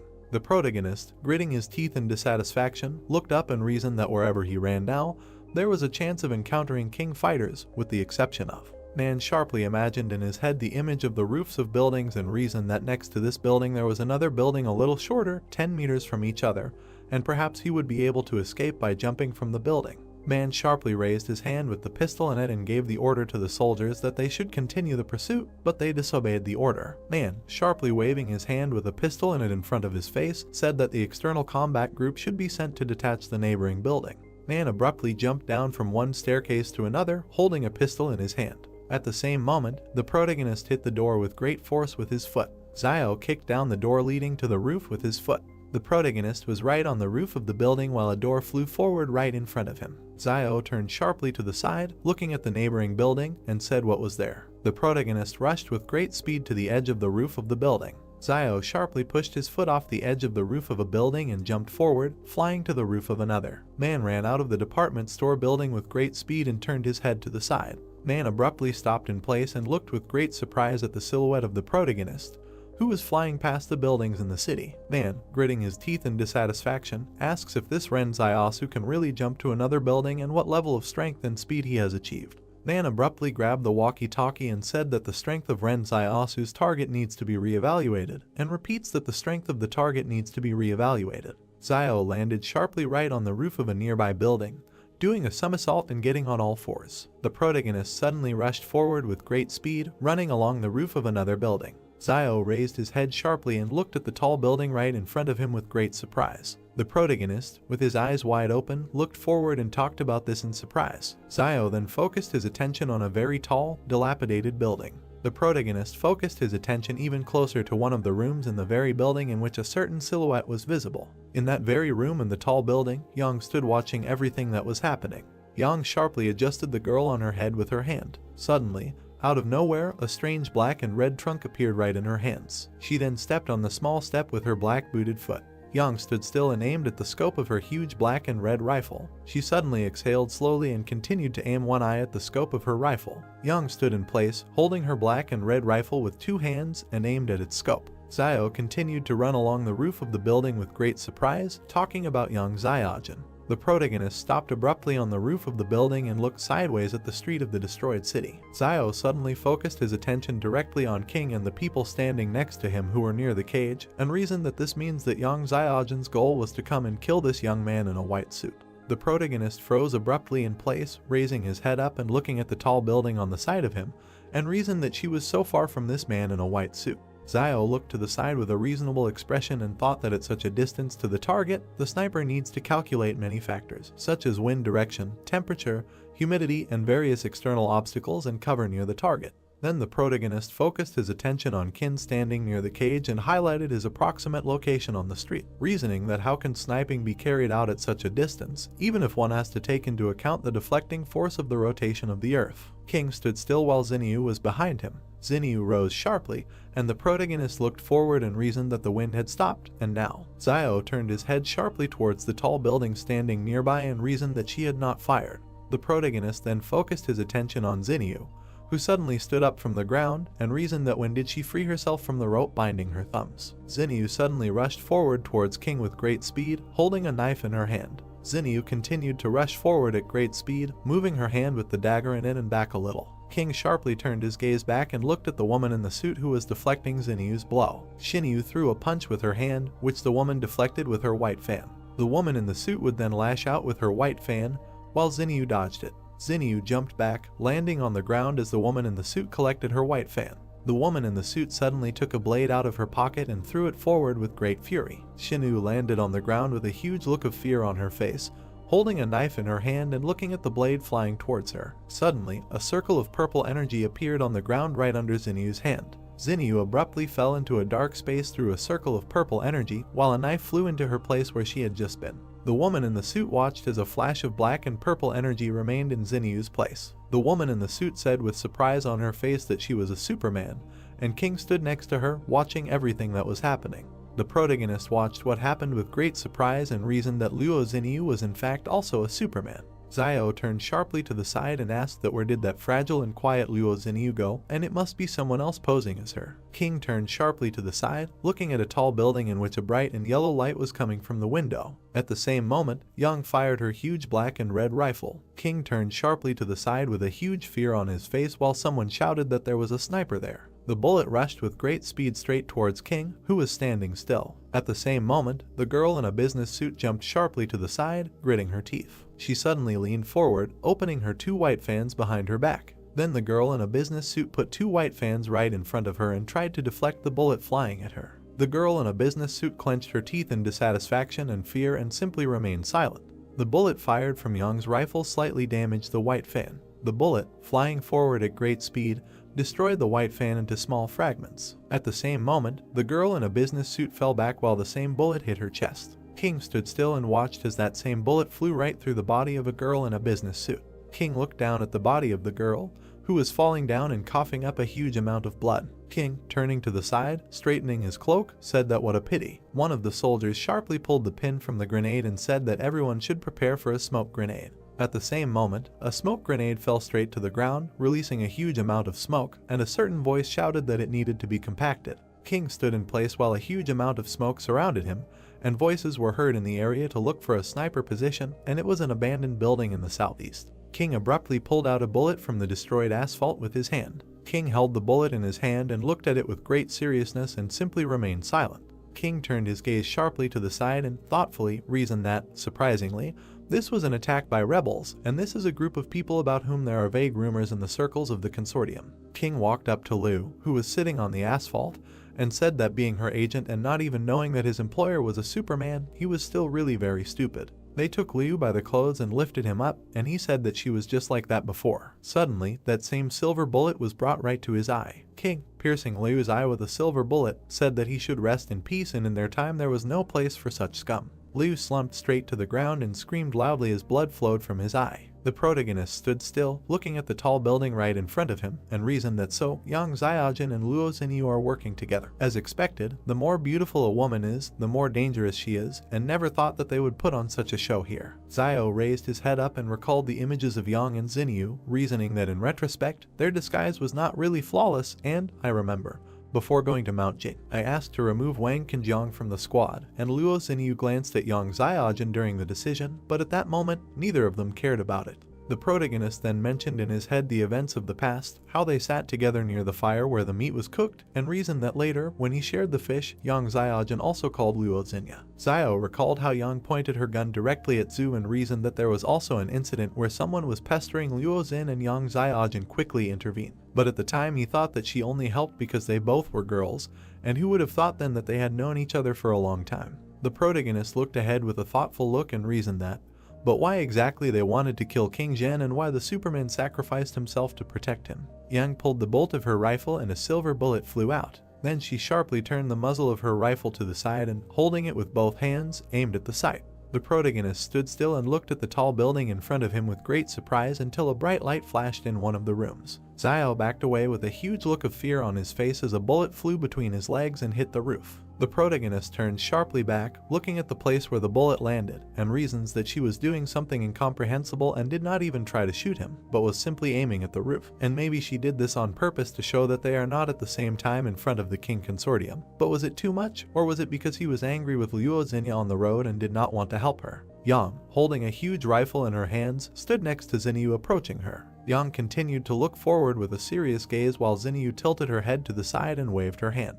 At that moment, the two of them suddenly jumped into a portal created from dim blue energy. Xiao watched everything that was happening, reasoned that no, and they just left, and don't they want to take him with them. A huge number of soldiers ran down the street, holding machine guns in their hands. Xiao looked down from the roof of the building at the huge number of soldiers approaching him and reasoned that this was bad, and so they decided to throw everything at him and calmly leave, and maybe it was convenient to leave, but why involve him in this? The protagonist suddenly pulled out a pistol from behind his back and reasoned that he was careful everywhere, but still ended up in the ass. Man sharply broke down the door leading to the roof with his shoulder. Xiao, running sharply forward, fired his pistol and cursed displeasedly. The protagonist continued to run forward straight along the roof of the building while the soldier covered Manhwa from his bullets with his shield. Suddenly, Man jumped out from behind the soldier with the shield and fired straight forward from his pistol. Xiao jumped to the side with great speed, dodging several bullets fired by the enemy. The protagonist suddenly jumped up and rushed forward with great speed, reasoning that there was no more hesitation.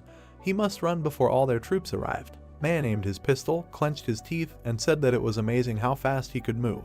Man pointed his pistol towards the nearby building where Xiao was landing, and spoke over the radio that the target was running away for 10 o'clock and the blockade ring needed to be tightened. The protagonist at the same moment landed directly on the roof of a nearby building, squatting, and reasoned that it was previously assumed that they would enter the city blockade together with Yang Xiaojin and Zhu Xianchu. Xiao looked forward with great displeasure after landing on the roof and reasoned that even if he had to run away, he would be the fastest. Then the protagonist suddenly jumped off the roof of the building and headed forward at great speed. Xiao jumped from the roof of the building, landing directly on the road between the houses, and reasoned that it seemed like he had greatly underestimated them. The protagonist ran at great speed along a narrow alley between houses and reasoned that only by entering the forest could he be saved from the persecution of the king. Xiao continued to reason that, after all, he was more familiar with the laws of survival in the forest than they were, while a huge detachment of soldiers was in the middle of the street in a dilapidated city. Suddenly, a huge amount of magma rose into the air right from the mouth of one of the volcanoes, and the sound of an explosion was heard throughout the area.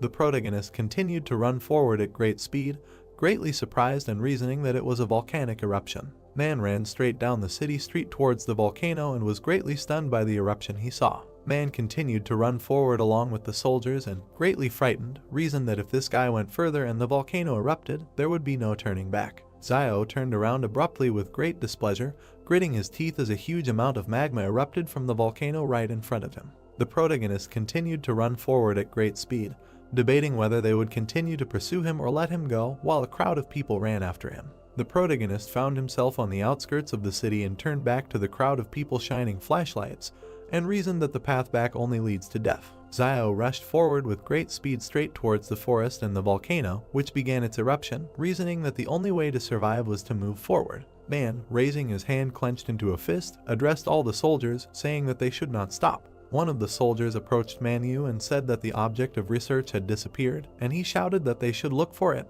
and they accepted his order. Man looked at his watch and said that the control time for the 100 meters is 3.92, and the strength is unknown, and as soon as they find him, they need to kill him on the spot. A huge number of soldiers with weapons and flashlights in their hands moved through the forest, while Man reasoned that no matter where he was hiding, even with a pistol in his hand, he would not be able to shoot so many people at the same time, and if only he appeared, they would turn him into a sieve. Xiao, hiding behind one of the trees from the bright light of the soldiers' lanterns, reasoned that with so many people searching at the same time, he did not think that they would start shooting indiscriminately. The protagonist, peeking out from behind a tree, looking at the soldiers who were looking for him, was very puzzled. Xiao, peeking out from behind a tree, reasoned that he would soon be found, and suddenly jumped out from behind it straight towards a huge number of soldiers and Manhwa. The protagonist slashed directly at several soldiers, lifting them into the air and landing directly on the ground while screams echoed throughout the area, and Man watched. Man raised his hand with the gun a little higher and asked what was the matter, while Xiao looked forward with a malicious grin. The protagonist jumped sharply, landing on a tree branch while the soldiers watched him, and said, pointing his finger at himself, that he was Zhu Xianchu and who would dare fight him. The soldiers looked forward with great surprise and, trying to comprehend what they had heard, simply remained silent.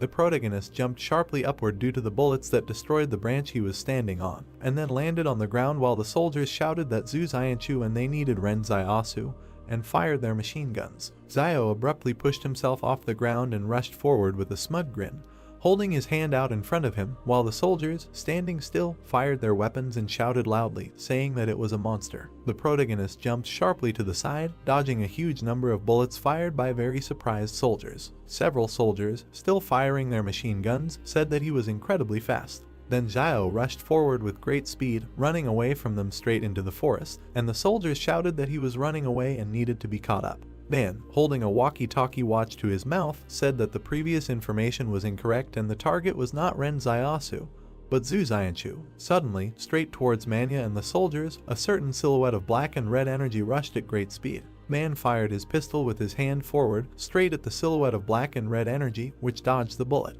The silhouette of black and red energy grinned sarcastically while Man, continuing to put his hand with the pistol forward, kissing, said that this was some kind of nonsense. At this moment, Xiao continued to run through the forest at great speed and reasoned that he did not expect that he would suddenly encounter so many superhumans, and Yang Xiaojin could create a peerless sniper rifle out of thin air, and Zhu Xianchu could manifest his own shadow, Luo Xinyu could move through shadows, and King Zhen's bodyguard could summon this strange white fan.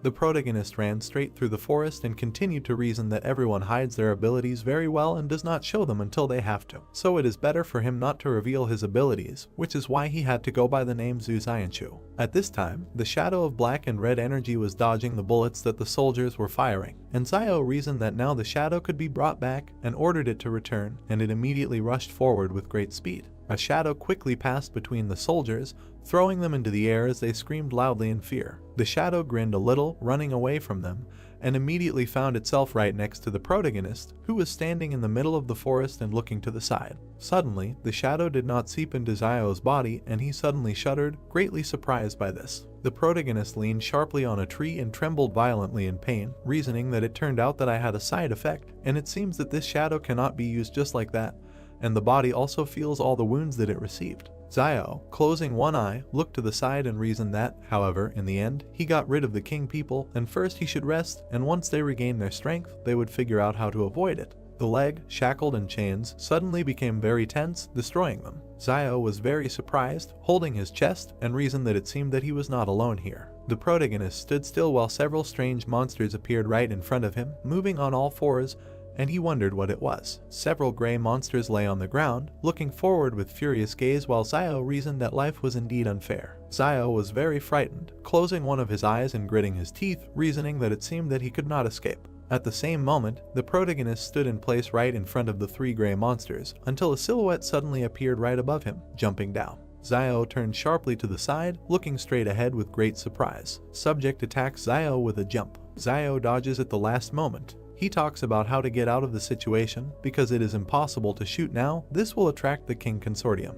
He gets up and realizes that it's hard to be squeezed on both sides. The subject also stood up to prepare to attack. Zio thinks that it's still better to attack with a dagger up close. More experimental subjects arrive from the forest. Now Zio can only rely on his dagger. He is very nervous and closely watches his opponents. Zio shakes his head in panic because the dagger is not in place. Zio doesn't understand where the weapon disappeared. He remembers how Yang ran into him before she disappeared. Ian is sitting on a cliff. Perhaps then she stole the dagger. Yang happily looks at the dagger. Zio wonders if she really took him back, although the trust that was between them would make such an act extremely heartless. Zio looks in surprise as the test subject climbs the tree. 3 test subjects crawl towards him. Zio tensed up and decides to attack first, for which he uses the ability copied from Zu. He casts a determined glance towards his enemies, deciding that this is not the time to be sad. Having sent the shadow to attack, he shouts to the test subjects to die. The unpleasant sensation makes him take aback and turn around. The subject attacked from the back, leaving a cut with his sharp claws. Zio screams. He roundhouses one of them in the face with his fist. He looks in surprise at the fist that hit the test subject's face. He looks at his hand in horror and screams in pain. A scream is heard against the backdrop of a dark forest. Zio throws the test subject aside, grabbing his face. Shadow Zio hits the test subject while he looks over his shoulder at the 3 lying humanoids and talks about the thickness of their skin since it cannot be injured without a weapon. The product of the experiment makes a big bite on the side of the shadow, which affects itself. Zio grabbed his phantom-bitten side and decides that if he continues to fight with them, he will definitely be eaten soon. Closing his eyes in pain, he thinks about how he can get a weapon. Zio stands defenseless while the test subject cuts his chest. He didn't have time to dodge. At the same time, another humanoid bites his leg. The incredibly strong test subject who bit Zio throws him aside with his teeth so that he does a somersault in the air. He hits the ground hard with his back and drops of blood fly out of his mouth. Along the way, his shadow is eaten by 2 experimental subjects. Another one is already flying, ready to kick a man lying in the chest with his foot. Zio was taken aback. The subject successfully hits the target with his foot. The palace sends Zio a message about the discovery of the breath of death. Making a grimace of horror, he realizes that he cannot use his power, which is very bad. He cannot die now. He screams, begging for a weapon. Blood pours out of his mouth. The palace notifies of the discovery of the breath of death and asks if Zio would be willing to open the seal. He sits on his knees and does not understand what seal we are talking about. Against the background of the starry sky, he asks about the price of opening the seal. The palace responds with the word loss. Zio doesn't know what loss awaits him. He is wounded and exhausted, sitting on his knees holding his elbow. He indignantly wipes the blood from his mouth, for he shed a lot of blood, ate a huge amount of wild roots while he was alive, and now the palace declares that he must lose everything, and on what basis it is not clear even to him. The test subject kicks him in the head and he flies off. Xiao asks the palace for an understanding of how he was given all this: the gold, the money, the gun, his brother Liaoyuan, his sister Xiaoyu, and even the clothes on his own body. He is on his knees again and asks why the hell does the palace even need his clothes. He does not receive an answer and offers to at least bargain. He gets hit in the jaw. He desperately wonders if this is the end, because he has lived so little. The palace gives him the result of the check, because Xiao only has 7 thanks left to collect before receiving the weapon. Xiao looks at the inscription against the background of the night sky and wants to thank himself all these 7 times. He cups his face, closing one eye. Xiao's first gratitude is that he never shies away from new opportunities. The second is that he is never afraid to face danger, while he thanks himself for the 3rd time for never compromising in the face of trials and tribulations. He is kicked again by the test subject. Xiao flies to the side. He stands up and thanks himself for the 4th time for always having a backup plan when faced with temptation. He closes his eyes and extends his hand forward.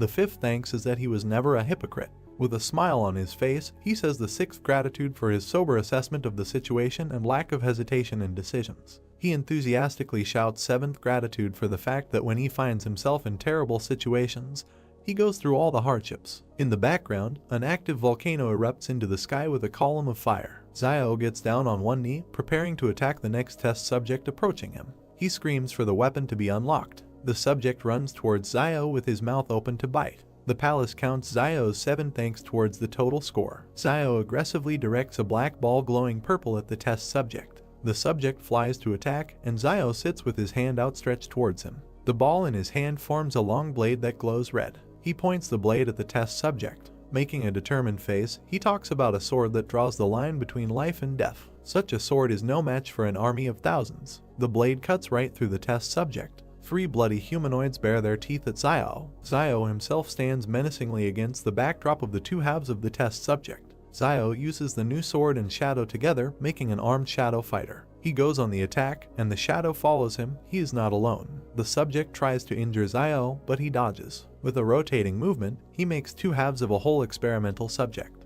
His shadow is not far behind and cuts the other 2 test subjects into pieces. Xiao stands epically against the backdrop of chopped up experimental subjects. He looks forward with determination and for the first time truly feels his superhuman power. The shadow dissolves as Xiao leaves the battlefield in victory. The palace publishes a new side quest. Xiao must receive 1,000 commendation coins to unlock the mid-tier weapon form. Xiao is perplexed by such a huge number of thanks. An armed group of people runs out of the forest. The King Consortium discovers several dead test subjects in the forest. They are surprised by what they saw. The Consortium commander concludes from the shoe print that only one person dealt with the group of test subjects. He is warily perplexed as to whether one person is capable of defeating 4 experimental subjects. The power of this person must be greater than the power of their consortium.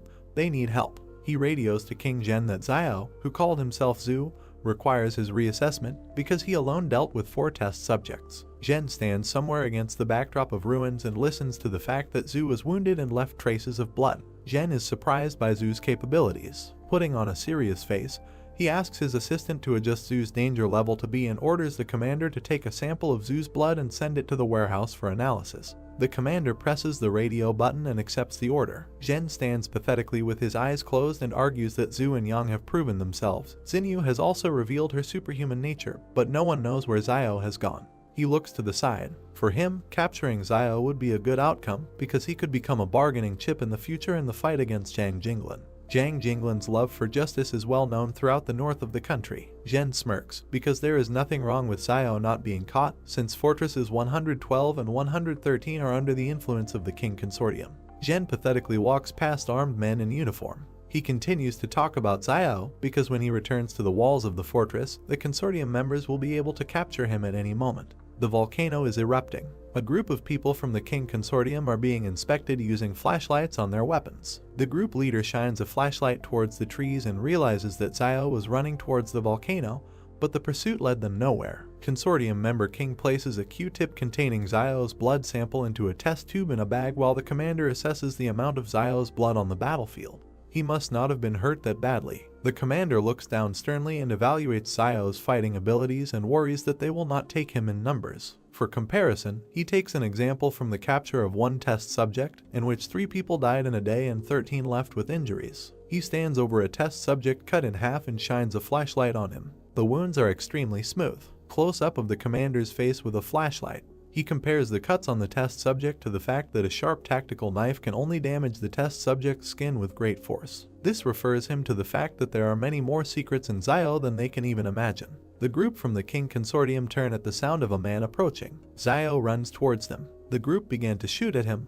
While the commander wondered why Zio returned, he seemed to be running away. A terrified Zio yells at the group to look at what's behind him instead of aiming at him. He struggles to escape from a huge crowd of test subjects. The commander was taken aback because he thinks that this could only happen if Zio took and tore up the lair of the experimental subjects. Zio calls upon his shadow to carry him on its back and orders the group to flee, for if they continue to just stand there, they will all die. In the background, a large cloud of test subjects is approaching them. The group led by the commander is in shock. They decide to disobey Zio and open fire on him. He dodges shots with the help of a shadow and is perplexed that in such a situation they would still prefer to shoot at him. The shadow is getting ready to jump. Zio decides to let the monsters play with the consortium group, for that matter, and with the help of the shadow he jumps to escape from pursuit.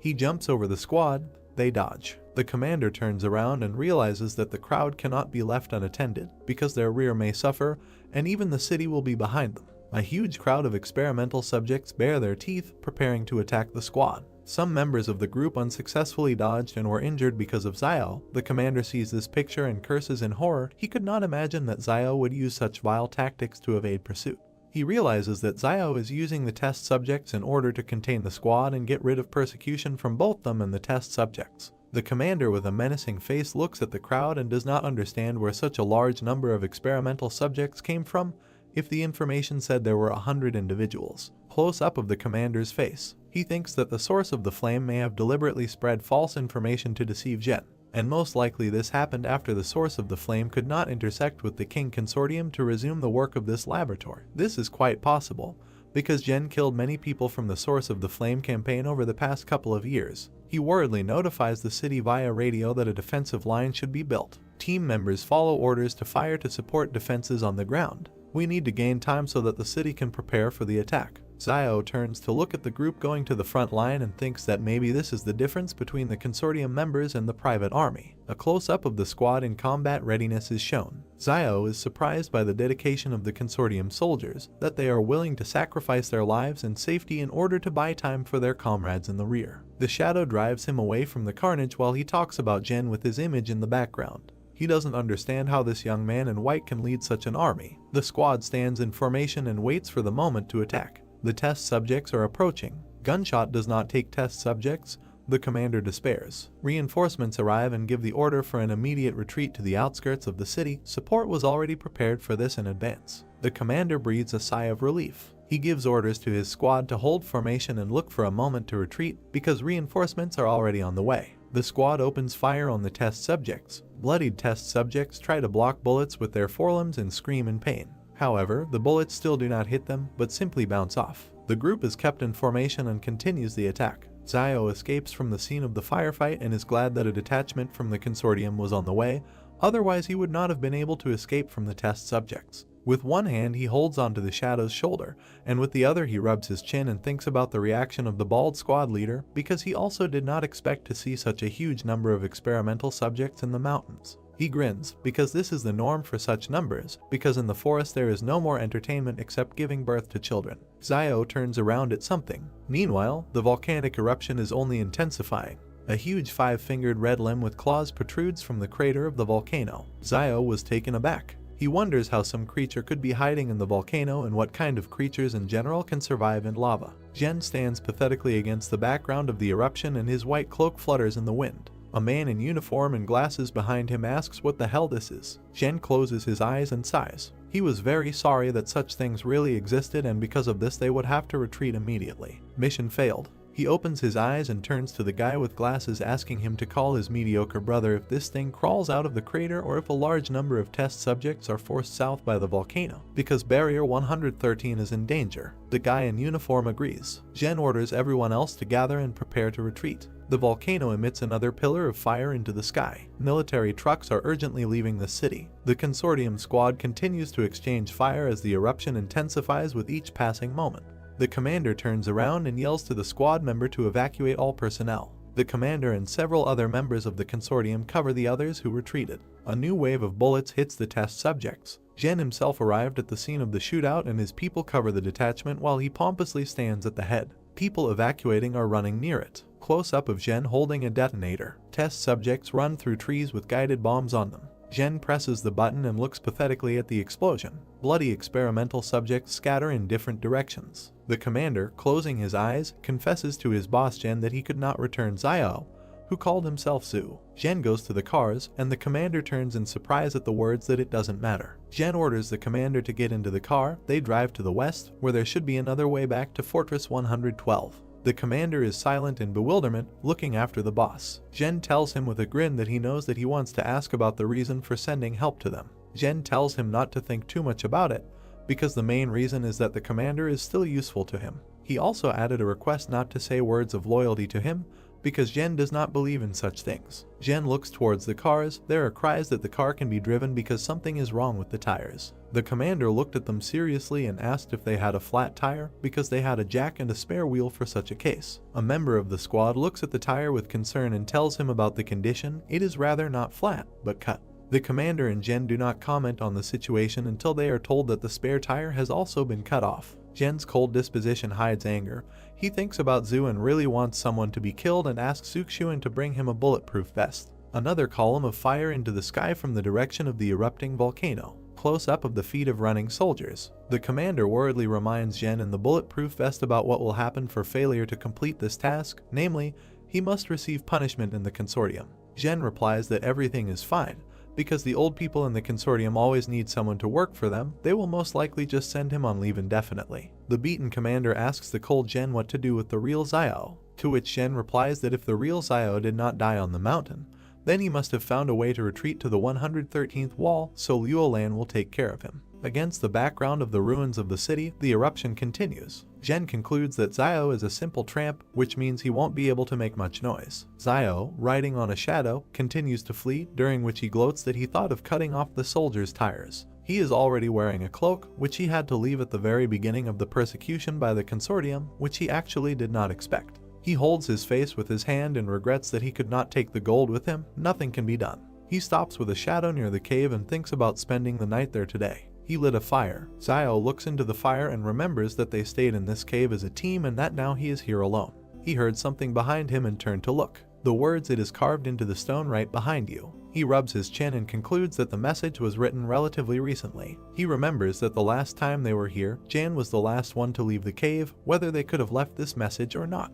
He looks thoughtfully to the side at the background of Yang's image and wonders if she is really so cruel that she would carve out such inscriptions to scare people purely for fun. Something flies out of the volcano like a fireball and bounces in a couple of places. 3 different animals run out of the forest. Xiao looks at the erupting volcano. He looks ahead warily and realizes that he won't be able to rest tonight and his time is running out. He finds himself riding the shadow again. He understands that in order to be saved he needs to continue his path. Xiao runs past the trees in a zigzag pattern.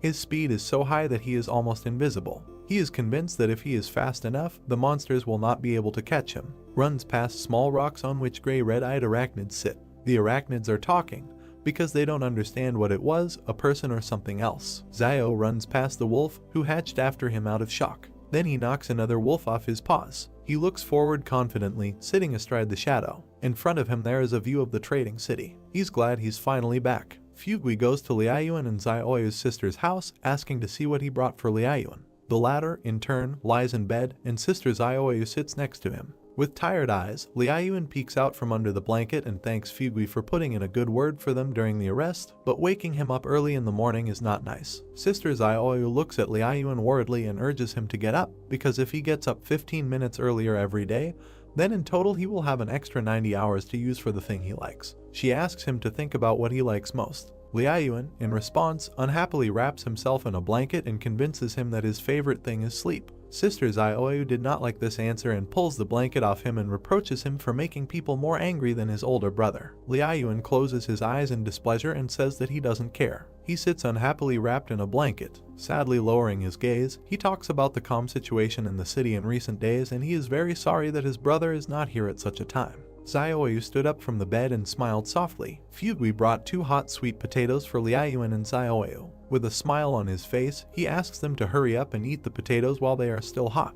Liayuan, without getting out from under the blanket, looks at the potatoes and asks Fugui about the reason for his love for sweet potatoes, because he cooks them every day. With a thoughtful face, Fugui remembered his dysfunctional childhood behind the 107th wall and told Liayuan that there was a famine then and he had to leave the wall after his father and go here to reunite with his relatives. Smiling again, he continued to say that despite the famine, before it was not as dangerous there as it is now. The story about his love for potatoes was that one day he and his father dug up 2 sweet potatoes in the field and Dad baked them for Fugui to eat. Then it seemed to him that baked sweet potatoes were the best thing in the world. Liayuan looks at Fugui enthusiastically. A conversation with Xiao pops up in his memories. He asked his younger brother if he knew why people were happy. They both sat and looked at the night sky and Liayuan asked his brother the answer to this question. Frowning, Xiao told his brother that human happiness comes not from pleasure, but from pain, because when, at a moment of unbearable bitterness, you try something sweet, a desire arises to fight for your life. Liayuan looks at the softly smiling Xiao in surprise,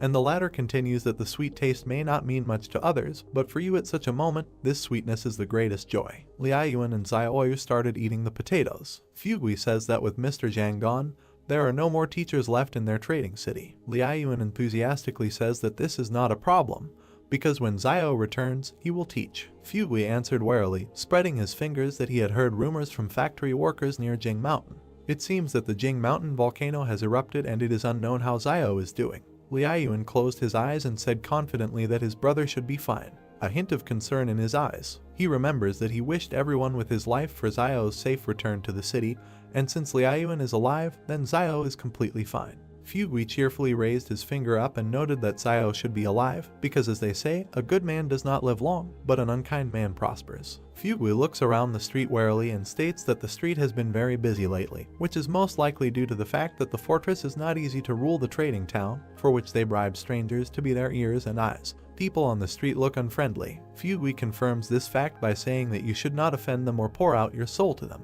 He still looks out the window and warns Liayuan and Xiaoyu to be careful these days if they want to leave the trading city. If anything happens, they should turn to Fugui and he will help them find their way, because in his opinion, all these people are here not because of the two of them, but because of Xiao. Xiaoyu asks Fugui in surprise why they need Xiao. Fugui nervously wipes his sweat with a towel and says that we are talking about Xiao and he could do anything to the team from the fortress, that's obvious. Liayuan and Xiaoyu were taken aback. Jen, the commander, and a couple of other people move through the forest. Jen looks ahead and curses because he doesn't know how much longer to go to get back to Fortress 112. The commander notices that the situation is so bad that even the boss has lost his cool. Jen grins at himself because his image is falling apart. Some guy saw a mutated arthropod and fearfully noticed the presence of a human face on its shell and assumed that they eat people. The soldier approaches the guy's screams and reprimands him, because Mount Jing is far from here, so he should go about his business and not get in the way. Not far from them, Xiao jumps off the wall. Xiao walks into the door of his house, where a surprised Xiaoyu and Liayuan stare at him.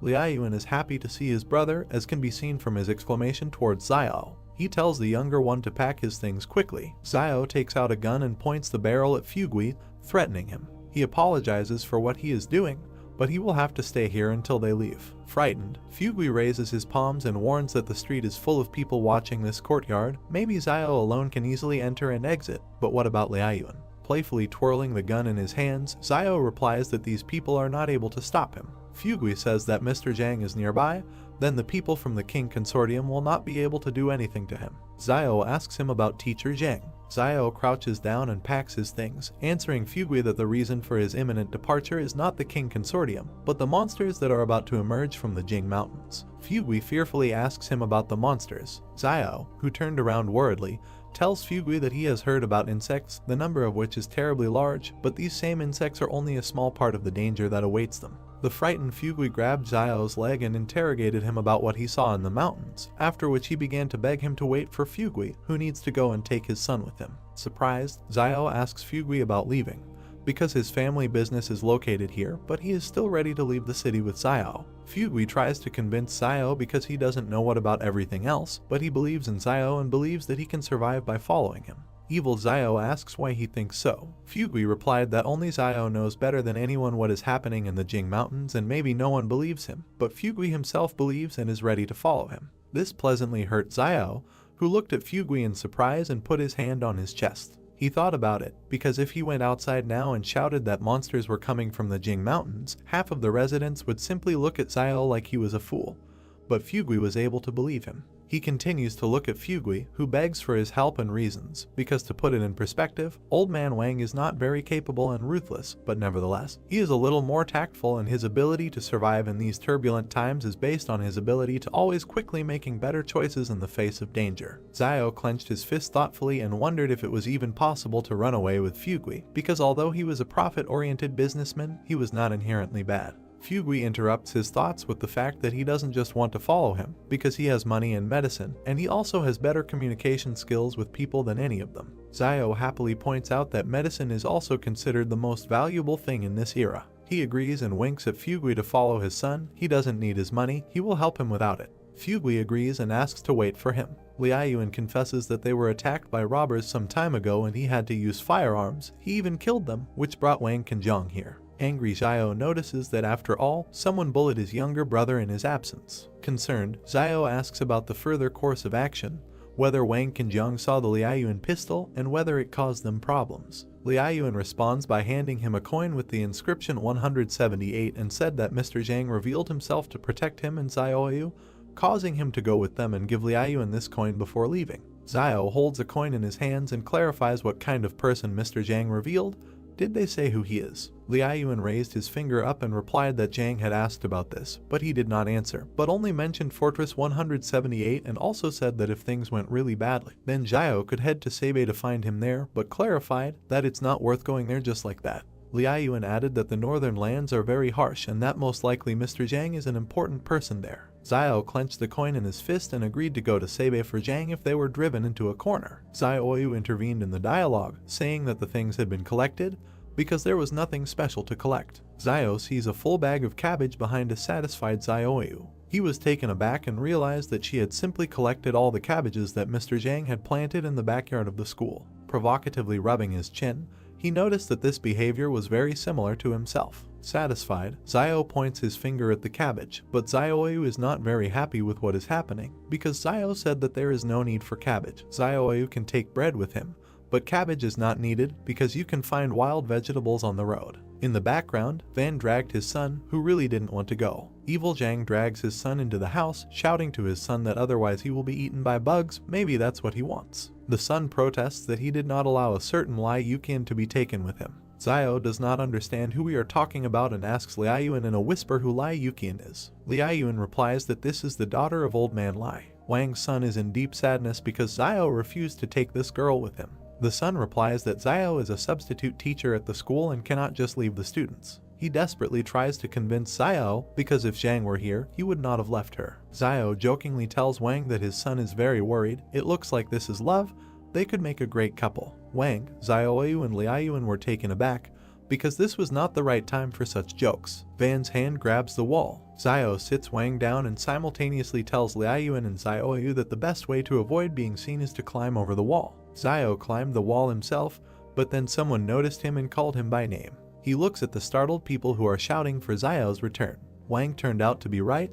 They were waiting for Xiao to appear. Xiao picked up a gun and opened fire while his opponents asked for help to capture him. The guy is knocked down by a bullet in the chest. Xiao jumped back down. Smirking, he asks them to step back. Residents of the city do not listen to him and run into a frontal attack. Xiao hits all three hard, killing them. He rushed after the others, who had retreated. Xiao raises the gun and asks if they really want to call for help. He shoots the fleeing rioters in the back. Xiao stands in front of the corpses, and behind him, Xiaoyu, Liaoyuan and Wang stand in shock, silencing their son. He turns his gaze to those standing behind him and says that it's time to run away. In the southwest there is Fortress 109. Some people who came to the wall are perplexed because they are fools if they hope that they would just get to the wall and be accepted. Their home is no longer there. Xiao's team is running not far from them. One of the residents decides to eat a mutant arthropod.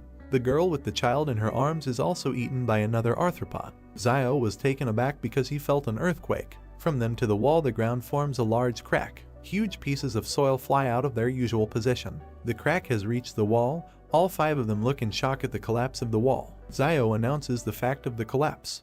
The wall began to collapse. People fled towards Xiao and Xiaoyu. The main character began to run while he was thinking about what Yuan had asked him earlier about what would happen if the wall protecting humanity collapsed, and now suddenly the wall actually fell. Zio remembered the monsters and thought that the wall could collapse at any moment, but now is the worst time for this because monsters have appeared behind the wall. Old Man Wang shielded the boy with himself and called for help while a huge insect approached them. The main character turned and shot the monster with a pistol. He looked at the old man and the child next to him and told them to speed up. Xiaoyu was running next to Zio and the others when she asked him if the city's inhabitants would survive if the wall collapsed, and Zio, without stopping, replied that it was enough for them to survive. Yuan turned to his brother and pointed his finger to the side when he said that some strange light had appeared near the walls. A bubble appeared above the wall, and Zio and his brother looked at it, while the main character thought that this ball looked familiar, and then remembered that this was the same bubble that Baojin had blown out at one time. The guy wondered if he was alive. The monsters began to flock towards the bubble as someone shouted about a Superman. Suddenly the ball began to burst. The city's residents continued to run until one guy stopped and was glad that this was the work of a Superman. Numerous bubbles began to appear among the monsters hovering above the wall, and people froze on the ground and watched what was happening. Bubbles began to explode around the monsters again. One insect quickly flew away from danger. A bald guy with a bat in his hand turned to an older man and asked him to run before these bugs dared to fly at them, and the man told him to run and find a place where they could survive. Old Man Wang pointed his finger at the wall and turned to Zio, saying that thousands of people were running towards them. The main character took his brother's hand and said that in this case they will have to speed up even more because these people will most likely bring monsters with them, so they need to keep some distance from them, and then he added that these people may turn out to be a new danger. Zio opened his eyes wide and looked forward menacingly as he thought that he knew these people from the trading town too well and that they were capable of anything. But he added that if you point a gun at them, then rabble like them will immediately turn into a disorderly crowd. While they were running, the main character handed a firearm to his running brother nearby and asked him to hide the gun. Zio clenched his fist, turned to Xiaoyu, the man with glasses, and two boys standing behind him and said that they had broken away from the stragglers, and since it was almost dark, they would spend the night here. The boy, holding sticks in his hands, turned to his father, who was also collecting sticks behind him, and asked how he could become a Superman since they were so strong, and Van replied that he did not know. Yuan touched his hair with his hand and replied that perhaps this requires some conditions, for example, luck, pedigree, or something similar. The boy turned to him, opened his mouth and said that then his father was also not a Superman. Yuan closed his eyes, raised his hand and told the boy with the sticks not to despair, because it might turn out that Wang was not his real father. The bespectacled man rushed towards his screaming son and told Zio that he and his brother were too sarcastic. The main character and Yuan stuck out their tongues and began to tease the man, who clenched his fist when Wang asked that in their opinion, since Baojin was a Superman, then his father must have superpowers. The barefoot man was sitting on the ground when the white-haired man told him that Bond seemed to be quite intelligent and usually had a high status in the trading city, and that as a result, he was now running around behind the backs of several young guys, to which the dark-haired man replied that he had initially followed after him when they saw that he was in such a hurry because he thought that some danger awaited them, but no one was pursuing them. He then stood up, clenched his fists, and said that Wang probably carried a lot of money with him, since he had owned the store for many years, so he must have some property to escape, and the gray-haired man remembered Xiaoyu. Another man, sitting on the ground with his eyes closed, said that it was better to forget about it, because Zio and Yuan had weapons with them. The man with gray hair clenched his fist in front of him and asked him what he was afraid of, and how they could be afraid of guns since they didn't have much ammo. The men turned to the sides when the guy raised his finger to his face and asked which of them would go first. A crowd of people was on the plain near the forest. They jumped up when they heard a wolf howl. People began to run in one direction, shouting that they needed to leave and surprised that there really was danger, and someone exclaimed that they should have gone with Zio and cursed. The main character and his comrades were sitting by the fire. Yuan came up to him, looked at the food in the pot and said that it smelled very good, and the guy replied that he had just seen wild cilantro, which would improve the aroma of the food, so he would throw it in later. Van stood up and clasped his hands in front of him as he said that he doesn't eat cilantro because it smells like bugs and it makes him sick. Zio smiled and replied that he said that because he had never eaten bugs. The boy clenched his fist in front of him, opened his eyes wide and exclaimed that he had never eaten them either. A crowd of people ran from the direction of the hills when Wang asked why they followed them. The main character turned away from the man with glasses and replied that these people are running for their lives, so they better leave here, and then added that they need to stay away from these people, and that, no matter how cruel it may sound, they help them avoid trouble. Zio turned to the man in the red vest and concluded that they had no choice, so they must use every opportunity to avoid danger. There were many cars driving along the trees along the road. The main character opened his eyes wide when he heard the sound of cars and wondered why they were there. Cars and people walked through the forest. Xiao watched them and thought that these military vehicles must have broken out of the fortress. The main character looked forward resolutely, standing in front of Xiao. While he was thinking about what Zhu had said that the King Consortium battle team in the fortress numbered 4,500 people, but for some reason they advanced with such a small number of people. A fat man in an orange shirt asked how it was that the barracks were built in this crack, and then added that he was fast asleep, but he was lucky. The Doe turned to the driver and asked him how much fuel was left, and whether they could get to Fortress 109, to which the man behind the wheel told him that they were a little more than 210 kilometers from the fortress,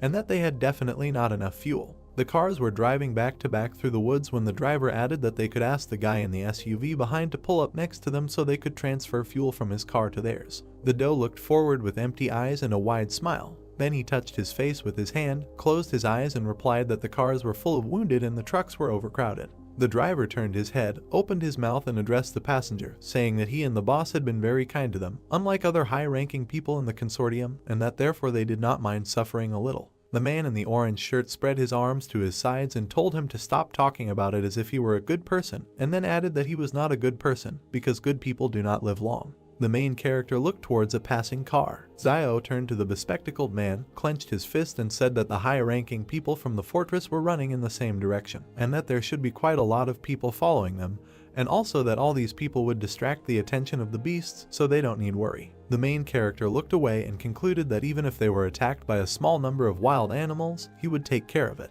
Van opened his mouth slightly, but said nothing. Xiao and his comrades walked behind other city residents through the forest. The main character turned to the man with glasses when he addressed him and said that he did not know whether it was appropriate to ask about this. Wang opened his mouth, sweat appeared on his face, and asked where the rest of the people who went with Xiao to Jing Mountain were. The main character looked to the side and replied that when they left, there were 21 of them, but now most likely there are only 4 alive. Xiao exhaled when Wang reached his hand to his face and thought that if there were only 4 of them left, and the main character was one of the survivors, then perhaps he was one of the superhumans. Xiao opened his eyes and said that he couldn't say anything about what exactly was going on at Mount Jing, since there were a lot of mutated monsters there. Van touched the main character's shoulder, turned to him and said that in any case, this time he was grateful to him, because if the guy had not gotten them out on time, they would not have gotten out, and then the man with glasses added that he didn't even know. How can I thank him for this? Xiao smiled and narrowed his eyes as he replied that for every drop of kindness received, he should return a stream of gratitude, and sweat appeared on the bespectacled man's face when he asked that they could all be polite to each other. The mountains and forest were illuminated by the starry sky. 5 travelers walked along the road along the trees. Xiao covered his younger brother with his hand. Someone pointed a gun at a man with glasses and said that he told him to give him all his food, to which the man replied that he was also hungry. The man held out a firearm in front of him and ordered the people behind to go and look for what they had on them. The man in the blue shirt raised his hands and asked them how these tramps could touch them, the people of their fortress. The man with the gun in his hand opened his mouth and replied that back then he was still the director of the sand and gravel factory named Yan.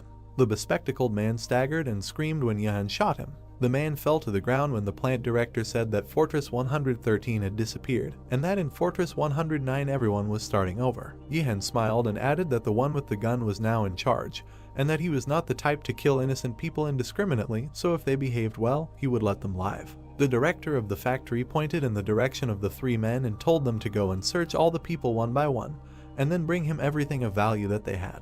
Yihan opened his mouth and asked the 2 men what they were waiting for. A bald man approached a young couple and told them to give everything they had. He tore the ring off the girl's hand, and then he tore the necklace around her neck. The man with a pistol in his hand looked to the side and said that if their head was still on their shoulders, then they should behave well, and that no harm would come to them. Wang opened his mouth and asked Xiao if they would take all their things, and the main character told him not to worry because no one could take anything away from them. The bald man asked the man standing next to him what was the matter, and he answered him that Xiao was standing there. The main character looked at the men, who said that he had a bad reputation as a ruthless man in the trading city, so they decided that they would forget about him and would not take his things. Xiao extended his hand in front of him and asked the 2 men to come to him. The guy pointed to the wristwatch one of them had and said it was great. The men looked at each other, scratched their heads and thought that they were not robbing him, but he was robbing them. The main character smiled and asked them what they were waiting for, and told them to give them the watch, otherwise he would take away what he wanted. Then the men obediently agreed.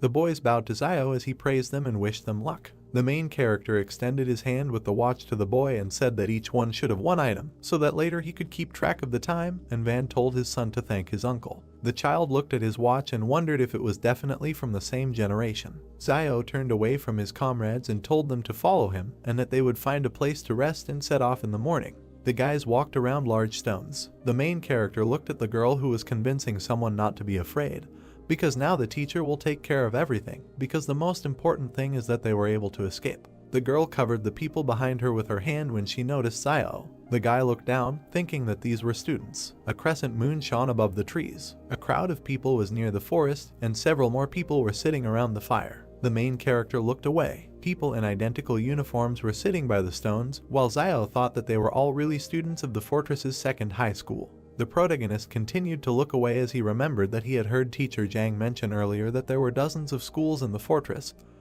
and that large fortresses had elementary, middle and high schools, and even universities. The two girls clung to the woman as Zio thought about how he had previously heard the teacher say that the students in the fortress could study in pure classrooms, and that there were many teachers there who could teach them the basics. The fire burned brightly as the guy added that they didn't have to go into the wilderness, didn't have to work, and they were getting some student allowances. The main character looked down and sadly thought that it sounded nice and that he just had to be born inside the fortress. Zio put a stick in the fire when he thought that even though he said this, he doesn't know what happened to those little brats who were in school earlier and doesn't know how to receive gratitude in the trading city now. The protagonist suddenly opened his eyes when he realized that he had already collected thanks from himself when he unlocked his weapon. He remembered a dark room with a wooden door and decided that if he could thank himself, it meant that now he could easily complete the task. The guy imagined a sword with a black aura and thought that if the black blade is so strong at the initial level, then at the next level, when it is unlocked, it will become invincible. The main character closed his eyes and punched his chest as he began to thank himself for not killing anyone indiscriminately, for raising his brother so well,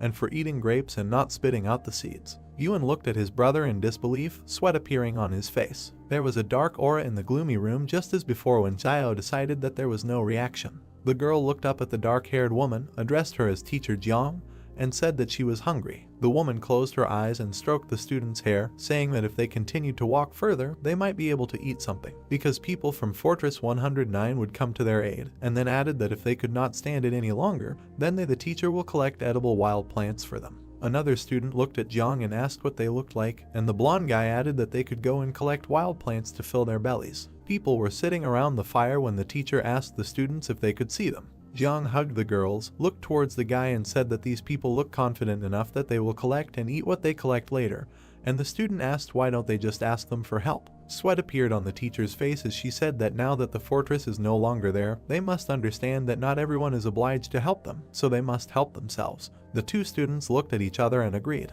Zio walked up to the main character and addressed him. The girl smiled, looked at him and said that in that group of students there are many beautiful girls who look his age, and that if at such a time he feeds the girl he likes the most well, she will definitely follow him. Zio touched his forehead with his hand and replied that there was no need to worry about this now, because he needed to deal with Fortress 109 first. And Zio said that if he changes his mind, then all he needs to do is tell her, and she will help him with his children in the future. Water boiled in the container. The main character sat down, holding a bunch of plants in his hands. Teacher Jiang looked to the side and told the nearby students to find the exact same plant he was holding. Zio stopped near the guys picking grass from the ground. Jiang smiled as a student approached her with a plant in his hand and said that they had found it, and that there were quite a lot of these wild plants there. The main character walked up to a man with glasses, handed him green leaves and said that this plant should never be eaten, since he ate it once the year before and had diarrhea for 3 days. Sweat appeared on the disciples' faces when they saw Zio throw away the green leaves. The guy in the white suit threw the plant to the ground.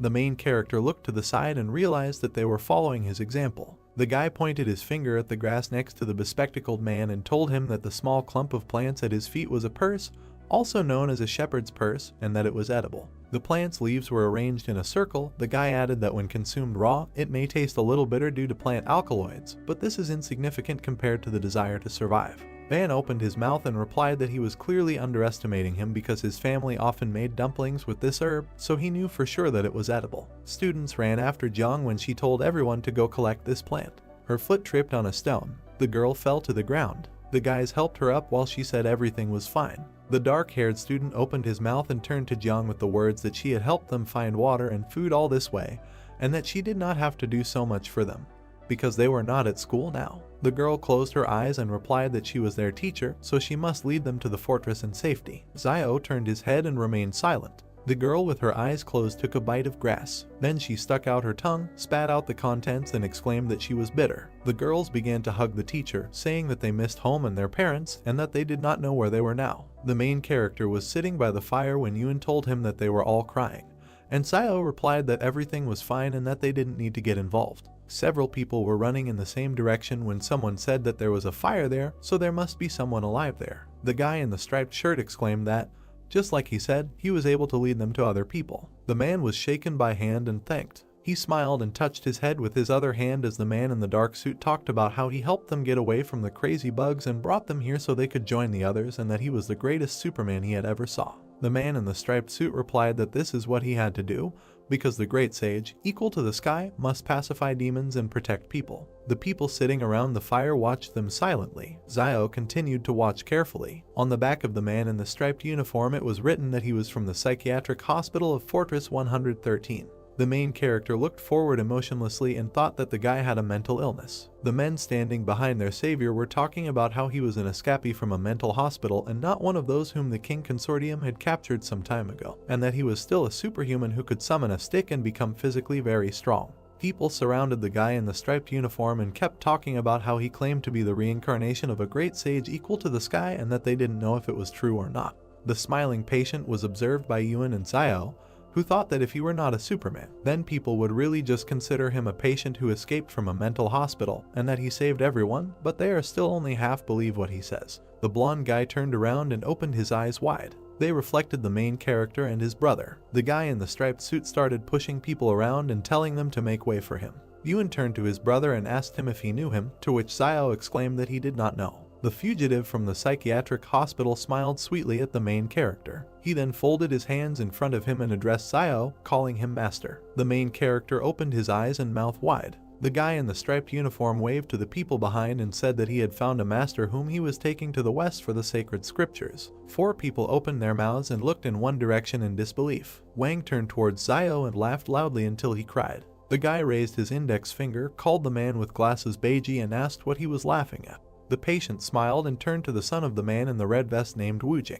The man in striped clothing hugged them and exclaimed that they were all gathered here to go west for the holy scriptures. Zio, Yuen and Xiaoyu looked ahead blankly and asked the man again. An inscription appeared that sometimes life takes an unexpected turn. A hand touched the shoulder of a patient in a psychiatric hospital. Wudi turned to Zio and asked what he could do for him, and the protagonist replied that he should clarify that he was not his master and was not going to go to the west for the scriptures. The man crossed his arms over his chest and asked the guy which direction he was going now, and Zio replied that they were heading towards Fortress 109, which is located in the southwest. The man clenched his fist in front of him and said that the southwest was just in the west, and that perhaps he did not realize it yet, but he was already on the way to receiving the scriptures in the west. Zio held out an open palm in front of him and repeated that he was indeed not his master, and that Wang was not Beiji, just like his son Dallin was not Wujing. Yudi waved his hand and exclaimed that it didn't matter, and the man with glasses grabbed his head and asked about how it didn't matter. A man with a gun appeared behind the blonde man, began to threaten Zhang and told them that he had not seen them before, so they should hand over everything valuable that they had. The man with thick eyebrows opened his mouth wide. Wudi pointed a stick at him and called him by name Zuanfeng. The man put his finger on the trigger. Yudi grabbed the stick with both hands and hit the man on the head. Yihan raised his head and spat out blood. There was a flash near the pistol and he fired. The main character opened his mouth and eyes wide. Wang and Dallin also opened their mouths and bulged their eyes. Yudi twirled a stick in front of him and said that he could not pierce this golden staff with a bullet. Yuen touched his brother's hand and said that the bullet did not hit the golden staff and that Wudi was bleeding from his chest. The guy looked down and cursed. Yudi stood with a stick in his hand and was bleeding. A man with blonde hair was lying on the ground. Yihan opened his mouth and looked to the side. The guy in the striped uniform gritted his teeth and said that the legend says that the bronze head and iron hands of the great sage equal to the sky are invulnerable to swords and spears. Yudi opened his mouth wide and spread his arms out to the sides when he asked about how a small bullet could have wounded him. Meanwhile, the bullet fell to the ground. Yihan put the pistol in front of him and called the guy a Superman. The guy jumped, swung at the man and said that he would receive a blow from his golden staff. Blood sprayed from the man's mouth. The man fell to the ground. It bounced off the surface several times and landed near a crowd of people. Yudi put his hand on his belt, opened his mouth and said that this is called destroying the demon, eliminating evil and promoting good. The guy in the striped clothes gave a thumbs up and exclaimed that he was good. Wudi turned to Zio, and Yihan was still lying on the ground. His eyes were empty and blood was flowing from his mouth. People started looking at each other and smiling. Many refugees stood in front of Yuri, some bowed and thanked him, and he asked why they were doing this. The guy touched the main character's shoulder and told people to thank his master. The guy and the girl looked at each other and remained silent. People stood in several rows, bowed together and expressed gratitude. A system notification appeared indicating that Xiao had received 10 commendations from refugees. He looked forward resolutely, surprised that he had received so many gratitude coins at once, and thought that usually he had to work hard to get them, but now he did it without difficulty. The main character touched Yuri's hand, called him his student and asked if his wound hurt, and then offered him his medicine for external wounds. Xiaoyu, Yuan, Wang and Dallin looked ahead blankly, thinking that going west to get the scriptures was foolhardy. Xiao put out his hand, smiled and asked the man with glasses to bring his older brother something to eat.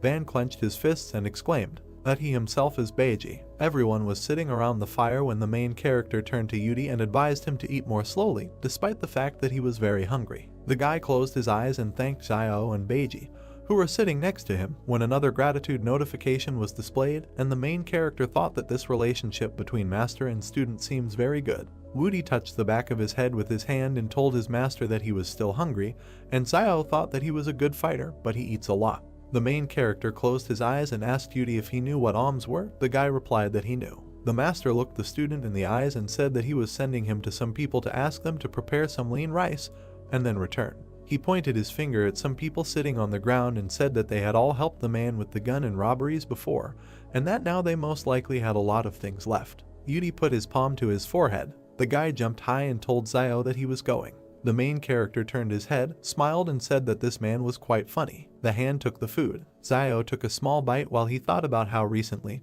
more and more, it seems that everyone's unusual abilities are more or less related to spiritual power. He remembered the lieutenant and thought that there was a direct relationship between the Shadow's combat power and his spiritual power. Xiao looked at Woody and decided that he expressed this even more obviously, since he imagined himself to be a great sage equal to heaven. His golden staff had actually appeared, and he himself was gradually approaching an inhuman state in his physical qualities. Sitting by the fire, the main character looked sternly ahead and thought about his spiritual strength, but realized that there was no clear answer yet. Feet walked on the ground. Jiang touched her hair with her hand and asked Xiao if she could take some fire. Jiang timidly asked to exchange some fire for their dry firewood. The guy looked up and agreed. The girl leaned towards the fire and thanked him. The hero received thanks from her and the tramps. They leave, saying that they now have fire. The guy thought sadly that for people who have no experience of surviving in the wild, it is very difficult to survive in such conditions. Woody with bags of food hands Xiao a bar. He replied that he is not hungry, he got it himself,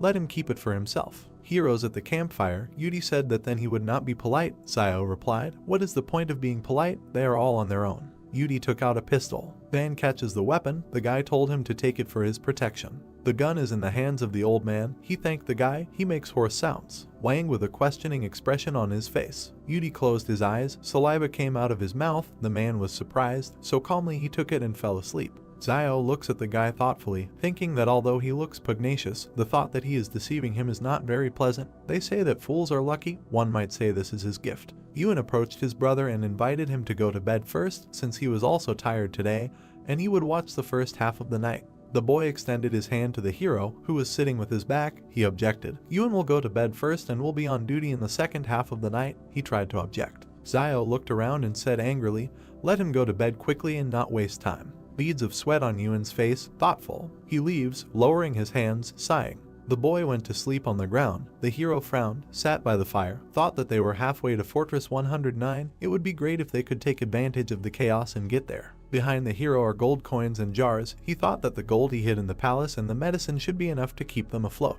In the background are the shadows of people in front of the fortress. The guy thought that if they couldn't get inside, it would be worth settling in a trading town outside of Fortress 109. Beauty stretched, surprised that the hero was not yet sleeping. He scratched the back of his head. Xiao asked, he fell asleep not long ago, why did he wake up? He laughed, it seems he doesn't know yet. Next to the guy is a monkey in traditional clothes.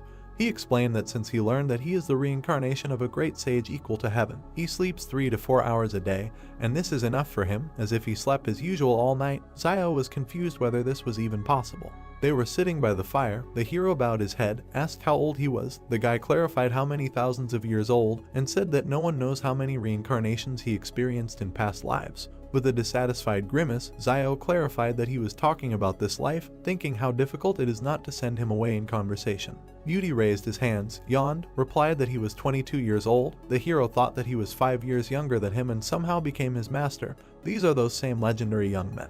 Zio raised his hand and asked, so he was taken to a mental hospital by private troops. The guy raised his fist and replied that no, he was sent there a few years ago. They did not believe that he was the reincarnation of a great sage equal to heaven. But some time ago, no one knows what happened, but suddenly he was transferred to a new hospital. They took blood and things like that. Zio asked if he knew Baojin. Yudi put his hand on his chest, leaned over, and asked if this was the bubble blower. He knew him, he was lying in the next room. He raised his index finger and added that before that, there was another patient, who then disappeared somewhere. The hero raised his fist to his chin and thought Woody really came from a mental hospital and lived next to Baojin. Zio thought that the people in the fortress were dissecting such people, but now it looks like they are just taking some blood from them. He froze in surprise. According to Yudi, there were originally 3 superhumans imprisoned together, but one disappeared. He was worried about where the third had gone. Zio glanced gloomily at the guy and asked if he had any plans for the future. He rose from his seat, clenched his fist, proudly said that he would accompany the master to the west. The hero asked what if he did not want to go to the west. The guy shuddered, his face changed, stuttering. He asked if he didn't want to. He got down on all fours, dropped the stick, said in frustration that all these years he had been thinking about this day and night. This is what kept him from sleeping peacefully at night. He wanted to find his master and go to the west together to get the sacred scriptures, to pacify demons and eliminate violence along the way. But now his master said he did not want to go west. He crawled to the hero, grabbed the half of his robe and said that he had to go. Zio pursed his lips, looked down, thought, just look at this face, it looks like I'll have to go there. It won't hurt to learn about the West. Teacher Zhang also mentioned this. Yudi looked at the guy. He took him by the hand and asked if he knew where this Western paradise was. He replied that he didn't know. The guy turned away, raised his fists, and thought with a grin, if he doesn't know, that's good. Woody raised his hands contentedly when Zio told him not to worry and leave the rest to his master. Trees with green crown, rays of sun. The hero looks at the refugees, they cough. Zio's thoughtful look. Yuan, with a backpack on his back, looked back and noticed that his brother had woken up. A serious face, looking at a man choking from coughing. The hero thought what was wrong with everyone. Did the long journey and lack of sleep provoke the flu? No, something is wrong. The guy looked at his comrades and said that they needed to hurry. An infection zone had formed here, and if they did not leave quickly, they could also become infected. Wang raised his hands in fear and asked, is the infection zone? Then of course we need to go. The hero and his team leave. The old man hurries everyone forward. Woody extended his palm to the departing Zio and said that it is better to save a person's life than to build 7 floors for the monastery.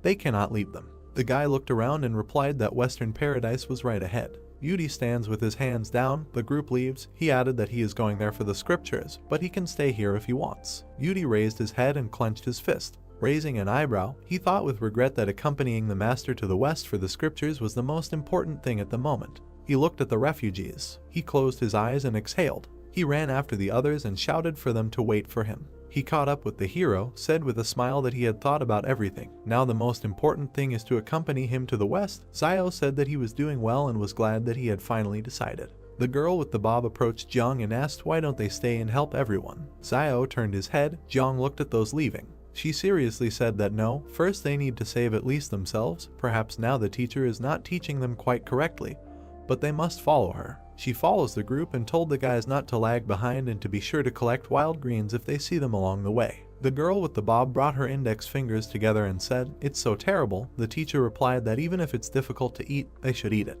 Jiang and her guys follow the hero's company. The refugees look at them. A crowd of people among the trees. Zio wondered why they came so far and did not encounter a single wolf. It is reasonable to assume that they as a group do not pose any threat to them. Maybe they are scared off by a large crowd of people. He frowned, thinking that he couldn't reveal his superhuman abilities until it was necessary, but who knows what the 109th fortress does to superhumans. Yuan grabbed his brother's robe, pointed with his finger, and noticed a car in front. With a stern look, Zio looks at the cars in the distance. Aren't these the King Consortium cars? Are they really so unreliable? It looks like these cars broke down not long ago, and they might meet King people if they go forward. Sunset, sun over the trees. Someone shouted that they saw the King Consortium. They should ask them for help. The guy with the backpack runs forward. He said with a smile, finally they are reunited with the army.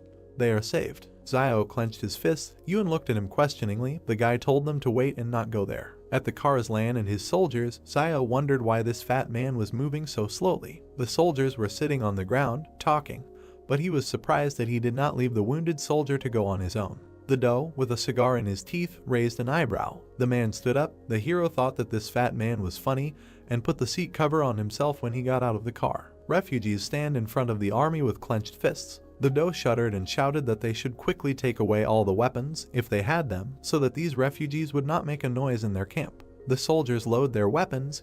The doe turns away. The guys stopped, scared, walked next to the hero, looking forward. Two soldiers approached the hero. The military men were near the fire. The refugees were sitting to the side. Yuan is sitting on the ground. Zayo approached his brother and said that it was already late. He needed to find a place to stay somewhere nearby. Wang approached the hero and whispered whether it was dangerous for them to be so close to the people from the King Consortium because they killed several pursuers when they fled. The guy looked back. He looks towards the camp and replied that everything should be in order. They can stay here with peace of mind. If something bad happens, they will simply run away into the wasteland again. The heroes are sitting by the fire. Zayo said that in the current state of affairs it is better for them to follow the main group for now. He is a little afraid that the wolves are just waiting for someone to fight off the group. Soon Wang looks at him. He agreed with the guy. Yudi is sitting on the ground. Zayo stood up, turned his back, said, okay, he will go with the great sage to collect brushwood and let the guys rest. Wudi walks behind the hero with his hands behind his head. Zayo thought about not having the intention of harming others, and at the same time, remember to protect himself from the evil intentions of others. He still has to keep an eye on Wudi. Maybe he joined them with ulterior motives. They were collecting firewood. He thought that there was nothing wrong with being careful. There were still a few days ahead, and if during this time he did not find any ulterior motives, then he could accept it openly. Yudi approached the hero and asked if he hadn't said this morning that the Western Paradise was just ahead, but why didn't they come there after a whole day's journey? Zayo raised his shoulders and, spreading his arms, said, the Western Paradise is moving. The guy asked, he thinks he is stupid. Zayo said in confusion, such an answer really can't fool even a fool. He placed his hand on his shoulder and asked him if he had any desire other than to accompany him west for the scriptures. The guy scratched his head, smiling nervously, replied that indeed there was another desire. The hero asked what. Drops of sweat on Zayo's face. Surprised, the guy replied that he was looking for a girl named Zixia. Wudi sternly said that after his reincarnation, there are two things he must do. The first is to accompany the master to the west for the scriptures, and the second is to find Zixia. He raised his fist. There was a glow all around. Zayo doesn't understand. This is also something from the plot of Journey to the West. What kind of book? Jiang and her students appeared in front of them with brushwood. She said that they did not need to collect them. She would be happy to help them collect them. The hero frowned and thought, the more people add brushwood to the fire, the brighter its flame will be, so that's good. Standing opposite each other, Zayo leaned forward, thanked her. She said that if he had not lent them the fire earlier, the students would have frozen and gotten sick. They turned around. The teacher said that they had left and were going back. Zayo replied okay and thought that he just shared the fire with them. Nothing complicated, but he didn't expect that they would want to repay him for this. A girl with long hair with brushwood in her hands approached Yudi. She closed her eyes, smiled, and shyly said that he was so handsome. The guy opened his mouth in surprise and remained silent. He folded his hands and said, thank you, parishioner. The girl exclaimed, parishioner. Zayo waves his hand. He told them to come here. He found something good, and he needs to call the students for help. Saliva coming out of his mouth, the hero looks at the brown fruits on the ground, thinking that it looks like they won't be hungry today. Tree, starry sky. People are divided into groups, sitting around fires. Yudi sits with potatoes in his hands by the fire. I ate them with pleasure. Heroes at the campfire. Zayo looked at Wudi suspiciously. A guy with his mouth full, perplexed. Zayo, with a potato in his hand, closed his eyes. Wudi looked at him and asked him what he thought. Their team was still missing something. The hero didn't understand what that meant. Hand on forehead, looking at Yuan and Zayoyu, said that the white dragon horse is also missing. Picking his little finger in his ear, he said that there is no need to look at him like that. None of them are white dragon horses, and he will not mistakenly identify them. The brother and sister breathed a sigh of relief. Sun Wang asked him in fear. He meant that they were definitely Beiji and Sha. The hero is eating. Behind, Jiang tells the students to hold on. They will soon arrive at Fortress 109. Zayo thinks that he did not expect that Wudi has his own internal logic despite his madness. The teacher held vegetables in her hands and told the students that they should take the sweet potatoes they dug with them. It was better to be tired on the road than to be hungry. A guy with white hair eating potatoes asked Jiang if they could really get to the fortress safely. She replied that it should be possible. They just have to follow that young man and they will succeed. He mockingly called the teacher. Pointing his finger to the side, Jiang asked what happened. He was not feeling well. The guy asked her to look there. Hand on chin, Jiang looking to the side, Xiao turned around. She put her palms to her cheeks and said why the guys didn't warn her. The students laughed, and the teacher blushed. The soldier approached the boss, who was sitting under a tree eating, and asked if he thought his brother would send someone to save him. Lan looks at his lunch, replied that he was a little worried about him. He was still there when something went wrong with Mount Jing, and now he is not sure whether he is alive or not. The soldier said that he thinks that King will be fine. He is a person who is always confident in what he does. Cracks in the ground, Lan objected, so sure, this time this is not an ordinary emergency.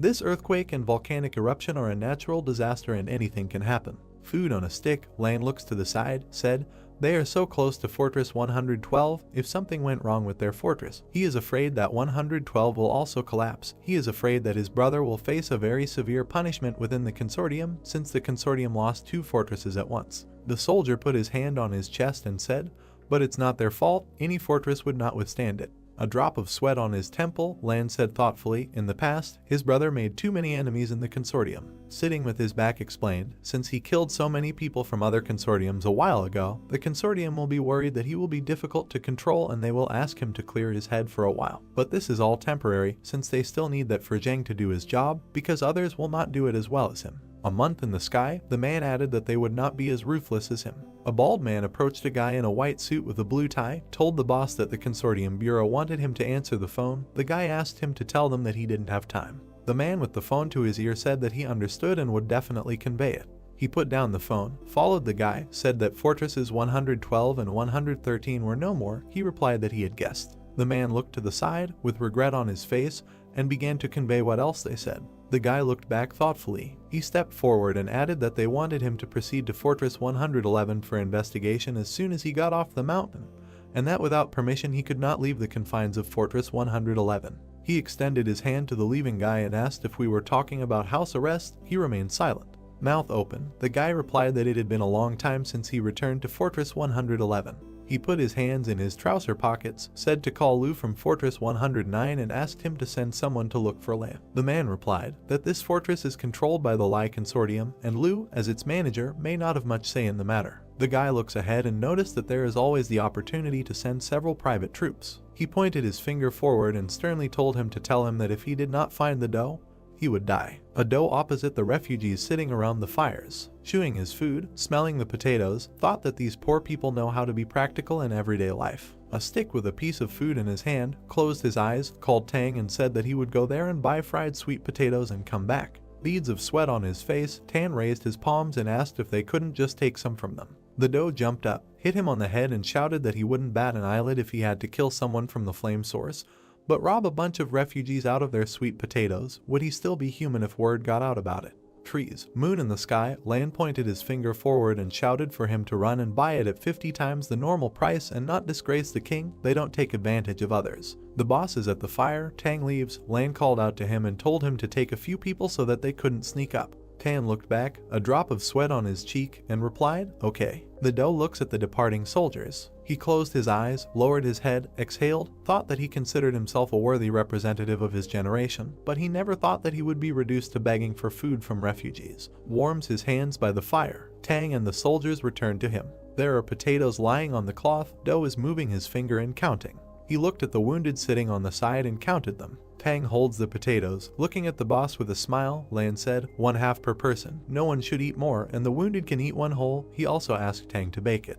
The fruits lie in the fire. Tan takes the potatoes out of the fire with a stick. He brought hot potatoes to the boss, telling him to take them and eat them. The doe divided the fruit in half. He handed 1/2 to the soldier, said, here, half for one. Tan said that he didn't have to do this, asked how he could take only half. Lan said to close this topic already and take it. He's hot. The soldiers gathered around the boss. He said that now he does not have time to tell them about all this, but when they get to Fortress 109, he will invite them all to enjoy life. He pounded his chest with his fist and said with a smile, all of them who escaped this disaster will be blessed after it. The soldiers raised their fists up, smiling. Tang said, that's right, even in a great disaster, blessings can be found. Birds flew up from the trees and a cry was heard. The man hit the woman on the cheek and she fell. He said irritably, what's the point of pretending to be innocent after she ate the sweet potato he dug up? Her man had long since died in the fort. If he hadn't pulled her out, would she be alive now? The girl was crying, covered her face with her hand, and said that she would give him money for the sweet potatoes when they got to 109 strength.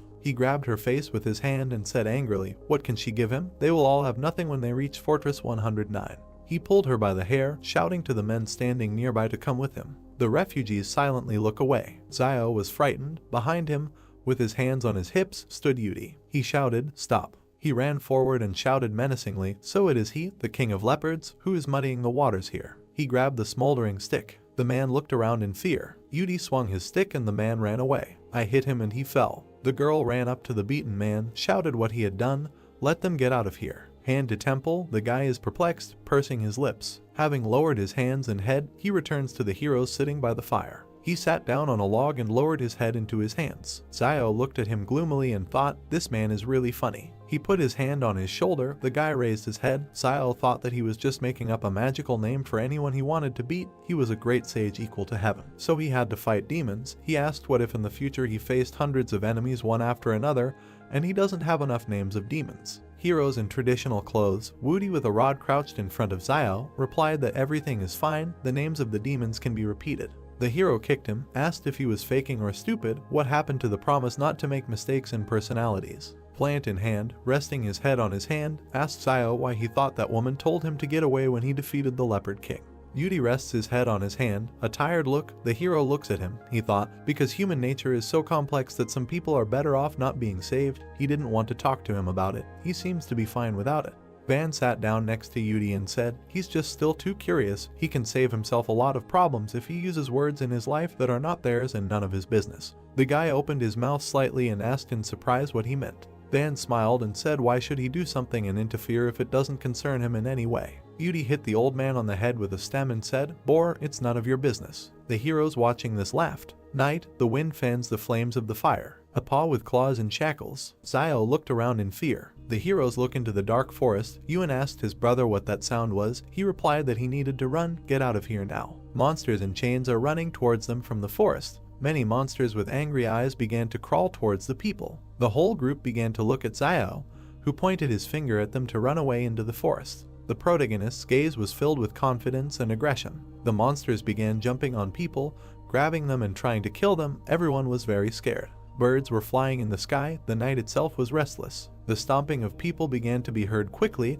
Everyone ran as fast as they could. The group quickly ran to meet some people who began to look at them. The two men looked at the group. One was calmly silent, and the second was pointing a weapon at them, gritting his teeth. Zio began to scream in fear and try to calm the men, telling them not to shoot and to run too. The man began to tell his assistant not to shoot and to follow them, so that they would first listen and then move away as far as possible. The main character began to grit his teeth angrily, saying that if the guy had opened a weapon, there would have been much more losses and it would be better to run away with the troops now, since at least they have firearms and this is better than revealing their abilities. One of the soldiers was wounded in the leg and held on to the second, slowly limping.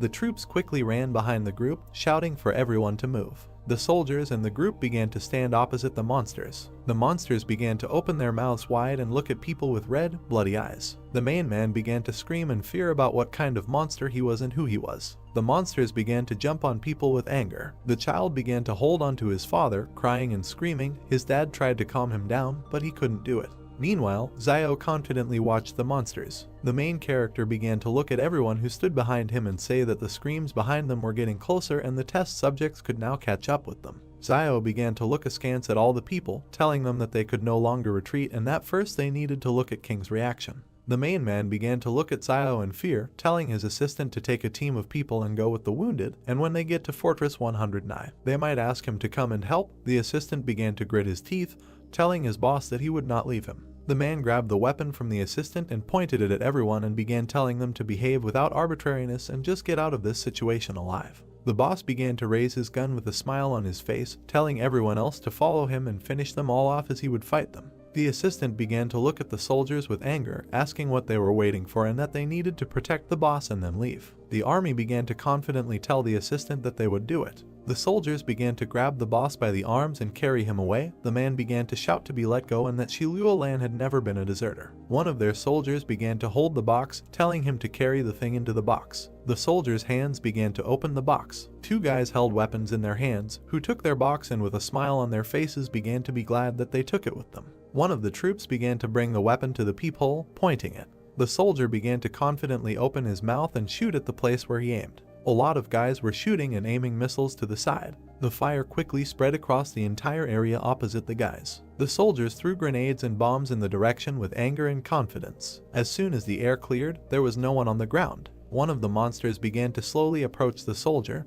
who was throwing grenades in the other direction. The guy wounded in the eye began to look in the direction where the sounds were mocking. The wild monster aimed its bloody teeth at the soldier's neck, killing him completely. The guy clenched his teeth and began to look at the monster out of the corner of his eye. The man's hand began to quickly open the grenade. There was a huge explosion on the spot as everyone else looked on. Xiao looked to the side through the smoke, gritting his teeth. One guy's foot began to move towards the monsters. The guy with white hair and a golden wand began to open his mouth wide and tell the brave demons to see where they could run now. The main character began to confidently look forward, telling his assistant Yudi to go in the other direction. Xiao began to look at the monsters, holding his sword tightly. Yudi with a smile on his face began to look at the main character, telling him that in this life he is more deadly and much better than in his previous life when they were indecisive. Xiao began to cut the monsters in half with quick movements. The guy began to look at the people looking at him and shouted at them to run away. Old man Wang, Yuan and Xiaoyu began to look at the main character in fear without doing anything. Xiao began to glare at the people, shouting at them to run away. Yuan began to hold the girl by the hand, taking her away from Xiao. Wang rushed after them, looked at the guy with fear. The brother began to look askance at the main character, saying that now they would only interfere with them. Xiao stood looking at the monsters and called out to Wudi, who was next to him. The main character and his assistant immediately rushed towards the monsters, quickly running towards them. Xiao killed the monsters with deft movements, leaving behind a cloud of dust. The guy began to look to the side, watching something. With his golden wand, Yudi began to hit the very heart of the monsters who were trying to jump on the guy. The guy jumped high into the sky, pointing his weapon at the monsters who were looking at him. Yudi began to quickly swing his stick, killing several monsters at once. The guy stood confidently on the bodies of the monsters, putting his weapon behind his neck. Xiao stood there in shock and looked at Wudi, saying that it was unexpected that this guy's strength was much higher than Xiao himself thought. The guy began to point his finger at himself and, with a smile on his face, tell the monsters that from now on they would call him, but Yudi did not have time to say. Xiao kicked the guy, telling him not to waste time. The main character and his assistant began to run towards the people. Yuan began to look at Xiao, asking if he was okay. The main character answered his brother that he was fine. Xiao began to fearfully look into the depths of the forest, where they were shouting and calling for help. The main character and the others ran towards the sound and saw an overturned car. The boss began screaming from the window, closing his eyes and asking to be pulled out. Yudi hit the car with quick movements, opening the door. The guy stood near the car and told the boss that now 2 of his soldiers were gone. The man stood on his knees, saying nothing. Xiao began to take the boss by the hand, telling him to move and follow him. Law began gritting his teeth and closing his eyes to tell the main character that he could not leave, even though they saved him. The depths of the forest were black and scary. Xiao began to run away from the soldiers who were fighting and, grabbing the man with him, began to tell him that they had to run away as a pack of wolves were coming towards them. The army covered their ears and shot at the monsters, tried to kill them, but could not, as they survived. The monsters opened their mouths wide and looked at the soldiers. People began to watch as a flock of monsters headed deep into the forest. The soldiers opened their mouths in fear, not knowing what to do. Xiao looked askance at the monsters, wondering if these test subjects were afraid of them. The main character began to hold Wudi's shoulder and tell him to call Wang Fugui and the others. The guy hesitantly scratched his head, asking Xiao who Wang Fugui was. The main character smiled at the guy and said that this was Ba Jai, who should be told to wait for them there and not come back, because if something strange happens, they should continue to run for their lives. Xiao didn't understand why Yudi doesn't understand anything unless you mention names from history. Law began to look at his soldiers, who were wounded and lying in a pool of blood. The boss and Xiao quickly began to head towards the wounded. One of the soldiers held his stomach and showed his hand to Law, saying that he should not be here since the monsters might return soon. The main character watched as the boss squatted down next to the guy and asked if he had anything to tell him. The guy began to look at Law with a smile on his face, telling him that he said that he would give them a tour of this beautiful world. As soon as they get to the 109th fortress, the guy began to say that he is afraid. Now they will not be able to go with boss and Law needs to have a blast himself. The boss began to smile, covering his eyes from tears and telling the soldier that he was afraid he would die from exhaustion in the 109th fortress. Law began to laugh loudly with his lying assistant.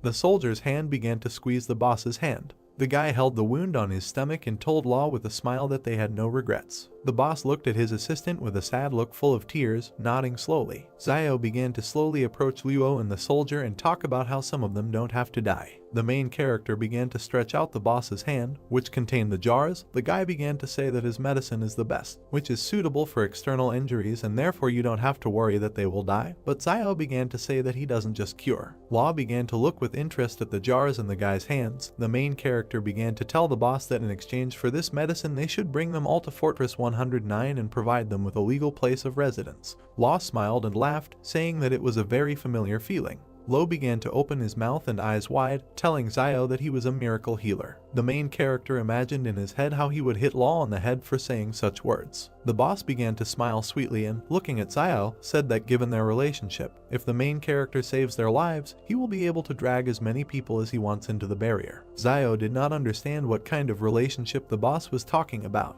Law laughed and scratched his head from discomfort, saying that they had a relationship between a doctor and a patient. The guy looked at the boss with a smile. Xiao began to close his eyes and throw jars into the boss's hands, saying that he would remain calm and would not ask what diseases he was treating for and that this medicine should be applied to the wounds. Lo began to smile and say that he understood everything. Xiao began to look askance at Luo and holding him by the shoulders, asking if he was thinking of capturing him when he healed his soldiers. The boss held jars and said that in fact his main goal was to catch Zhu Xianchu, and the main character just his accomplice. Xiao smiled, looking at the boss and told him that this was good. Law began to approach the soldier, telling him to hold on. The boss's fingers began to apply medicine to the wounds. The guy immediately began screaming in pain, which was created by the medicine. The main character began to wave his hand at the soldier's wound, telling the boss to hurry up, finish and hit the road. A loud cry of pain from wounds began to be heard from the mountains. Yuan began to look at Xiao with a smile. The main character began to tell all the guys that everything was fine with him and they should move on.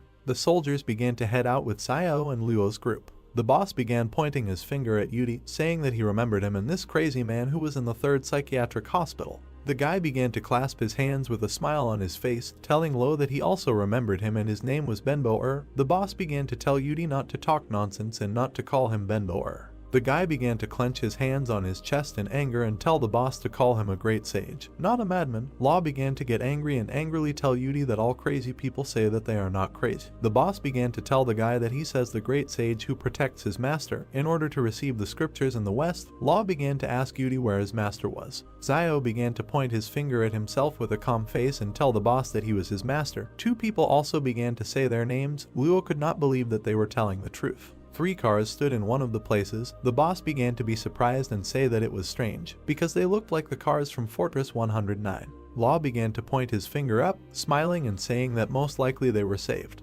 Law began to sit on the edge of the car seat and hold the walkie-talkie. Questions began to be heard from the walkie-talkie about who he was. Lo began to smile and shout, saying that he was Lolan and he needed to be connected to his brother. The guy at the end of the walkie-talkie began to ask Lo where he was and whose walkie-talkie it was. The guy asked the boss if Lu Yun's people had taken him. The soldier began to talk on the walkie-talkie that on the way he met the vehicles of the 109th Fortress and they were probably Lu Yun's men who were attacked along the way. The man began to look ahead confidently, holding the walkie-talkie and telling Luo to take a break when she reached Fortress 109 and not to return to the King Consortium for a while, as the people were going to put him under house arrest for a while and the boss would probably have to suffer a harsher punishment when he returns. The guy began to sigh and tell Luo that when he gets to the 109th Fortress, tell Lu Yuan that Ren Xiaosu, Zhu Xianchu, Yang Xiaojin and Luo Zhenyu are wanted, and especially Zhu Xianchu. The boss began to sit in the car, telling the guy that he had one thing, but that Ren Xiaosu was next to him. The guy asked Luo, he caught him too. The boss began to smile and tell the guy that he may not believe him when he says this, but given that this is happening now, we can say that he caught him and Ren rather saved him.